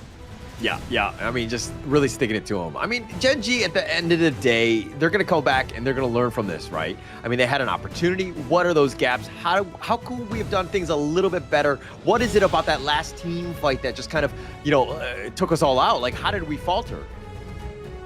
I want to take a look at the itemization on the side of Kyung9. Is actually, to me, Kyung9 was one of the big reasons why they won. But the combination with Faye's timing on those tremor smashes, godlike. And I think he did make a couple of mistakes, right? Because Inua actually was pretty farmed as well. He made the mistake of jumping into the face of Inua, where the freshly forged couple of blades is at its maximum efficiency. So quite a big deal of team damage dealt by the side of Nongshim this time. Yeah, just a ton of damage spread throughout. I don't think Ray really got going. I think he needed a little bit more time to kind of just farm, but it looked like they were kind of like, oh, the team fights are happening. I gotta be there. As opposed to like the Tianwei, which is like off the map, or, maybe getting some early kills, but just largely farming throughout. He wasn't really given that opportunity to do what Tianwei wants to do. Yeah, exactly. I think just having Kyung9 as the Dharma was already a difficult position, because he had to walk through a Dharma. You don't walk through a Dharma, right? He will knock you back into the walls. And I think that it's so difficult, right? So Kyung9, once again, well-deserved of the MVP. He was actually giving so much vision and information to the team, not just for that last fight, but just across the board. A few things he did really well. He stopped that last attempt on the Tyrant buff. That really changed the state of the game as well. Yeah, it was completely different at that point, right? I mean, but if we're checking this highlight, it was so back and forth. Like, you're thinking, Nongshim doing very well, 5-1. And then all of a sudden, you're seeing, like, Haku make these uncharacteristic mistakes where he was just trying to take fights like 1 versus 3. I mean, Kyung9 basically savaged that fight right there by that return. But then you see Gen.G on the prowl, just finding it. The team fight is real, and they were able to get some pickoffs and just completely change this game. And then, this is as back and forth as it got. I want to be positive about it. I feel like every time Haku gives a kill over, it's actually to buy space for Siri to continue farming in the lanes as well, right? Because he's able to get quite a few members onto him. And this one is a beautiful move, Inua, actually aiming 2 and getting the double kill with that freshly forged couple blades. Beautiful play, a big turnaround. And this is where I thought, you know what? Hey, maybe Gen.G will be the first team to beat Nongshim. Yeah, it could have been. I mean, there were opportunities for sure. But, I mean, even in that fight right there, where Faye actually went first, trying to set things up, and then Haku came in later. But, like, the timing just didn't seem on the same page. If they go in together, they blow up everybody. But seeing as they were kind of going one by one, they got picked off, and Gen.G had a great job of just kind of defending that. But again, Nongshim, off a single team fight, able to close the game out and the series. I think it was just a difference in comps, right? If you take a look at the last fight, right before we got all those nice kills from Illusion, majority of the team was actually trying to go for Siri on the channel. And I think that was a great idea. But you have to take things one step at a time, right? Nobody was able to deal with Faye. And I think it cost them quite a bit. But with that being said, this is the end of the third series of the day. We still have one more to go, and that's going to be Venomous going up against Crazy Raccoons. When we're back, we will give you all that action. We'll see you later.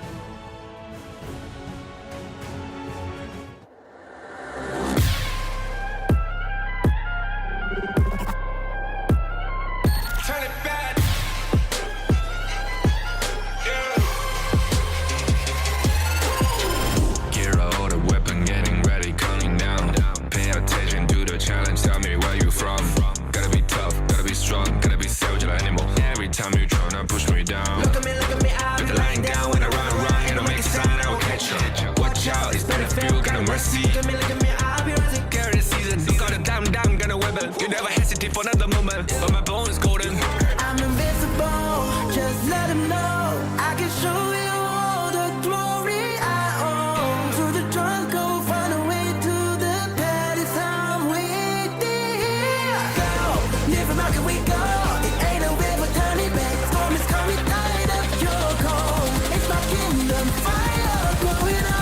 We the kings, it's our honor showtime.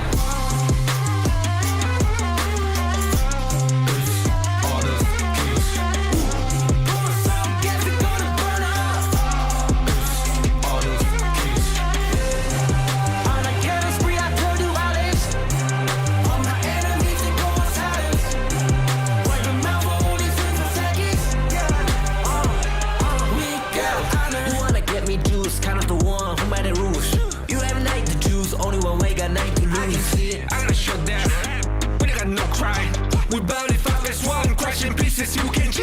First blood, double trouble, then I take a pen, I kill. All you do is wait and look at me stay with the rain. Say. I've triggered my soul down. For my pace. We the champions screaming, I'm invincible. Just let them know, I can show you all the glory I own. Through the jungle, find a way to the palace. I'm waiting. Go, live and rock and we go.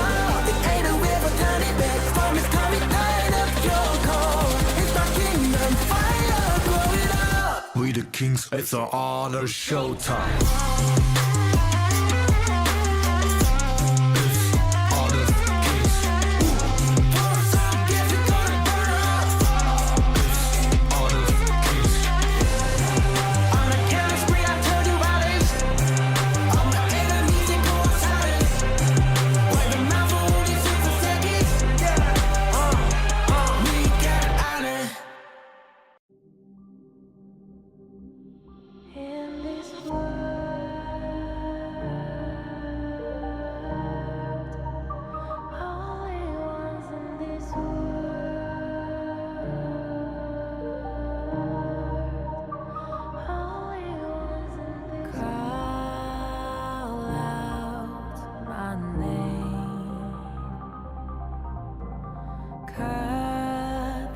Sound of the rain.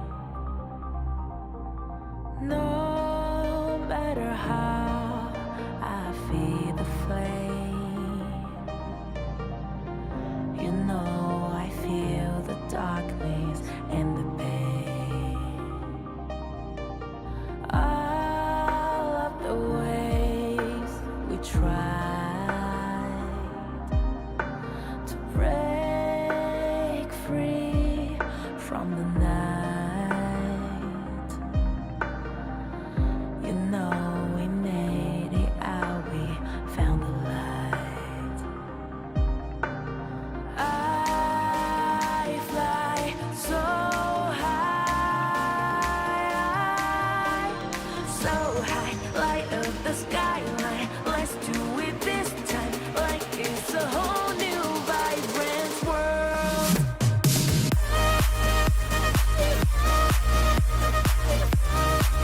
Like we're the only ones in this world. Like we're the only ones in this world. Now I see that I got everything I need. It's alright, I'm on fire, I'm alive, 'cause now I fly so high.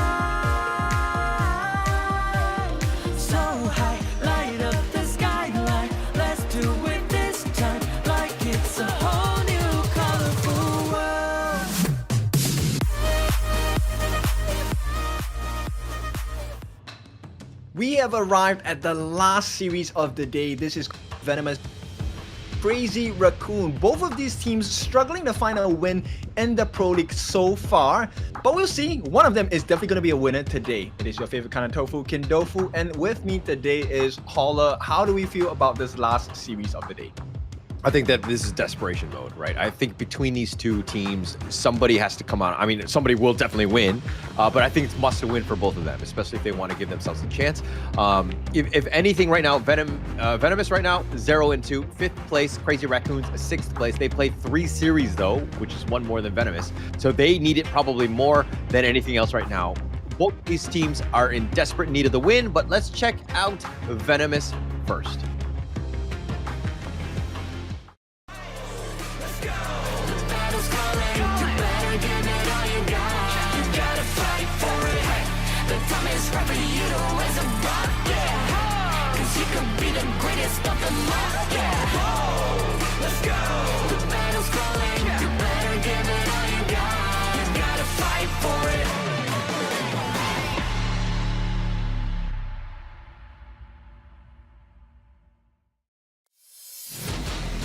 Alright, so these are the 5 players representing Venomous here. It's Surge, Ashir, Charming, as well as Titan. Now, I think they have some good quality players on the side of Venomous, but they haven't found their footing in terms of team synergy just yet.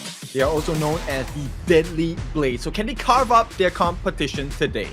I mean, they survived what? The Honor of Kings Open Series 2025 Split 3 South Asia with 16 teams in it. 11 of them happen to be Bangladeshi teams, and they were the strongest one. They were able to prevail. That speaks volumes about this team. I think that they have a lot of potential, but let's check out their opponent in Crazy Raccoon here.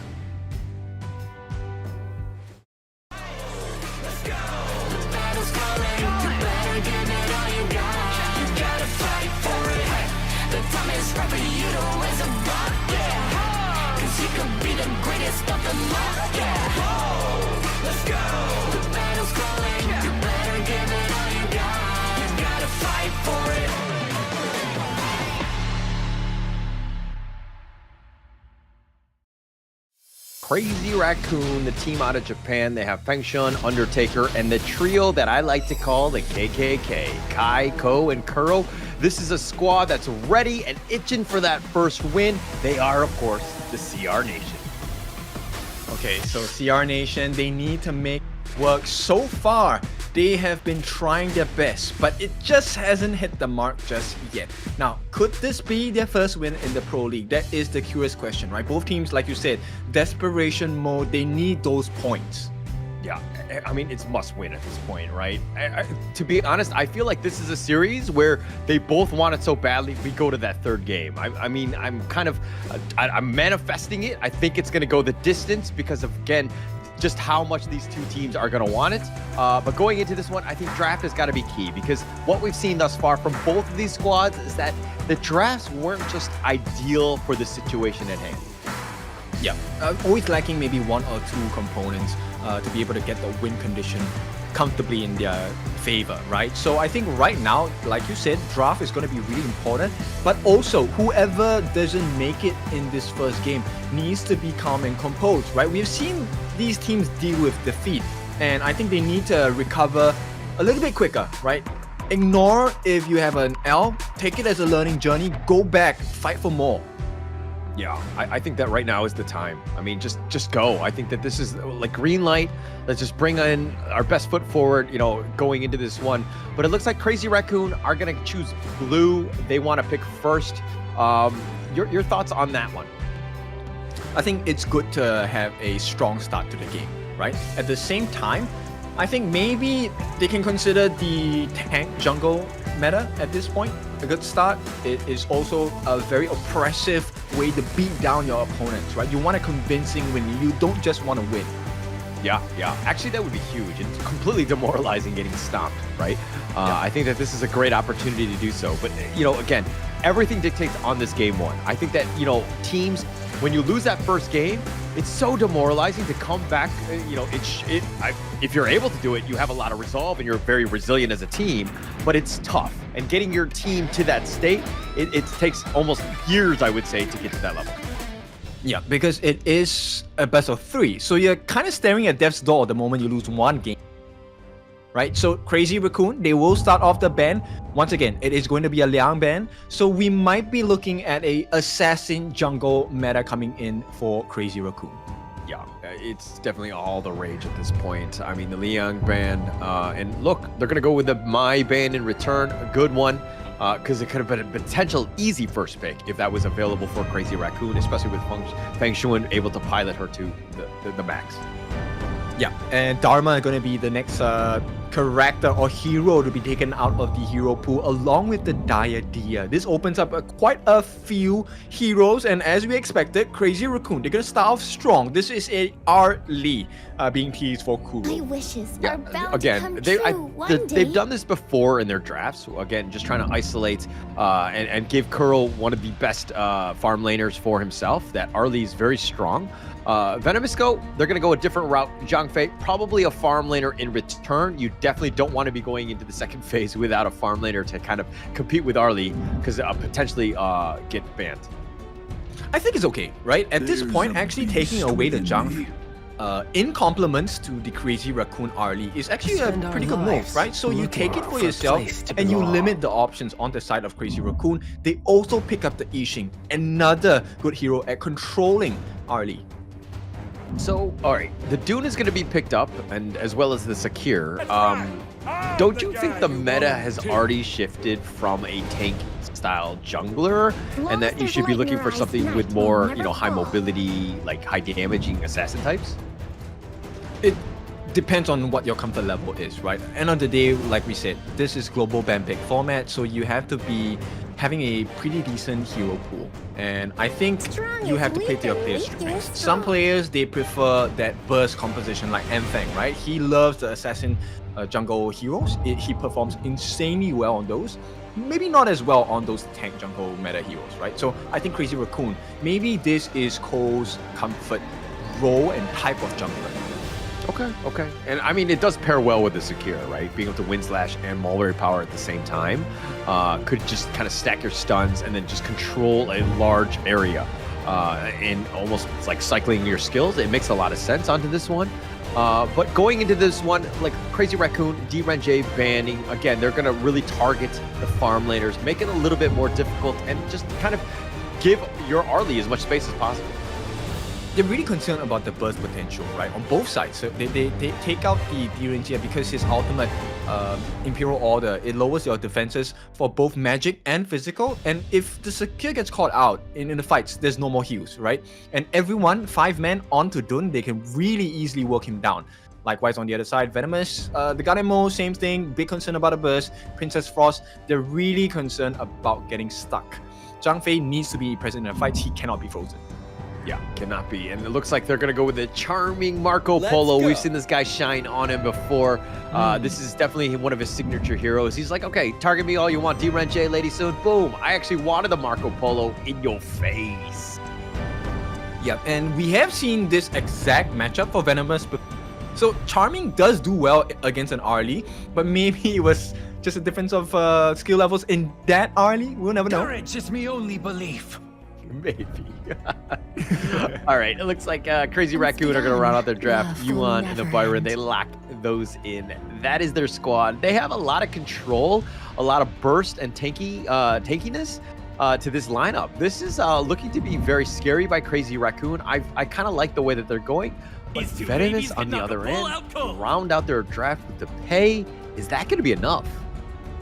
Yeah, I'm not sure, man. I mean, early game pressure, I like it. But Crazy Raccoon, look, they have heals, they have shields, and they have damage. Not going to come that quickly because Kuro is going to take a bit of time to come online. But Venomous, I do see the benefits of it, right? We have Pei, Yixing. Level 2, they are insanely strong already.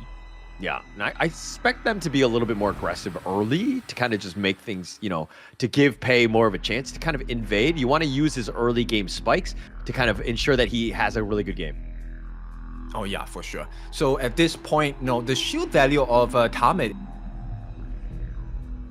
if they choose to invade, so this can come down to two different situations, approach, right? So one where they could potentially invade, and if it's successful, it achieves two things. Number one, you get the growth on the pay. Number two, you actually create space for their farm lane on the side of Venomous. I'm like, shh, that's clearly the strategy. Clearly the strategy if they do this. But you're like giving it out, you know, you're letting them know. No, but I think it's a good idea to kind of test things out. Really kind of change it up, right? You know, maybe you go for that invade. Maybe you get a little lucky on this one. If anything, you know, you might see some rotations. But okay, let's talk draft here. Who are you giving the edge to?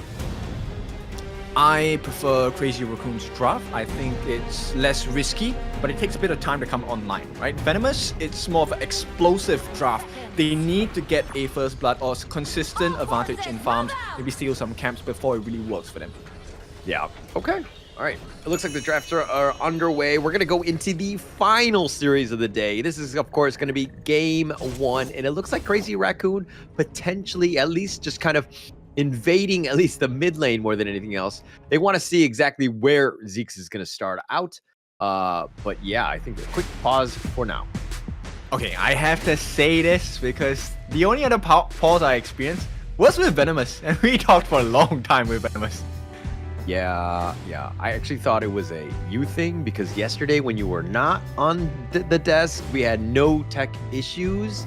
But now that you're back, it looks like you've brought the Kinkers. Boom, I said it. Okay, DP, different people, different perspectives. Okay, yeah, all right. Okay, different acronym for different. Okay, got it. Oh, keep us safe, huh? A little bit of a pause here. You know, actually, there was a little bit of lag. I don't know what it was going into this one. So just an insta pause, get everything, making sure that everything's working before we go into this. But look, if you were like down 0-3 as Crazy Raccoon are in terms of this round robin, and look, survival week is not the end of the road for you. Or sorry, ranking week is not. Survival road where if you're not in the group S, you're still fighting for your life, but it's a little bit of a tougher road considering you need to be the top seed out of 4 squads then. Could Crazy Raccoon just be like, hey, let's just try things out and not worry too much about the rest of ranking week? Mm-hmm. Okay. I think they could...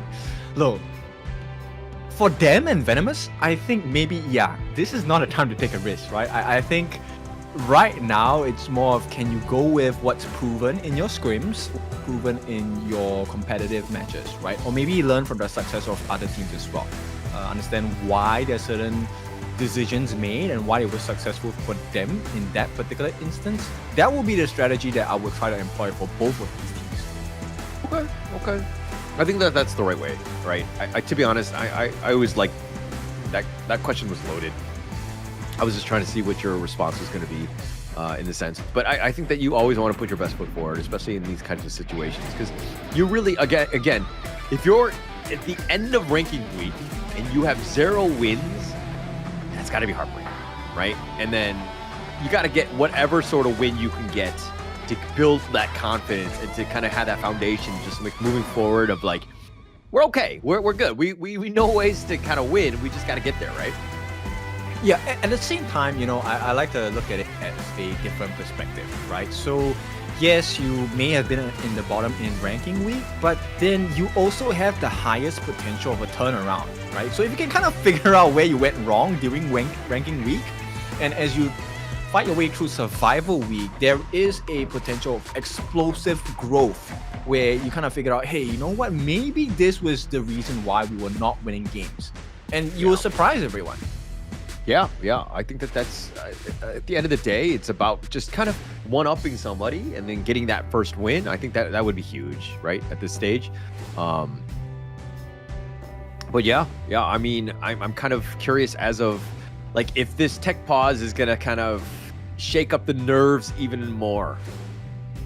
I think it's gonna shake up their stomachs, right? It's pretty late. Maybe they haven't had dinner yet. This might affect their concentration as well. But it depends, right? I think end of the day, as long as they keep calm, they keep composed, they know what they're supposed to do in their roles, it should be a straightforward road. Not simple, but straightforward. Yeah, I don't think this team is just like, yo, we're so hungry, we're gonna pause the game. and then not eat, right? Like, going into this one, I think it's just, I mean, this team is ready. Like, I'm sure that they're being well fed, they're good to go.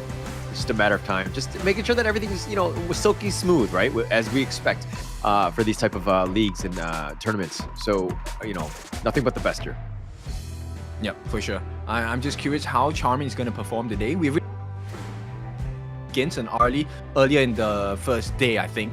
And he did pretty well for himself, considering the matchup does not favor the Marco that much.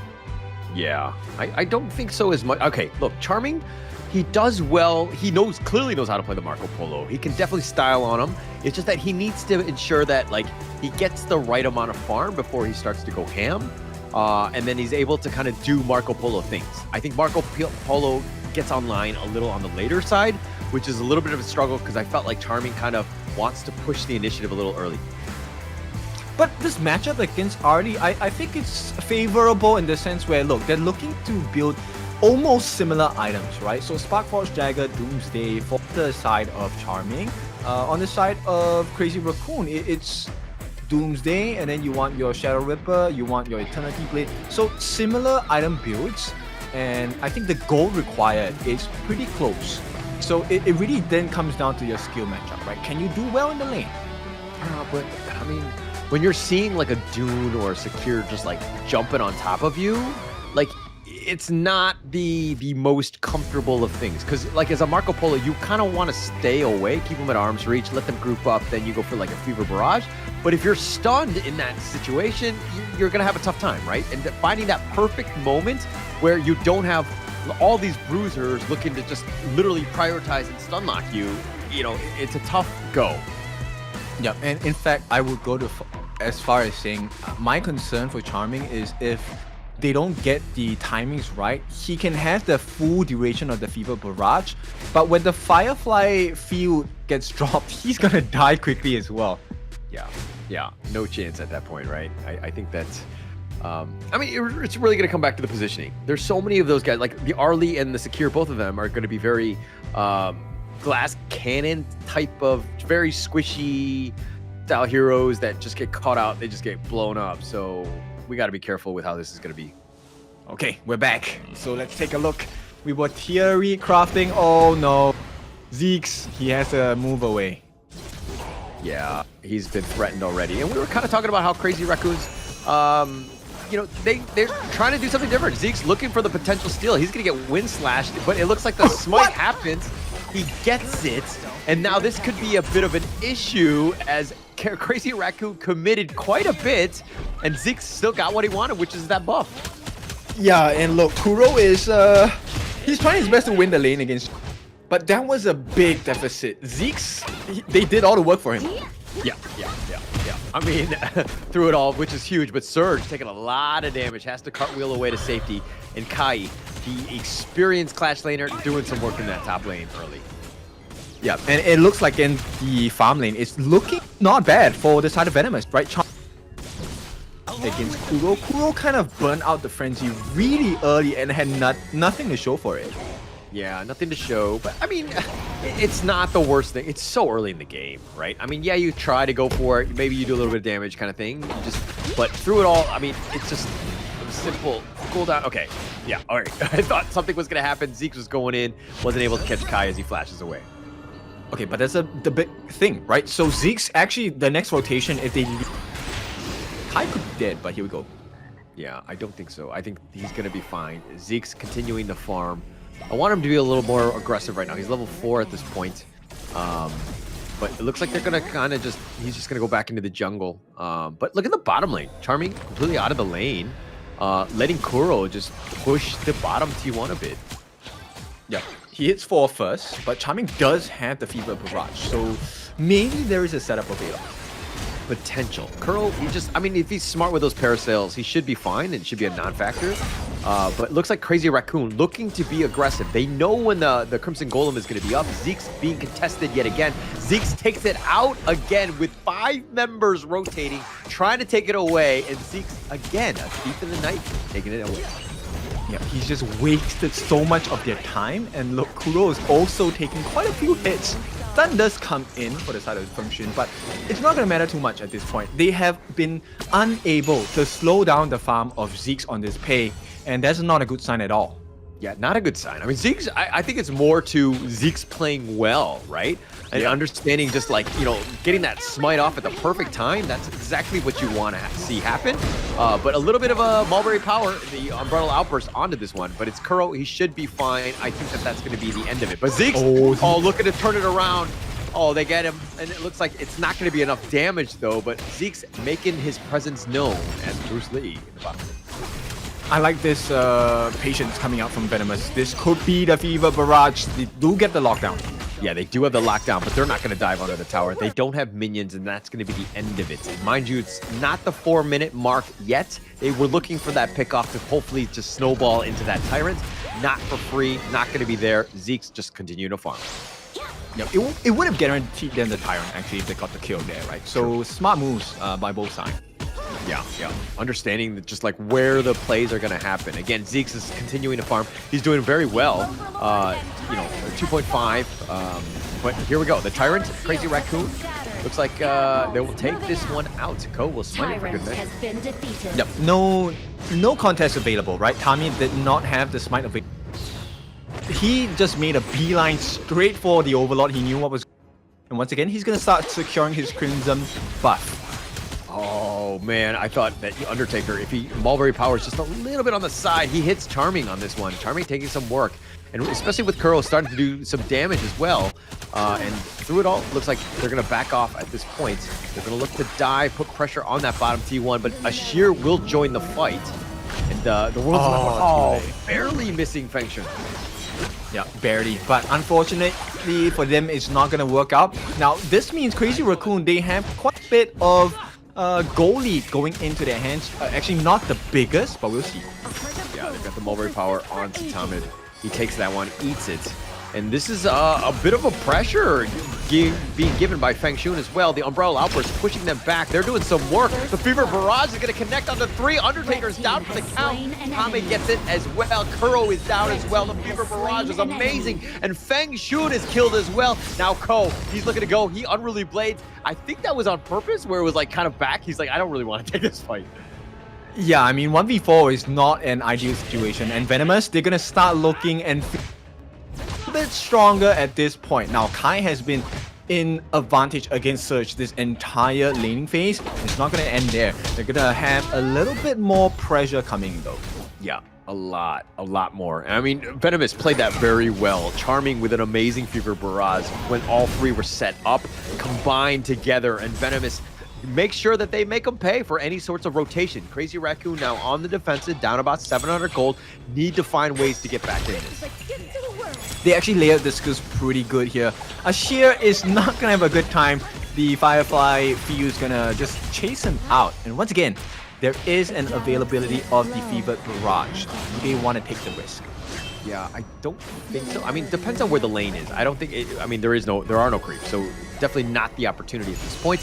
Ko will try to harass at this point, but they're taking liberties, slowing down the approach. The Unruly Blade, he wants to go forward. Zeke's, they have the board, but they have the Mulberry Powers with a Wind Slash. He goes golden. Ashir is going to be killed, though. It's just a matter of time, and through it all, Charming on the side. Surge continuing to fight, but he's going to be killed as well. Kai gets a double, and it looks like 3 members down from Venomous. Charming was holding on to that Fever Barrage, and I feel wrong position down here. So Venomous, they have to lick their wounds. This one is a pretty deep cut. And Crazy Raccoons, look, they benefit off of that. They take a T1. Major difference. Oh, they're going to go for it. Zeke's, they caught him out. Oh, he thought it was just one member pushing along, and Zeke sacrifices himself. And Ashir Charming now with the Fever Barrage does get Kai, but he trades his life, and that is not a good way to go. Yes, it's under tower, but you just don't have the numbers to deal with Crazy Raccoon. Yeah, Crazy Raccoon right now, I think they're just more and making the difference. And okay, that was a good way to flash out. I would have committed that flash any day. Yeah, no, I'm pretty sure you would have been locked this. Let's be honest. You would not if it. Oh, hang on, no. Okay. The disrespect. Like you say, you're gonna do it. No, these are pro players for a reason, okay? That said, I mean, it was a great flash. Feng Shuan surviving on this one. He gets stuck in that one. He has a tough time. Venomous maybe get another pick off, but the tides have shifted. Crazy Raccoon in the driver's seat at this point. They pushed it out. That mid T1 going down, especially before the 8-minute mark, actually key. Yeah, and the big difference here is 5,000 going into the Gen. He is going for damage build. He's not going for the tank build at this point. Yeah, I think it's smart. I think it's the way you want to go at this point. Just kind of just survive and then let the rest of your team do that damage and have that control. But look at Venomous now taking the top T2. Charmin doing some serious damage to that tower. Oh, really? Okay. Ashir just soloed. He just got run down by Feng Shuan. You cannot get away from him. Kuro now on the run as well, trying to dodge away, but Surge is down for the count. And it looks like Kuro, you know, I mean, 2 members down. This is another opening for Crazy Raccoon. Here's what I noticed, right? I think Venomous, they're just much better at playing as a team, right? When they operate as a team, it's so much more effective. They're able to take down so many objectives. But Crazy Raccoon actually outplaying Venomous in individual skills. Yeah. Getting those one-on-ones, winning those battles, but that's what you want from a good team, right? I mean, you want to be able to win those one-on-ones. I mean, the team fights are team fights, and don't get me wrong, some teams are definitely better than other teams in team fights, and it looks like Venomous is probably on that case in terms of being, their prowess is quite high on that, but the individual one-on-ones, if you're able to get those pickoffs, that's huge for you. The Unruly Blade forward, the Umbrella Upward just knocking Ko back, but it looks like it's going to be an all-out retreat. Tomid gets to safety, but if they lose the Crimson Gold. Yep, this is unfortunate, and you know, of all the people to give it to, they give it to both Feng Shuan and Kuro, who are one of the highest farms on the game. And Kuro does have the frenzy, so he's gonna hit like a truck. He's gonna do some damage. Charming though, speaking of hitting like a truck, Feng Shuan just dueling with Charming, being pushed back to their T3 when the T2 top hasn't even been taken out. Crazy Raccoon taking control of the map. Red team. Okay, so there is a little ramp down there. So Zeke's trying his best to get the T2, but you can see the rotations are coming in. Everyone trying to protect that T2 on the bot. All right, for the record, Zeke's pay is actually a tiger, not a rat, but you know, whatever. Tomato, tomato, right? Okay, another sign of disrespect. All right, but here we go. Feng Shuan finds Ashir and Zeke's. Ashir stays alive. Here's the Mulberry Power onto Tomid. The world is my board. Tomid's so low, he's going to be picked off. Cole actually taking the Tyrant. That's going to be elsewhere, but Tomid is down for the count. Kai finds him, and now it's an all-out retreat. The Mulberry Power finds him, and Zeke's is down. The Fever Barrage is not going to save you, my friend. And Charming is going to get bursted as well, and now Surge on the run with 3 members down, all for the sake of Kuro. He's going to try to attract him elsewhere, but Crazy Raccoon are like, actually, we just want your base. Yeah, and that's the most important objective at this point. They get stunned. They get the stun, but they don't have enough. They don't have the minion waves. The Vanguards had been pushing, but yes, Crazy Raccoon looking to take the mid, if anything, but they've been slowed down. This is going to buy time for Zeke's and Charming to get back up, and there they go, and it looks like Crazy Raccoon, I mean, yeah, you got a little, you won that team fight, but with those Vanguards pushing, it's tough to kind of go up to that T3. Yep, you know what? At any point in time, I feel like this game could swing. And right now, I think in terms of gold growth, 8.1k for Kuro and compared to the 7.6 for Charming is not that big of a difference. But let's take a look at the replay. This was a huge fight. The knockdown onto Tomid was what really changed the fight. He had no unbridled outburst. There was no save available for the game. The saving grace was the fact that they actually got the Overlord, but it's not enough at this point. Yeah, not enough. I mean, it's just slowing things. I mean, they need space. A great win. If Venomous doesn't get that, disaster, right? They're going to be further pushed in. It looks like Undertaker finds Tomid in that little brush. It was a little tryst in the jungle, but it looks like Charming and Tomid were not having any of that. Charming still up in front with that Resplendent Revolver, doing some work on Ko, who's been thwarted away. He's not going to be going in. Kai and Surge, another 2 lovers in the bottom. Yeah, okay. My main concern here is that Kuro is buff. He's able to deal a lot of damage, true damage in fact, and burn. So Venomous, they have to try and figure out how do they stop Kuro. Yeah, it's not going to be easy. The world is my board on the floor. That's a nice one with the Umbrella Outburst. They're going to look to go, but they've been knocked up. They're trying to go with the Fever Barrage. Charming doing some work. Kuro is down for the count. They've got 3 members thus far, and Venomous have found the opening as they get an ace. Yeah, they are just a better team. Venomous, they finally play to their strengths. Look, individual 1v1s maybe not as strong. TVT, Team v Team, Venomous will crush you all day. Yeah, I mean, that was such a great team fight. The fact that they got 5-0 on this one. This is an opening for Venomous to strike back. Let's check out that replay here. Insane. I mean, they just comboed everything. They did stop the Fever Barrage, but it was that Zhang Fei ultimate, the unbridled outburst jumping in, along with a sheer... Ooh, those sliding stones did hit. Yeah, they did some serious damage right here, and they've completely changed it out. They've taken all the T2s. The T3s are still standing, so, I mean, it's even at this point, net worth is like literally neck and neck. We are at a tie ball game, but the momentum has shifted. Venomous have found a great team fight, got themselves back in this game. Yep, and it's a big moment, right? Right now we're tied 10-10. Negligible gold difference. It's about 400 gold at this point. But the main thing is that, look, both teams have taken 6 turrets each. So the next one to make a mistake is going to be punished with a tier 3 loss. Yeah, it's going to be huge, right? You just don't make that, don't die, don't get out of position. And it looks like Surge kind of scouted that one out. I mean, they checked it on the map. It looks like the Shadow Tyrant is going to be burnt. Shadow Overlord will be killed in response. But Crazy Raccoon now realizing that, hey, this is too free. Can we contest the Overlord? Okay, so they trade. They do trade. The Umbrella Outburst is going to be used by Tomid. He stampedes, gets back to safety. Secure chasing after him. Undertaker, that is, trying to do some damage. Ashir pushing them away. Undertaker looking for that angle. Tried to get that one Mulberry Power. Not going to connect.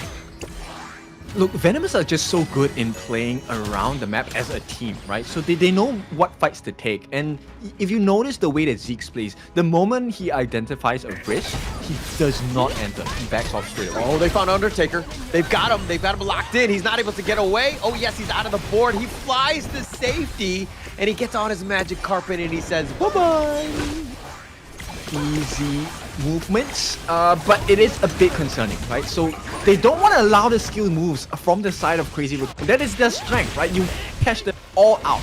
Oh, Zeke's trying to solo Kai. It's going to be tough here. Zeke's taking a lot of damage, and he had to call for reinforcement. Surge is there, and he's losing this battle as well, and Charmy coming in as well. And it looks like he misses the Resplendent Revolver. They're looking to just run away, and through it all, Zeke's is just on the run. Surge has already been killed. Ashir trying to go golden. Zeke's gets cut off, and another teammate going the way of Crazy Raccoon this time.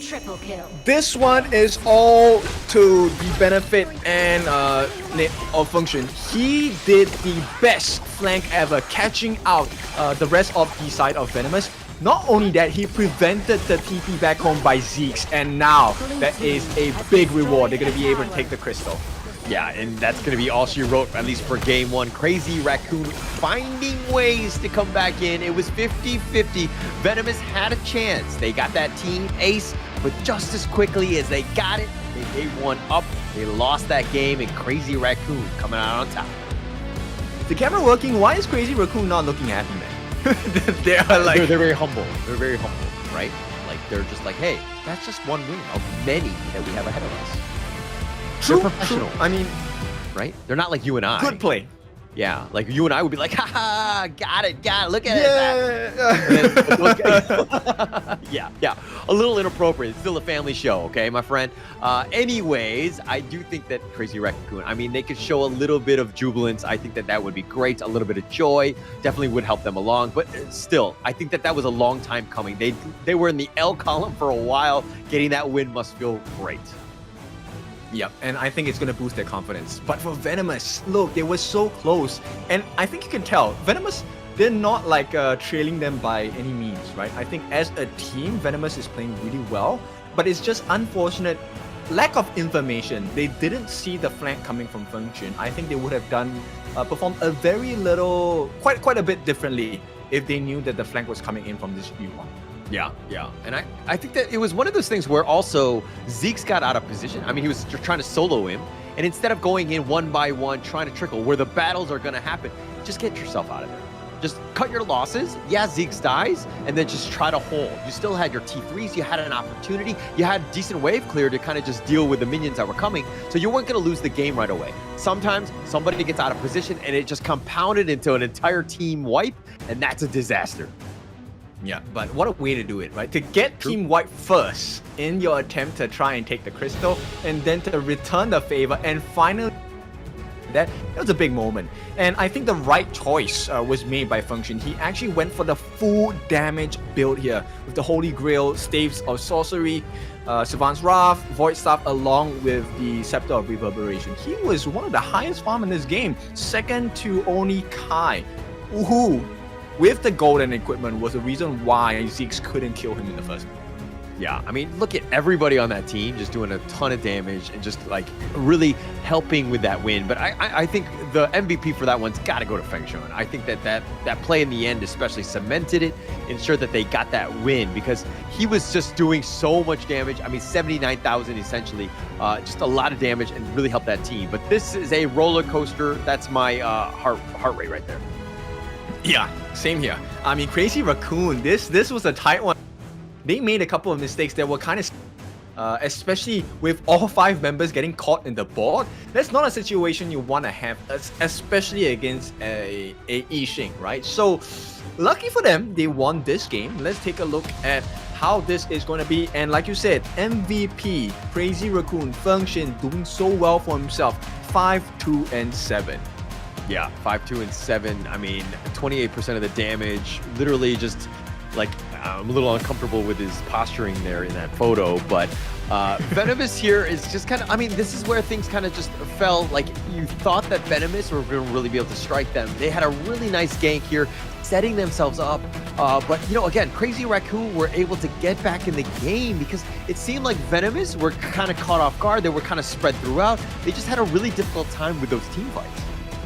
Yep, they were consistently able to stop the Fever Barrage coming in by charming as well. That's one of the main reasons why they won so many fights, right? And with the decision to go full damage, Function actually was able to help melt down a lot of the members on the side of Venomous, which allowed Crazy Raccoons to take advantage of what's happening. Yeah. Oh man, this is one of those fights where I'm just like, why would you go in Charming? The Fever Barrage, I mean, yeah, it's amazing, it's on a 4, but you don't have the rest of the team to really cement those kills, and you're just putting yourself in an awkward position. And again, this is another one where, you know, Crazy Raccoons starting to snowball, starting to get a little out of control. They're doing well, pushing them back, forcing it back.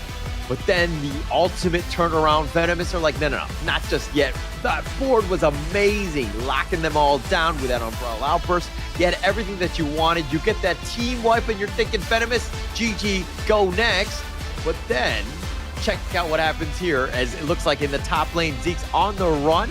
Catches out, Surge is like, dude, why are we not fighting in this one? Charming now joining, and here come all of his friends from the rest of Crazy Raccoons. Feng Shuan with the amazing play, locking it down. Nobody runs from him. Try to go golden all you want. Feng Shuan's on cleanup aisle 2.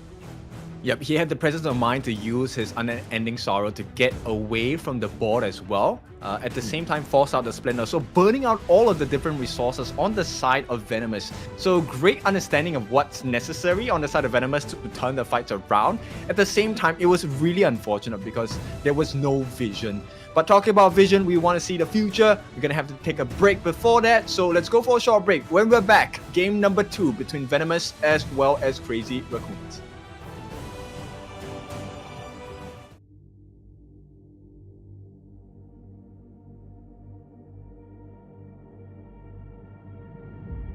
I feel it deep, flowing through my blood. Rising up to become someone, and taking it all on my own. What a sweet victory. And taking all of my control, awaken something deep in me. Like flames, feel it burning inside. Take a hold of pursuit of the prize. I've been told ain't no way to survive, keeping all of this fire that's locked up aside. When this is the time, enter the ring. All those mental chemicals doing their thing. I got flashes of battles inside of my dreams. I was made for this moment. At least now it seems like it's time to come face to face with your fear. Been battling reasons for all of the years, and I learned how to fight them with style and grace no one's ever encountered. You say it's amazing, I'ma come out swinging when they open the gate. Go ahead, call passion, I'm calling it rage. I'm taking what's mine like I already own it. Watch but don't blink, going here to the moment. The sky rained down, here's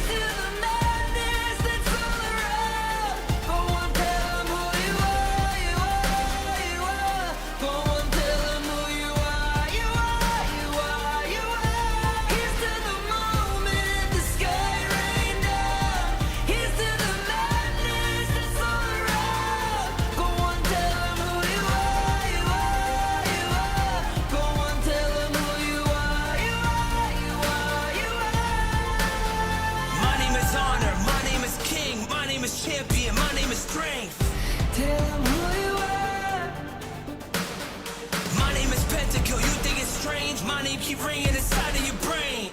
I hear it every night. Here's to the moment the sky rained down. Here's to the madness that's all around. So tell him who you are, you are, you are. Go and tell him who you are, you are, you are. Here's to the moment the sky rained down. Here's to the madness that's all around. Go and tell him who you are, you are, you are. Go and tell him who you are, you are, you are, you are. Here's to the moment the sky rained down. Here's to the madness that's all around. Go and tell him who you are, you are, you are. Go and tell him who you are, you are, you are. Go and tell him who you are. Both teams looking for that big win for themselves. Crazy Raccoon right now on the of having the first ever victory in a series on the Pro League for Major East. So this is going to be the final moment for them. Can they take this game? Holler, what do you think? They can. I mean, look, we saw that last game where both of the teams were kind of, dare I say, charitable about just kind of giving away their lead back and forth, right? There were opportunities for both teams to win that one. I think that these are, I would say, dare I say, evenly matched squads going into that one, because that was actually very close, right, in the end. Crazy Raccoon finding that opportunity of attack, did a great job of just closing it out. And for the viewers just tuning in now, these are the picks that would happen in the last game, game 1. And of course, with the global ban system, they're not being able to be picked in game 2. Yep, so we were talking about, why they go for the tank jungles, right? And it seems like that seems to be the formula that worked for Crazy Raccoon. Now the question is, does Venomous want to revert back to that, or do they want to continue on this jungle assassin meta? We've seen teams perform really well on the Fade, we've seen teams perform really well on the Jing as well. So maybe this is something that Venomous still wants to try, but it's a risk, because if they lose this, they lose the series. Yeah, and that would be a little bit heartbreaking at this point. I mean, okay, like if I'm looking at the draft, I didn't really see a huge impact from Zeke's on that pay. I thought that he needs to be a little bit more aggressive with him and just kind of dictate the pace of the game. Like slow down Ko as much as possible with the farming. He was kind of just happy just sticking on his side of the map, right? Which is not where you want to be as Pei. You want to be aggressive and you want to be kind of using his mobility to the maximum, right? He has such a good early game that you want to take advantage of it. Yeah, and just to be clear, I think Venomous, in comparisons of Smite ability, I think Zeke's just triumphs Ko by just a little bit, right? Every single invade, Zeke steals away his own buff after all of the work has been done by Crazy Raccoon. I mean, he did well in that. I mean, the game could have just could have gotten way out of control if Zeke was not able to take those buffs, right? There were two that were hotly contested, especially early. That would have been a disaster for him. But he did salvage as much as possible. I'm just saying, like, past that, and I think that he was so concerned about saving his own buffs that he was really not willing to kind of be aggressive or to put pressure in the other lanes. Okay. Venomous, I think they want to go for the RD pick. It has to be. They ban out the loan. They ban out. Okay, CR. Crazy Raccoon say no. They know. We want a fair battle. They see it. They see the same thing that you do, but it looks like Venomous are going to go with the Dharma, the old tried and true. This is a clear. Even here, I must remain true to who I am. Yes, it is. For many months already in the Global Honor of Kings servers as well. And here we go. Crazy Raccoon. They're going to put their lives into the hands of the channel played by Kuro, and they're gonna pair this up with the Dia Dia. I like this combination. Good lockdown, good burst potential as well. Nice little 1-2 combination. I like it. It solidifies that bottom lane. I think that you're gonna be fine on that channel as well. Dia Dia, you and I know that I love this hero as quite a bit. It just adds so much to a team. But Venomous go with the Ogren Lianpo, looking very formidable. I am Ogron, the Seer. Yeah. Actually, one of the things that I would consider here is maybe a way. I think he will work wonders against Lianpo and Dharma. He benefits off having being CC'd, right? He actually gets a buff when he removes crowd control from himself. Okay, it's an opportunity. I mean, you definitely open that one up. would you... Okay, it looks like the Lady Jun, they just want a little bit of control. The Ocean of Tears potentially just dealing with that Ogren who goes in. Just, you know, you got to give Feng Shuan something to play with, so to speak. A little PTSD. I mean, we haven't seen the best Lady Jun play today from other teams, right? Struggle, especially when you miss your Destruct Deluge. So, Crazy Raccoon, I mean, Feng Shuan, great performance on that Yuan. Can you pull out the same tricks from this Lady Jun? Don't you feel like the Lady Jun from like season 2 was like the top tier mid, and then like EWC was great, and then like after like championship in season 3, like it kind of has fallen off a bit. Like there's so many other mids that have been kind of out tiering her, so to speak. That's true, but I think it's also about the execution, right? So Lady Jun, I think she does well in team fights that are really contained, which is why Ogren picks are normally matched against the Lady Jun, because it's a close quarters battle, right? But at the same time, I think not a lot of teams have been able to make full use of the passive of the Ocean of Tears. I think that could be the big difference maker here. Okay, makes a lot of sense here. But look at the bans here. They're the Crazy Raccoon forcing, like, they are attacking Charmy. They're like, okay. I mean, you don't really have much. You don't have a Marco Polo at this point, and you're going to be going up against the Chano.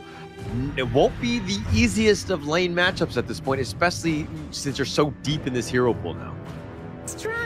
Okay, I'm just concerned about what kind of jungler, you know, Crazy Raccoon wants to bring on board, because Charming's hero choice at this point doesn't matter as much to me in comparison, because if, you know, Zeke is able to get the lead, and with the Lianpo and Dharma combinations, they can technically ignore whatever that's offered on the side of Crazy Raccoons. Okay, all right. Well, it looks like they're gonna go the concert Yui Liang. Okay, a little bit of lockdown. It's definitely going to help. I think that plus the zone controls, especially in the mid, it could do some work, right? This Liang pick, I kind of like it as a last pick here. It's a lot of work. Look, all 5 members, they have some sort of Dharma. You have the burst ram, console you with the vaulting shot, and more importantly, protecting Win's physical immunity. And then you have the Liang with the barrier, with the word, with the control. So it's a very scary lineup. And Crazy Raccoons, they say it doesn't matter the difficulty, we will pick up the Luna. Yeah, but I mean, look, I think the Luna could potentially... Actually, I don't even know. I'm not 100% sold on this Luna trying to get to the back line. I mean, if it gets locked down by that Liang with that control, that suppression, you're going to have a tough time, right? And it looks like Crazy Raccoon are drafting more for themselves than to counter draft what Venomous is bringing. So the only thing here for Crazy Raccoon is who's going to be the one that eats that control coming in from the Liang, right? So if it's me, I would just send the Ma Yin, right? Send your Clash laner, send Kai over and eat that. Eat that for breakfast, tank it up, and then the rest of the team is supposed to do their job and save you, right? Hopefully, that's what Crazy Raccoon are looking at. But of course, if we're looking at Venomous, a slightly different composition and train of thought. It's all about Zeke's here. Well, I mean, Venomous here needs to step up. Zeke's especially. I like the fact that Kindofu, you called him out. Please, Zeke's, go find Kindofu online. Let him know how you truly feel about this one. But going into this one, this is a must-win. Venomous needs this. They need to ensure that they get themselves in that win column. Plus, they're still looking for that first win in this KME. All right, so right off the bat, they're going to start looking at clearing that mid lane. In terms of wave, I think slightly better for the side of... Actually, no, it's going to be similar, right? Ashia is going to be helped out by Tamir, but this first rotation by Zeke's might help them out in the lane. Yeah, it just, you know, just kind of push things along. I think it's going to be aggressive and a little bit of a, you know, stun at this point. Pushing them back here. It should be next to nothing at this point, but they do have 3 members from Venomous. One thing to take note of. And I know that Zeke's is trying to get that farm, but in the bottom lane, Charming being zoned out essentially by Curl. Yeah, looks like he did take up the Oak Bolt as the first skill that he's going to take up. So until he hits level 2, he's going to have a... Alright, in the top lane, the pushback gets serious from Kai. He's going to be zoned away. And these two have been kind of going at it for some time. But again, I'm going to always give the nod to Surge on this Dharma. I think that I just love this hero. Yeah, he is. But Kai, I think, has the ability to outplay quite a few people, right? Undertaker, he's going to try and create as much room as possible so that Kuro can get the farm. And the Lupine traps have been quite devastating against the likes of Venomous in the farm lane. Yeah, it's been annoying to deal with. Once it has that push, plus, I mean, Charming and Tomid are really not the best two to deal with all those wolves. So they need to be a little bit careful with these traps and just not triggering them willy-nilly. But obviously the minions are looking to go. But here we go. It looks like Ko is just getting some damage in, burst forward, but Feng Shun is actually having to flash on out to keep himself alive. A little bit concerning. That's the big thing here. So Ko and Feng Shun's combination quite devastating.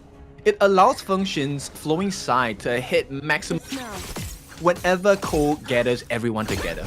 Yeah, and it looks like, speaking of a gathering, bottom lane looking to go Ashir, just waiting patiently, wants somebody to go out of the lane or to push a bit. Ashir looking to, he's going to show himself at this point. Undertaker spots that one out as well. The Firehawk will be picked up. Crazy Raccoon committing a lot of resources to defend Venomous potential attack in the bottom lane.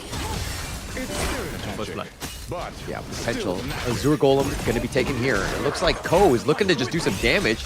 Ko's continuing to chase after him, and they do have the knock-up, and it looks like Zeke's is going to be killed. He's going to give up first blood. Surge gets the return onto Ko, so it's a jungle for a jungle. And do they get Surge? Oh. He's under the tower.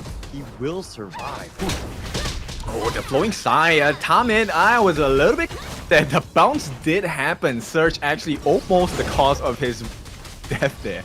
Oh, Surge. That's so risky. Feng Shun could have potentially killed him, I think. But Undertaker getting low himself. Charming doing a good job of just farming by himself, though.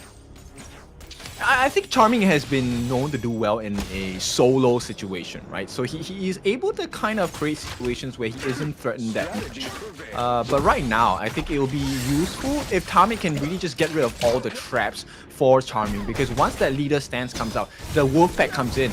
He needs to maintain his protecting wings. He cannot use that skill, carelessly. Yeah, he's got it. Oh, but speaking of Undertaker, so low, completely zoned out. Charming got some shots into this one. He's going to put some pressure on. And now Crazy Raccoon on the defensive, even though they're up about 600 gold. 600 is a small growth, right, at this point. And you can see they're trying.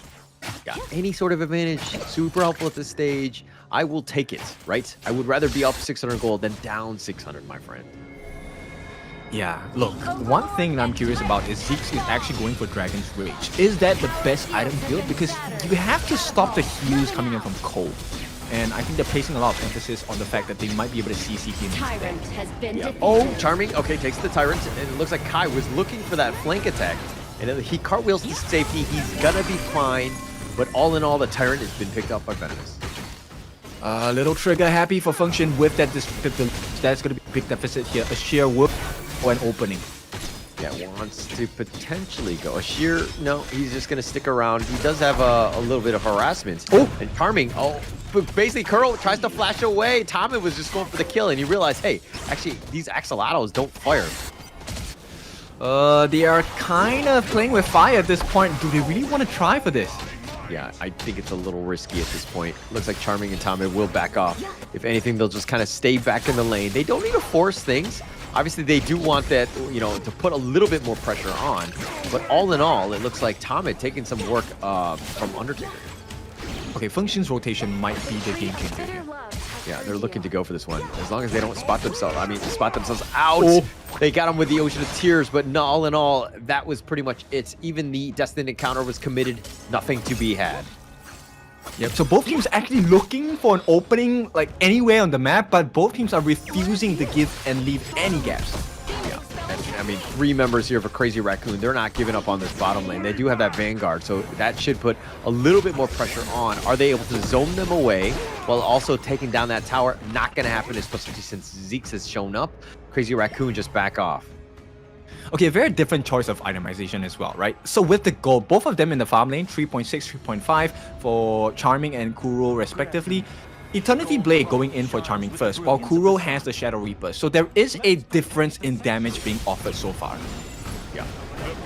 I mean, it's all about that right now. I mean, Zeke's just by himself though. But look at this one from Charming. He's like, oh, they've got 3 members. There's no way we deal with this. There's just way too much, especially with that Vanguard tanking the tower shots. And they look like they took the bottom T1. And on the top side, Kai got caught out. And it looks like Crimson Golem is being zoned away at least. Okay, but they didn't manage to get the catch onto Charming, so that's a big win for them. And now, Cole has information that Zeke's is... So, this is good information. They will be able to try and create a situation where it's a little bit more stressful for the side of Venomous. Look at Cole looking for that rotation, trying to find Surge. Okay, the teleport away, so at least you know, he's going to be in the mid lane, that is, and Zeke's that is.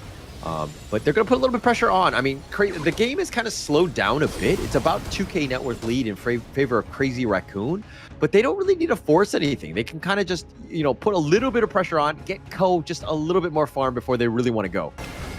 Yep, I think the moment at this point, it's also about waiting for Kuro's next item. So once he has the Eternity Blade, that will be a marker where Crazy Raccoon will be comfortable to fight. I think that would be a good tipping point, or an opportunity to kind of push it, right? That's the itemization getting in that point. But Undertaker getting going on here. Zeke's chasing after him. They have the Bitter Farewell onto him, but Zeke's continuing to chase the Conductor of Souls. The flash away by Kuro, keeping him alive. The Destiny Encounter will be landed on him, but Feng Shui might not be as lucky. He hits him with an Ocean of Tears. He does actually connect, and Tomit is looking to be killed, and Crazy Raccoon survive, and they're up a kill. Overextended. So this is one of the reasons why you pick up... Oh, hang on. It looks like Ko continuing on. They dash over the wall. Surge is actually going to flash away. He gets under the tower. Now Crazy Raccoon with 4 members. They're looking to just kind of push it forward. Zeke's is there trying to defend and to deal with Kai, who's tanking up most of Zeke's, but Surge is going to be killed on the other side. Zeke's somehow goes down. Double kill going the way of Feng Shui. If he's able to find them out, and in a way, I would say Zeke's a little overextended on that one too.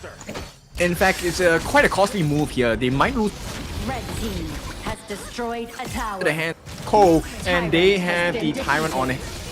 Not the Shadow versions just yet, but there is a lot of farm coming into the side of Crazy Raccoon. Look, taking the mid T1 and the Tyrant, that's all gravy. This is exactly where you want to be. Oh, but it looks like Ko, he wants to go in for those. But the control, he's been locked down, nowhere to go. He tried to dash away, but he dashed the wrong way. He ran into a wall, and now Crazy Raccoon down Ko for about 23 seconds, and they need to just back off and just regroup. If they can stop Venomous from making another move across the map, like objective such as the Overlord, I think Crazy Raccoon is okay with that trade, right? They took a T2. Yeah, took a T2. I mean, they'll be happy with that. I think that that's going to provide a lot more space. I mean, this net worth lead is starting to grow. It's almost 5K. Crazy Raccoon finding ways to just take over at this point. But Venomous Surge on the prowl, potentially going in for that ambush. And Zeke's invading the enemy jungle, looking to take at least the Azure Golem on his way out. Okay, they got the steal there. Can they make it out? Yeah, Tomit taking a lot of damage, but the Death Precipice is on point. They got the control, and Kai is going to be down for the count. And this is why a shear on this Liang is super annoying. You got to be careful. It's like, you think you can get out? Sorry, my friend. I'm going to control you here. Yeah, so a good kill on the Kai, but right now there is a potential for turnaround. Yeah, the truth connecting onto 3. They've got him knocked up, and Kuro is down for the count, and Zeke's is doing some work. He's trying to chase after them. Surge is going to be killed in return, so it's going to be a 1-for-2. Kai is down for another 3 more seconds. Yep, so just matching pace here, and oh, hang on. Conductor of Souls onto it. He's going to out-heal this one. Ocean of Tears did some damage, but Zeke's will largely shrug things off. Both teams unable to find that actual fitting opening, right, to really deal the killing blow in a ace or a team wipe. But here we go, Ko's gonna try again. Ko's looking to go in for this one, and he instantly deletes a shear. He says, "You controlled me too many times." The Tremor Smash is not gonna keep Tomit alive. He tried to flash as well, and through it all, Crazy Raccoons with 2 members up. They're looking to push at least this mid T2. They just need to deal with a wave here. This one cuts deep, right? 10.5 minutes. These are the shadow variants of the objectives. So right now, if they take any one, it is going to be quite costly against the side of Venomous. And with the gold advantage, look, they have about, what, 6,000 gold ahead. Funneled mostly into Ko, who's at 8.7, and more importantly, Feng Shui. Ko needs to be a little bit careful. He dashes back into the Tyrant. He's just trying to harass them, but the Tyrant has already been picked up. Ko goes in, gets the pick up on a Charming, but he might be killed. No, he somehow survives, gets away just with his hairs on his chinny chin chin. 93% tankiness. Oh my goodness. And here we go. Zeke's out of position. Gets knocked up, but he's gonna get away. That mid T2 still standing. If anything, Crazy Raccoons will look to just back off, wait for the Vanguards to push. The Shadow Vanguard in the top lane, the top T2 has already been taken out. Crazy Raccoons with this map control, making it difficult for Venomous to even get outside their base. Yep, they're peeling them layer by layer at this point, and this could be a big moment. One more entry, and this is a T3, maybe even a T. They're going to be pushing here. The Ocean of Tears onto those minions. They're forced it out. Yes, you have those zones of control, but is it going to be enough? Not too much, especially with those Vanguards. The Shadow Vanguard is in that top lane, looking to go. Undertaker just pushes them back. Got the control on this one. Gets the knockback in. Surge is going to be killed here. Thomas looking to potentially go in. Ashir has been killed as well. And 2 members down, and they want to go for more, but no, they don't really have the minions. The tower shots are starting to do some damage. The top T3 is taken out, and they're looking to potentially end. They're going for the base. Thomas is going to go back in the field. The Ocean of Tears is just going to be on point, at least in the front here. Charming has been picked off. They found him out. They've got the base, and Crazy Raccoons will win game 2 and the series. Finally, crazy enough. Crazy Raccoons, this is a big win for first one on the board since the competition has started. And now Major East Pro League, this is where you need to make those efforts count. And finally, for the first time, it counts for Crazy Raccoons. Yeah, and if we're looking at the draft, we're kind of like, oh my gosh, this is a bit of a risky one in the sense of just like, you know, is Crazy Raccoon able to kind of pull off this Luna? Is he able to get off and just kind of do Luna things? And the answer to that, clearly a yes. Yep, so I mean, this was the formula they had to figure out, right? Who was supposed to eat that control, the ultimate from Liang? And once that was down, I think it's side of Venomous, right? Because I think they had enough lead in the farm, especially for Ko, to really just hamper the growth on the side of Zeke's on their Ogren. And I think pretty much muted for Charming in this whole game. Yeah, really, well, Charming wasn't able to do Charming things. Just not able to kind of, they were always on the defensive, really no space to farm, so you don't really have the damage to really kind of burst the enemy team that's just like jumping on top of you. Crazy Raccoon did a really good job of just kind of picking their battles and initiating when they needed to, you know, take someone out. Yeah. Now this final look, I'm really curious about Function's items because I think it was Function that really of this game Crazy Raccoon. He was consistent with the knockups on the Ocean of Tears, which caught multiple members on the side of Venomous, and pairing that up with the Flowing Side, that's where a lot of them were stopped in their tracks. And even with Consort Yu, yes, Charming, you deal great physical damage, you have physical immunity, you are nothing in the eyes of a frozen Lady Gen.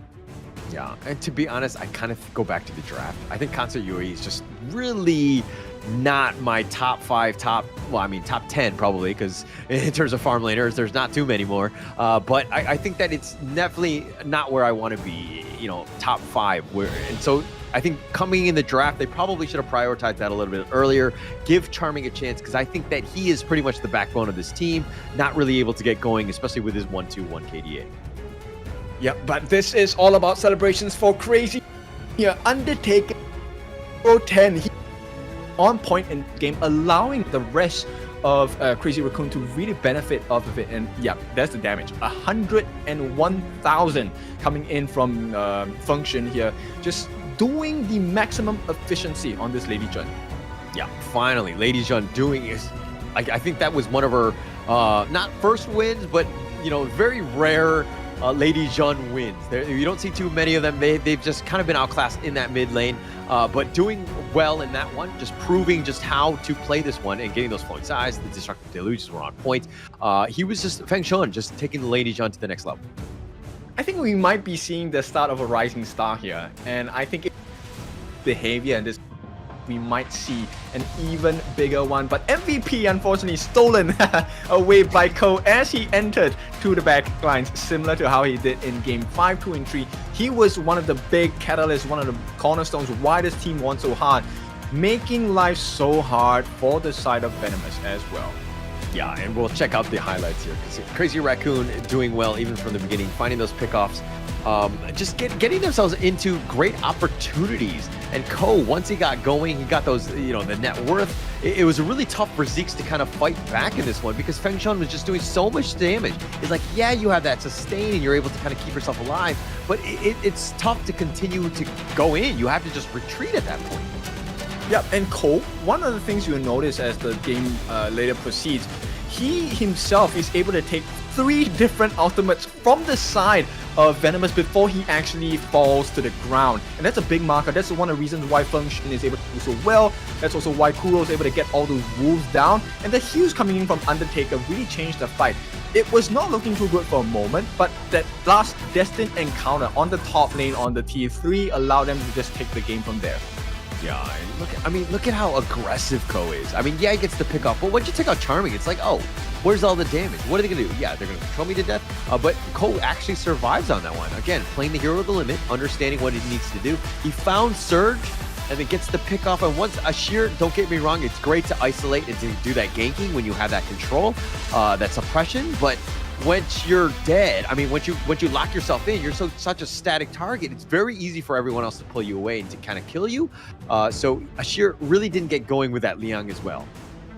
Yeah, so this is one of the reasons why they didn't ban out the Liang, right? On both sides, they're very, very confident that this would net them the win. And of course, that concludes our day for the side of Major East League Pro 2025 spring season. Now, with that being said, I think we've had quite a few games. We really now have a clear understanding of the table. Tomorrow is the last day of the ranking week, and we will have our top 3 after the end of tomorrow. Yeah, and I think we still have plenty of good games to go even for tomorrow. I'm just looking at the schedule right now. We're gonna see Crazy Raccoons going up against SCARZ. You have Nongshim going up against Venomous. Crazy Raccoons again against Vicious Esports. So you could see a potential bounce back by Crazy Raccoon. And of course, the final game will be Gen.G versus R8 Esports. I think that last game is gonna be a banger. Oh, that one's gonna be fire because we've seen the quality by both and Gen.G also showing shades that they are champion material, but can they be consistent? That's the big question here, right? So really excited for tomorrow, and we're kind of waiting for the stats for today if it's going to come out. If not, we'll give you the highlights for the day as well.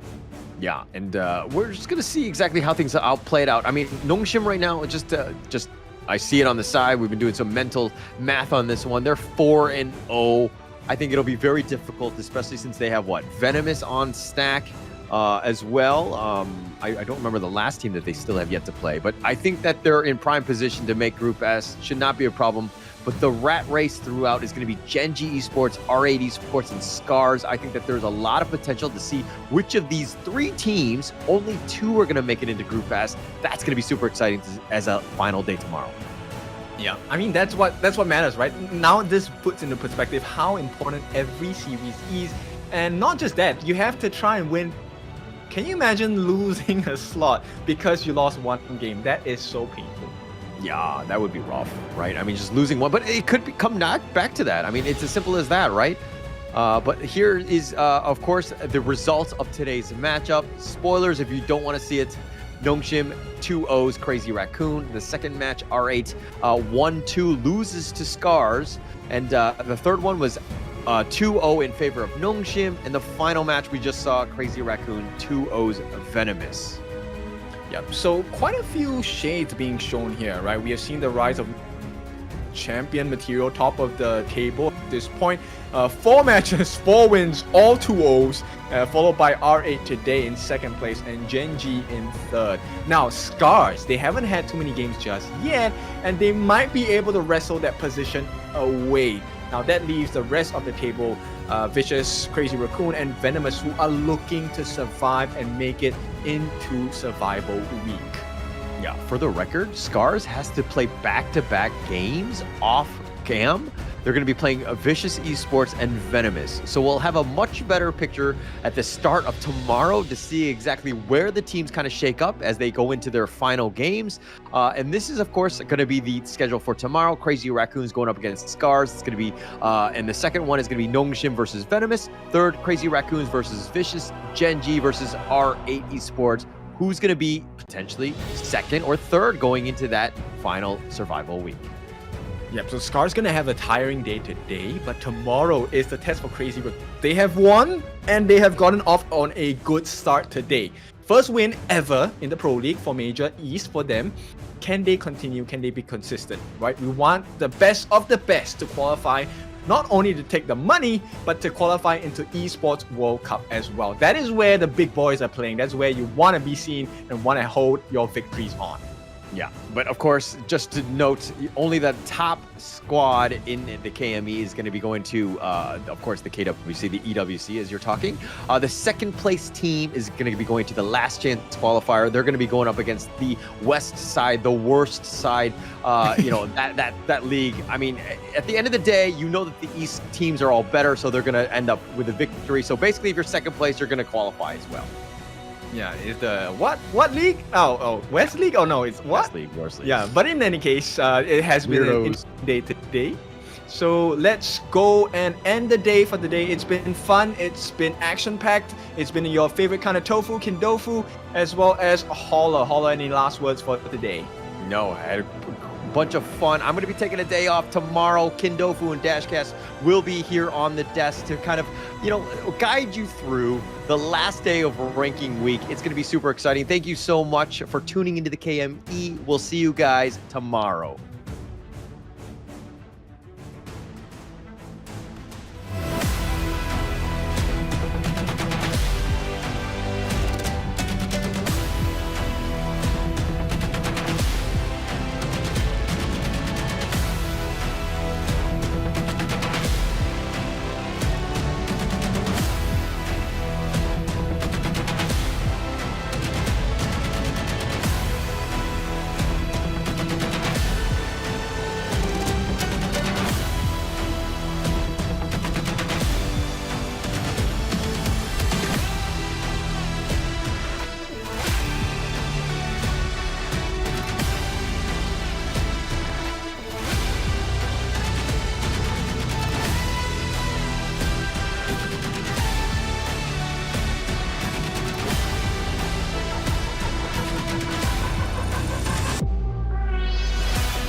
Let's do it this time like it's a whole new vibe.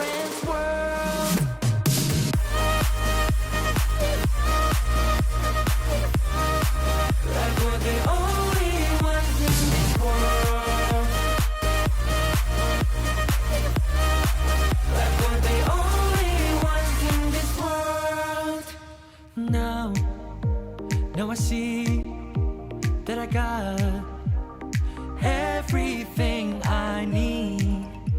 It's alright, I'm on fire, I'm alive, 'cause now I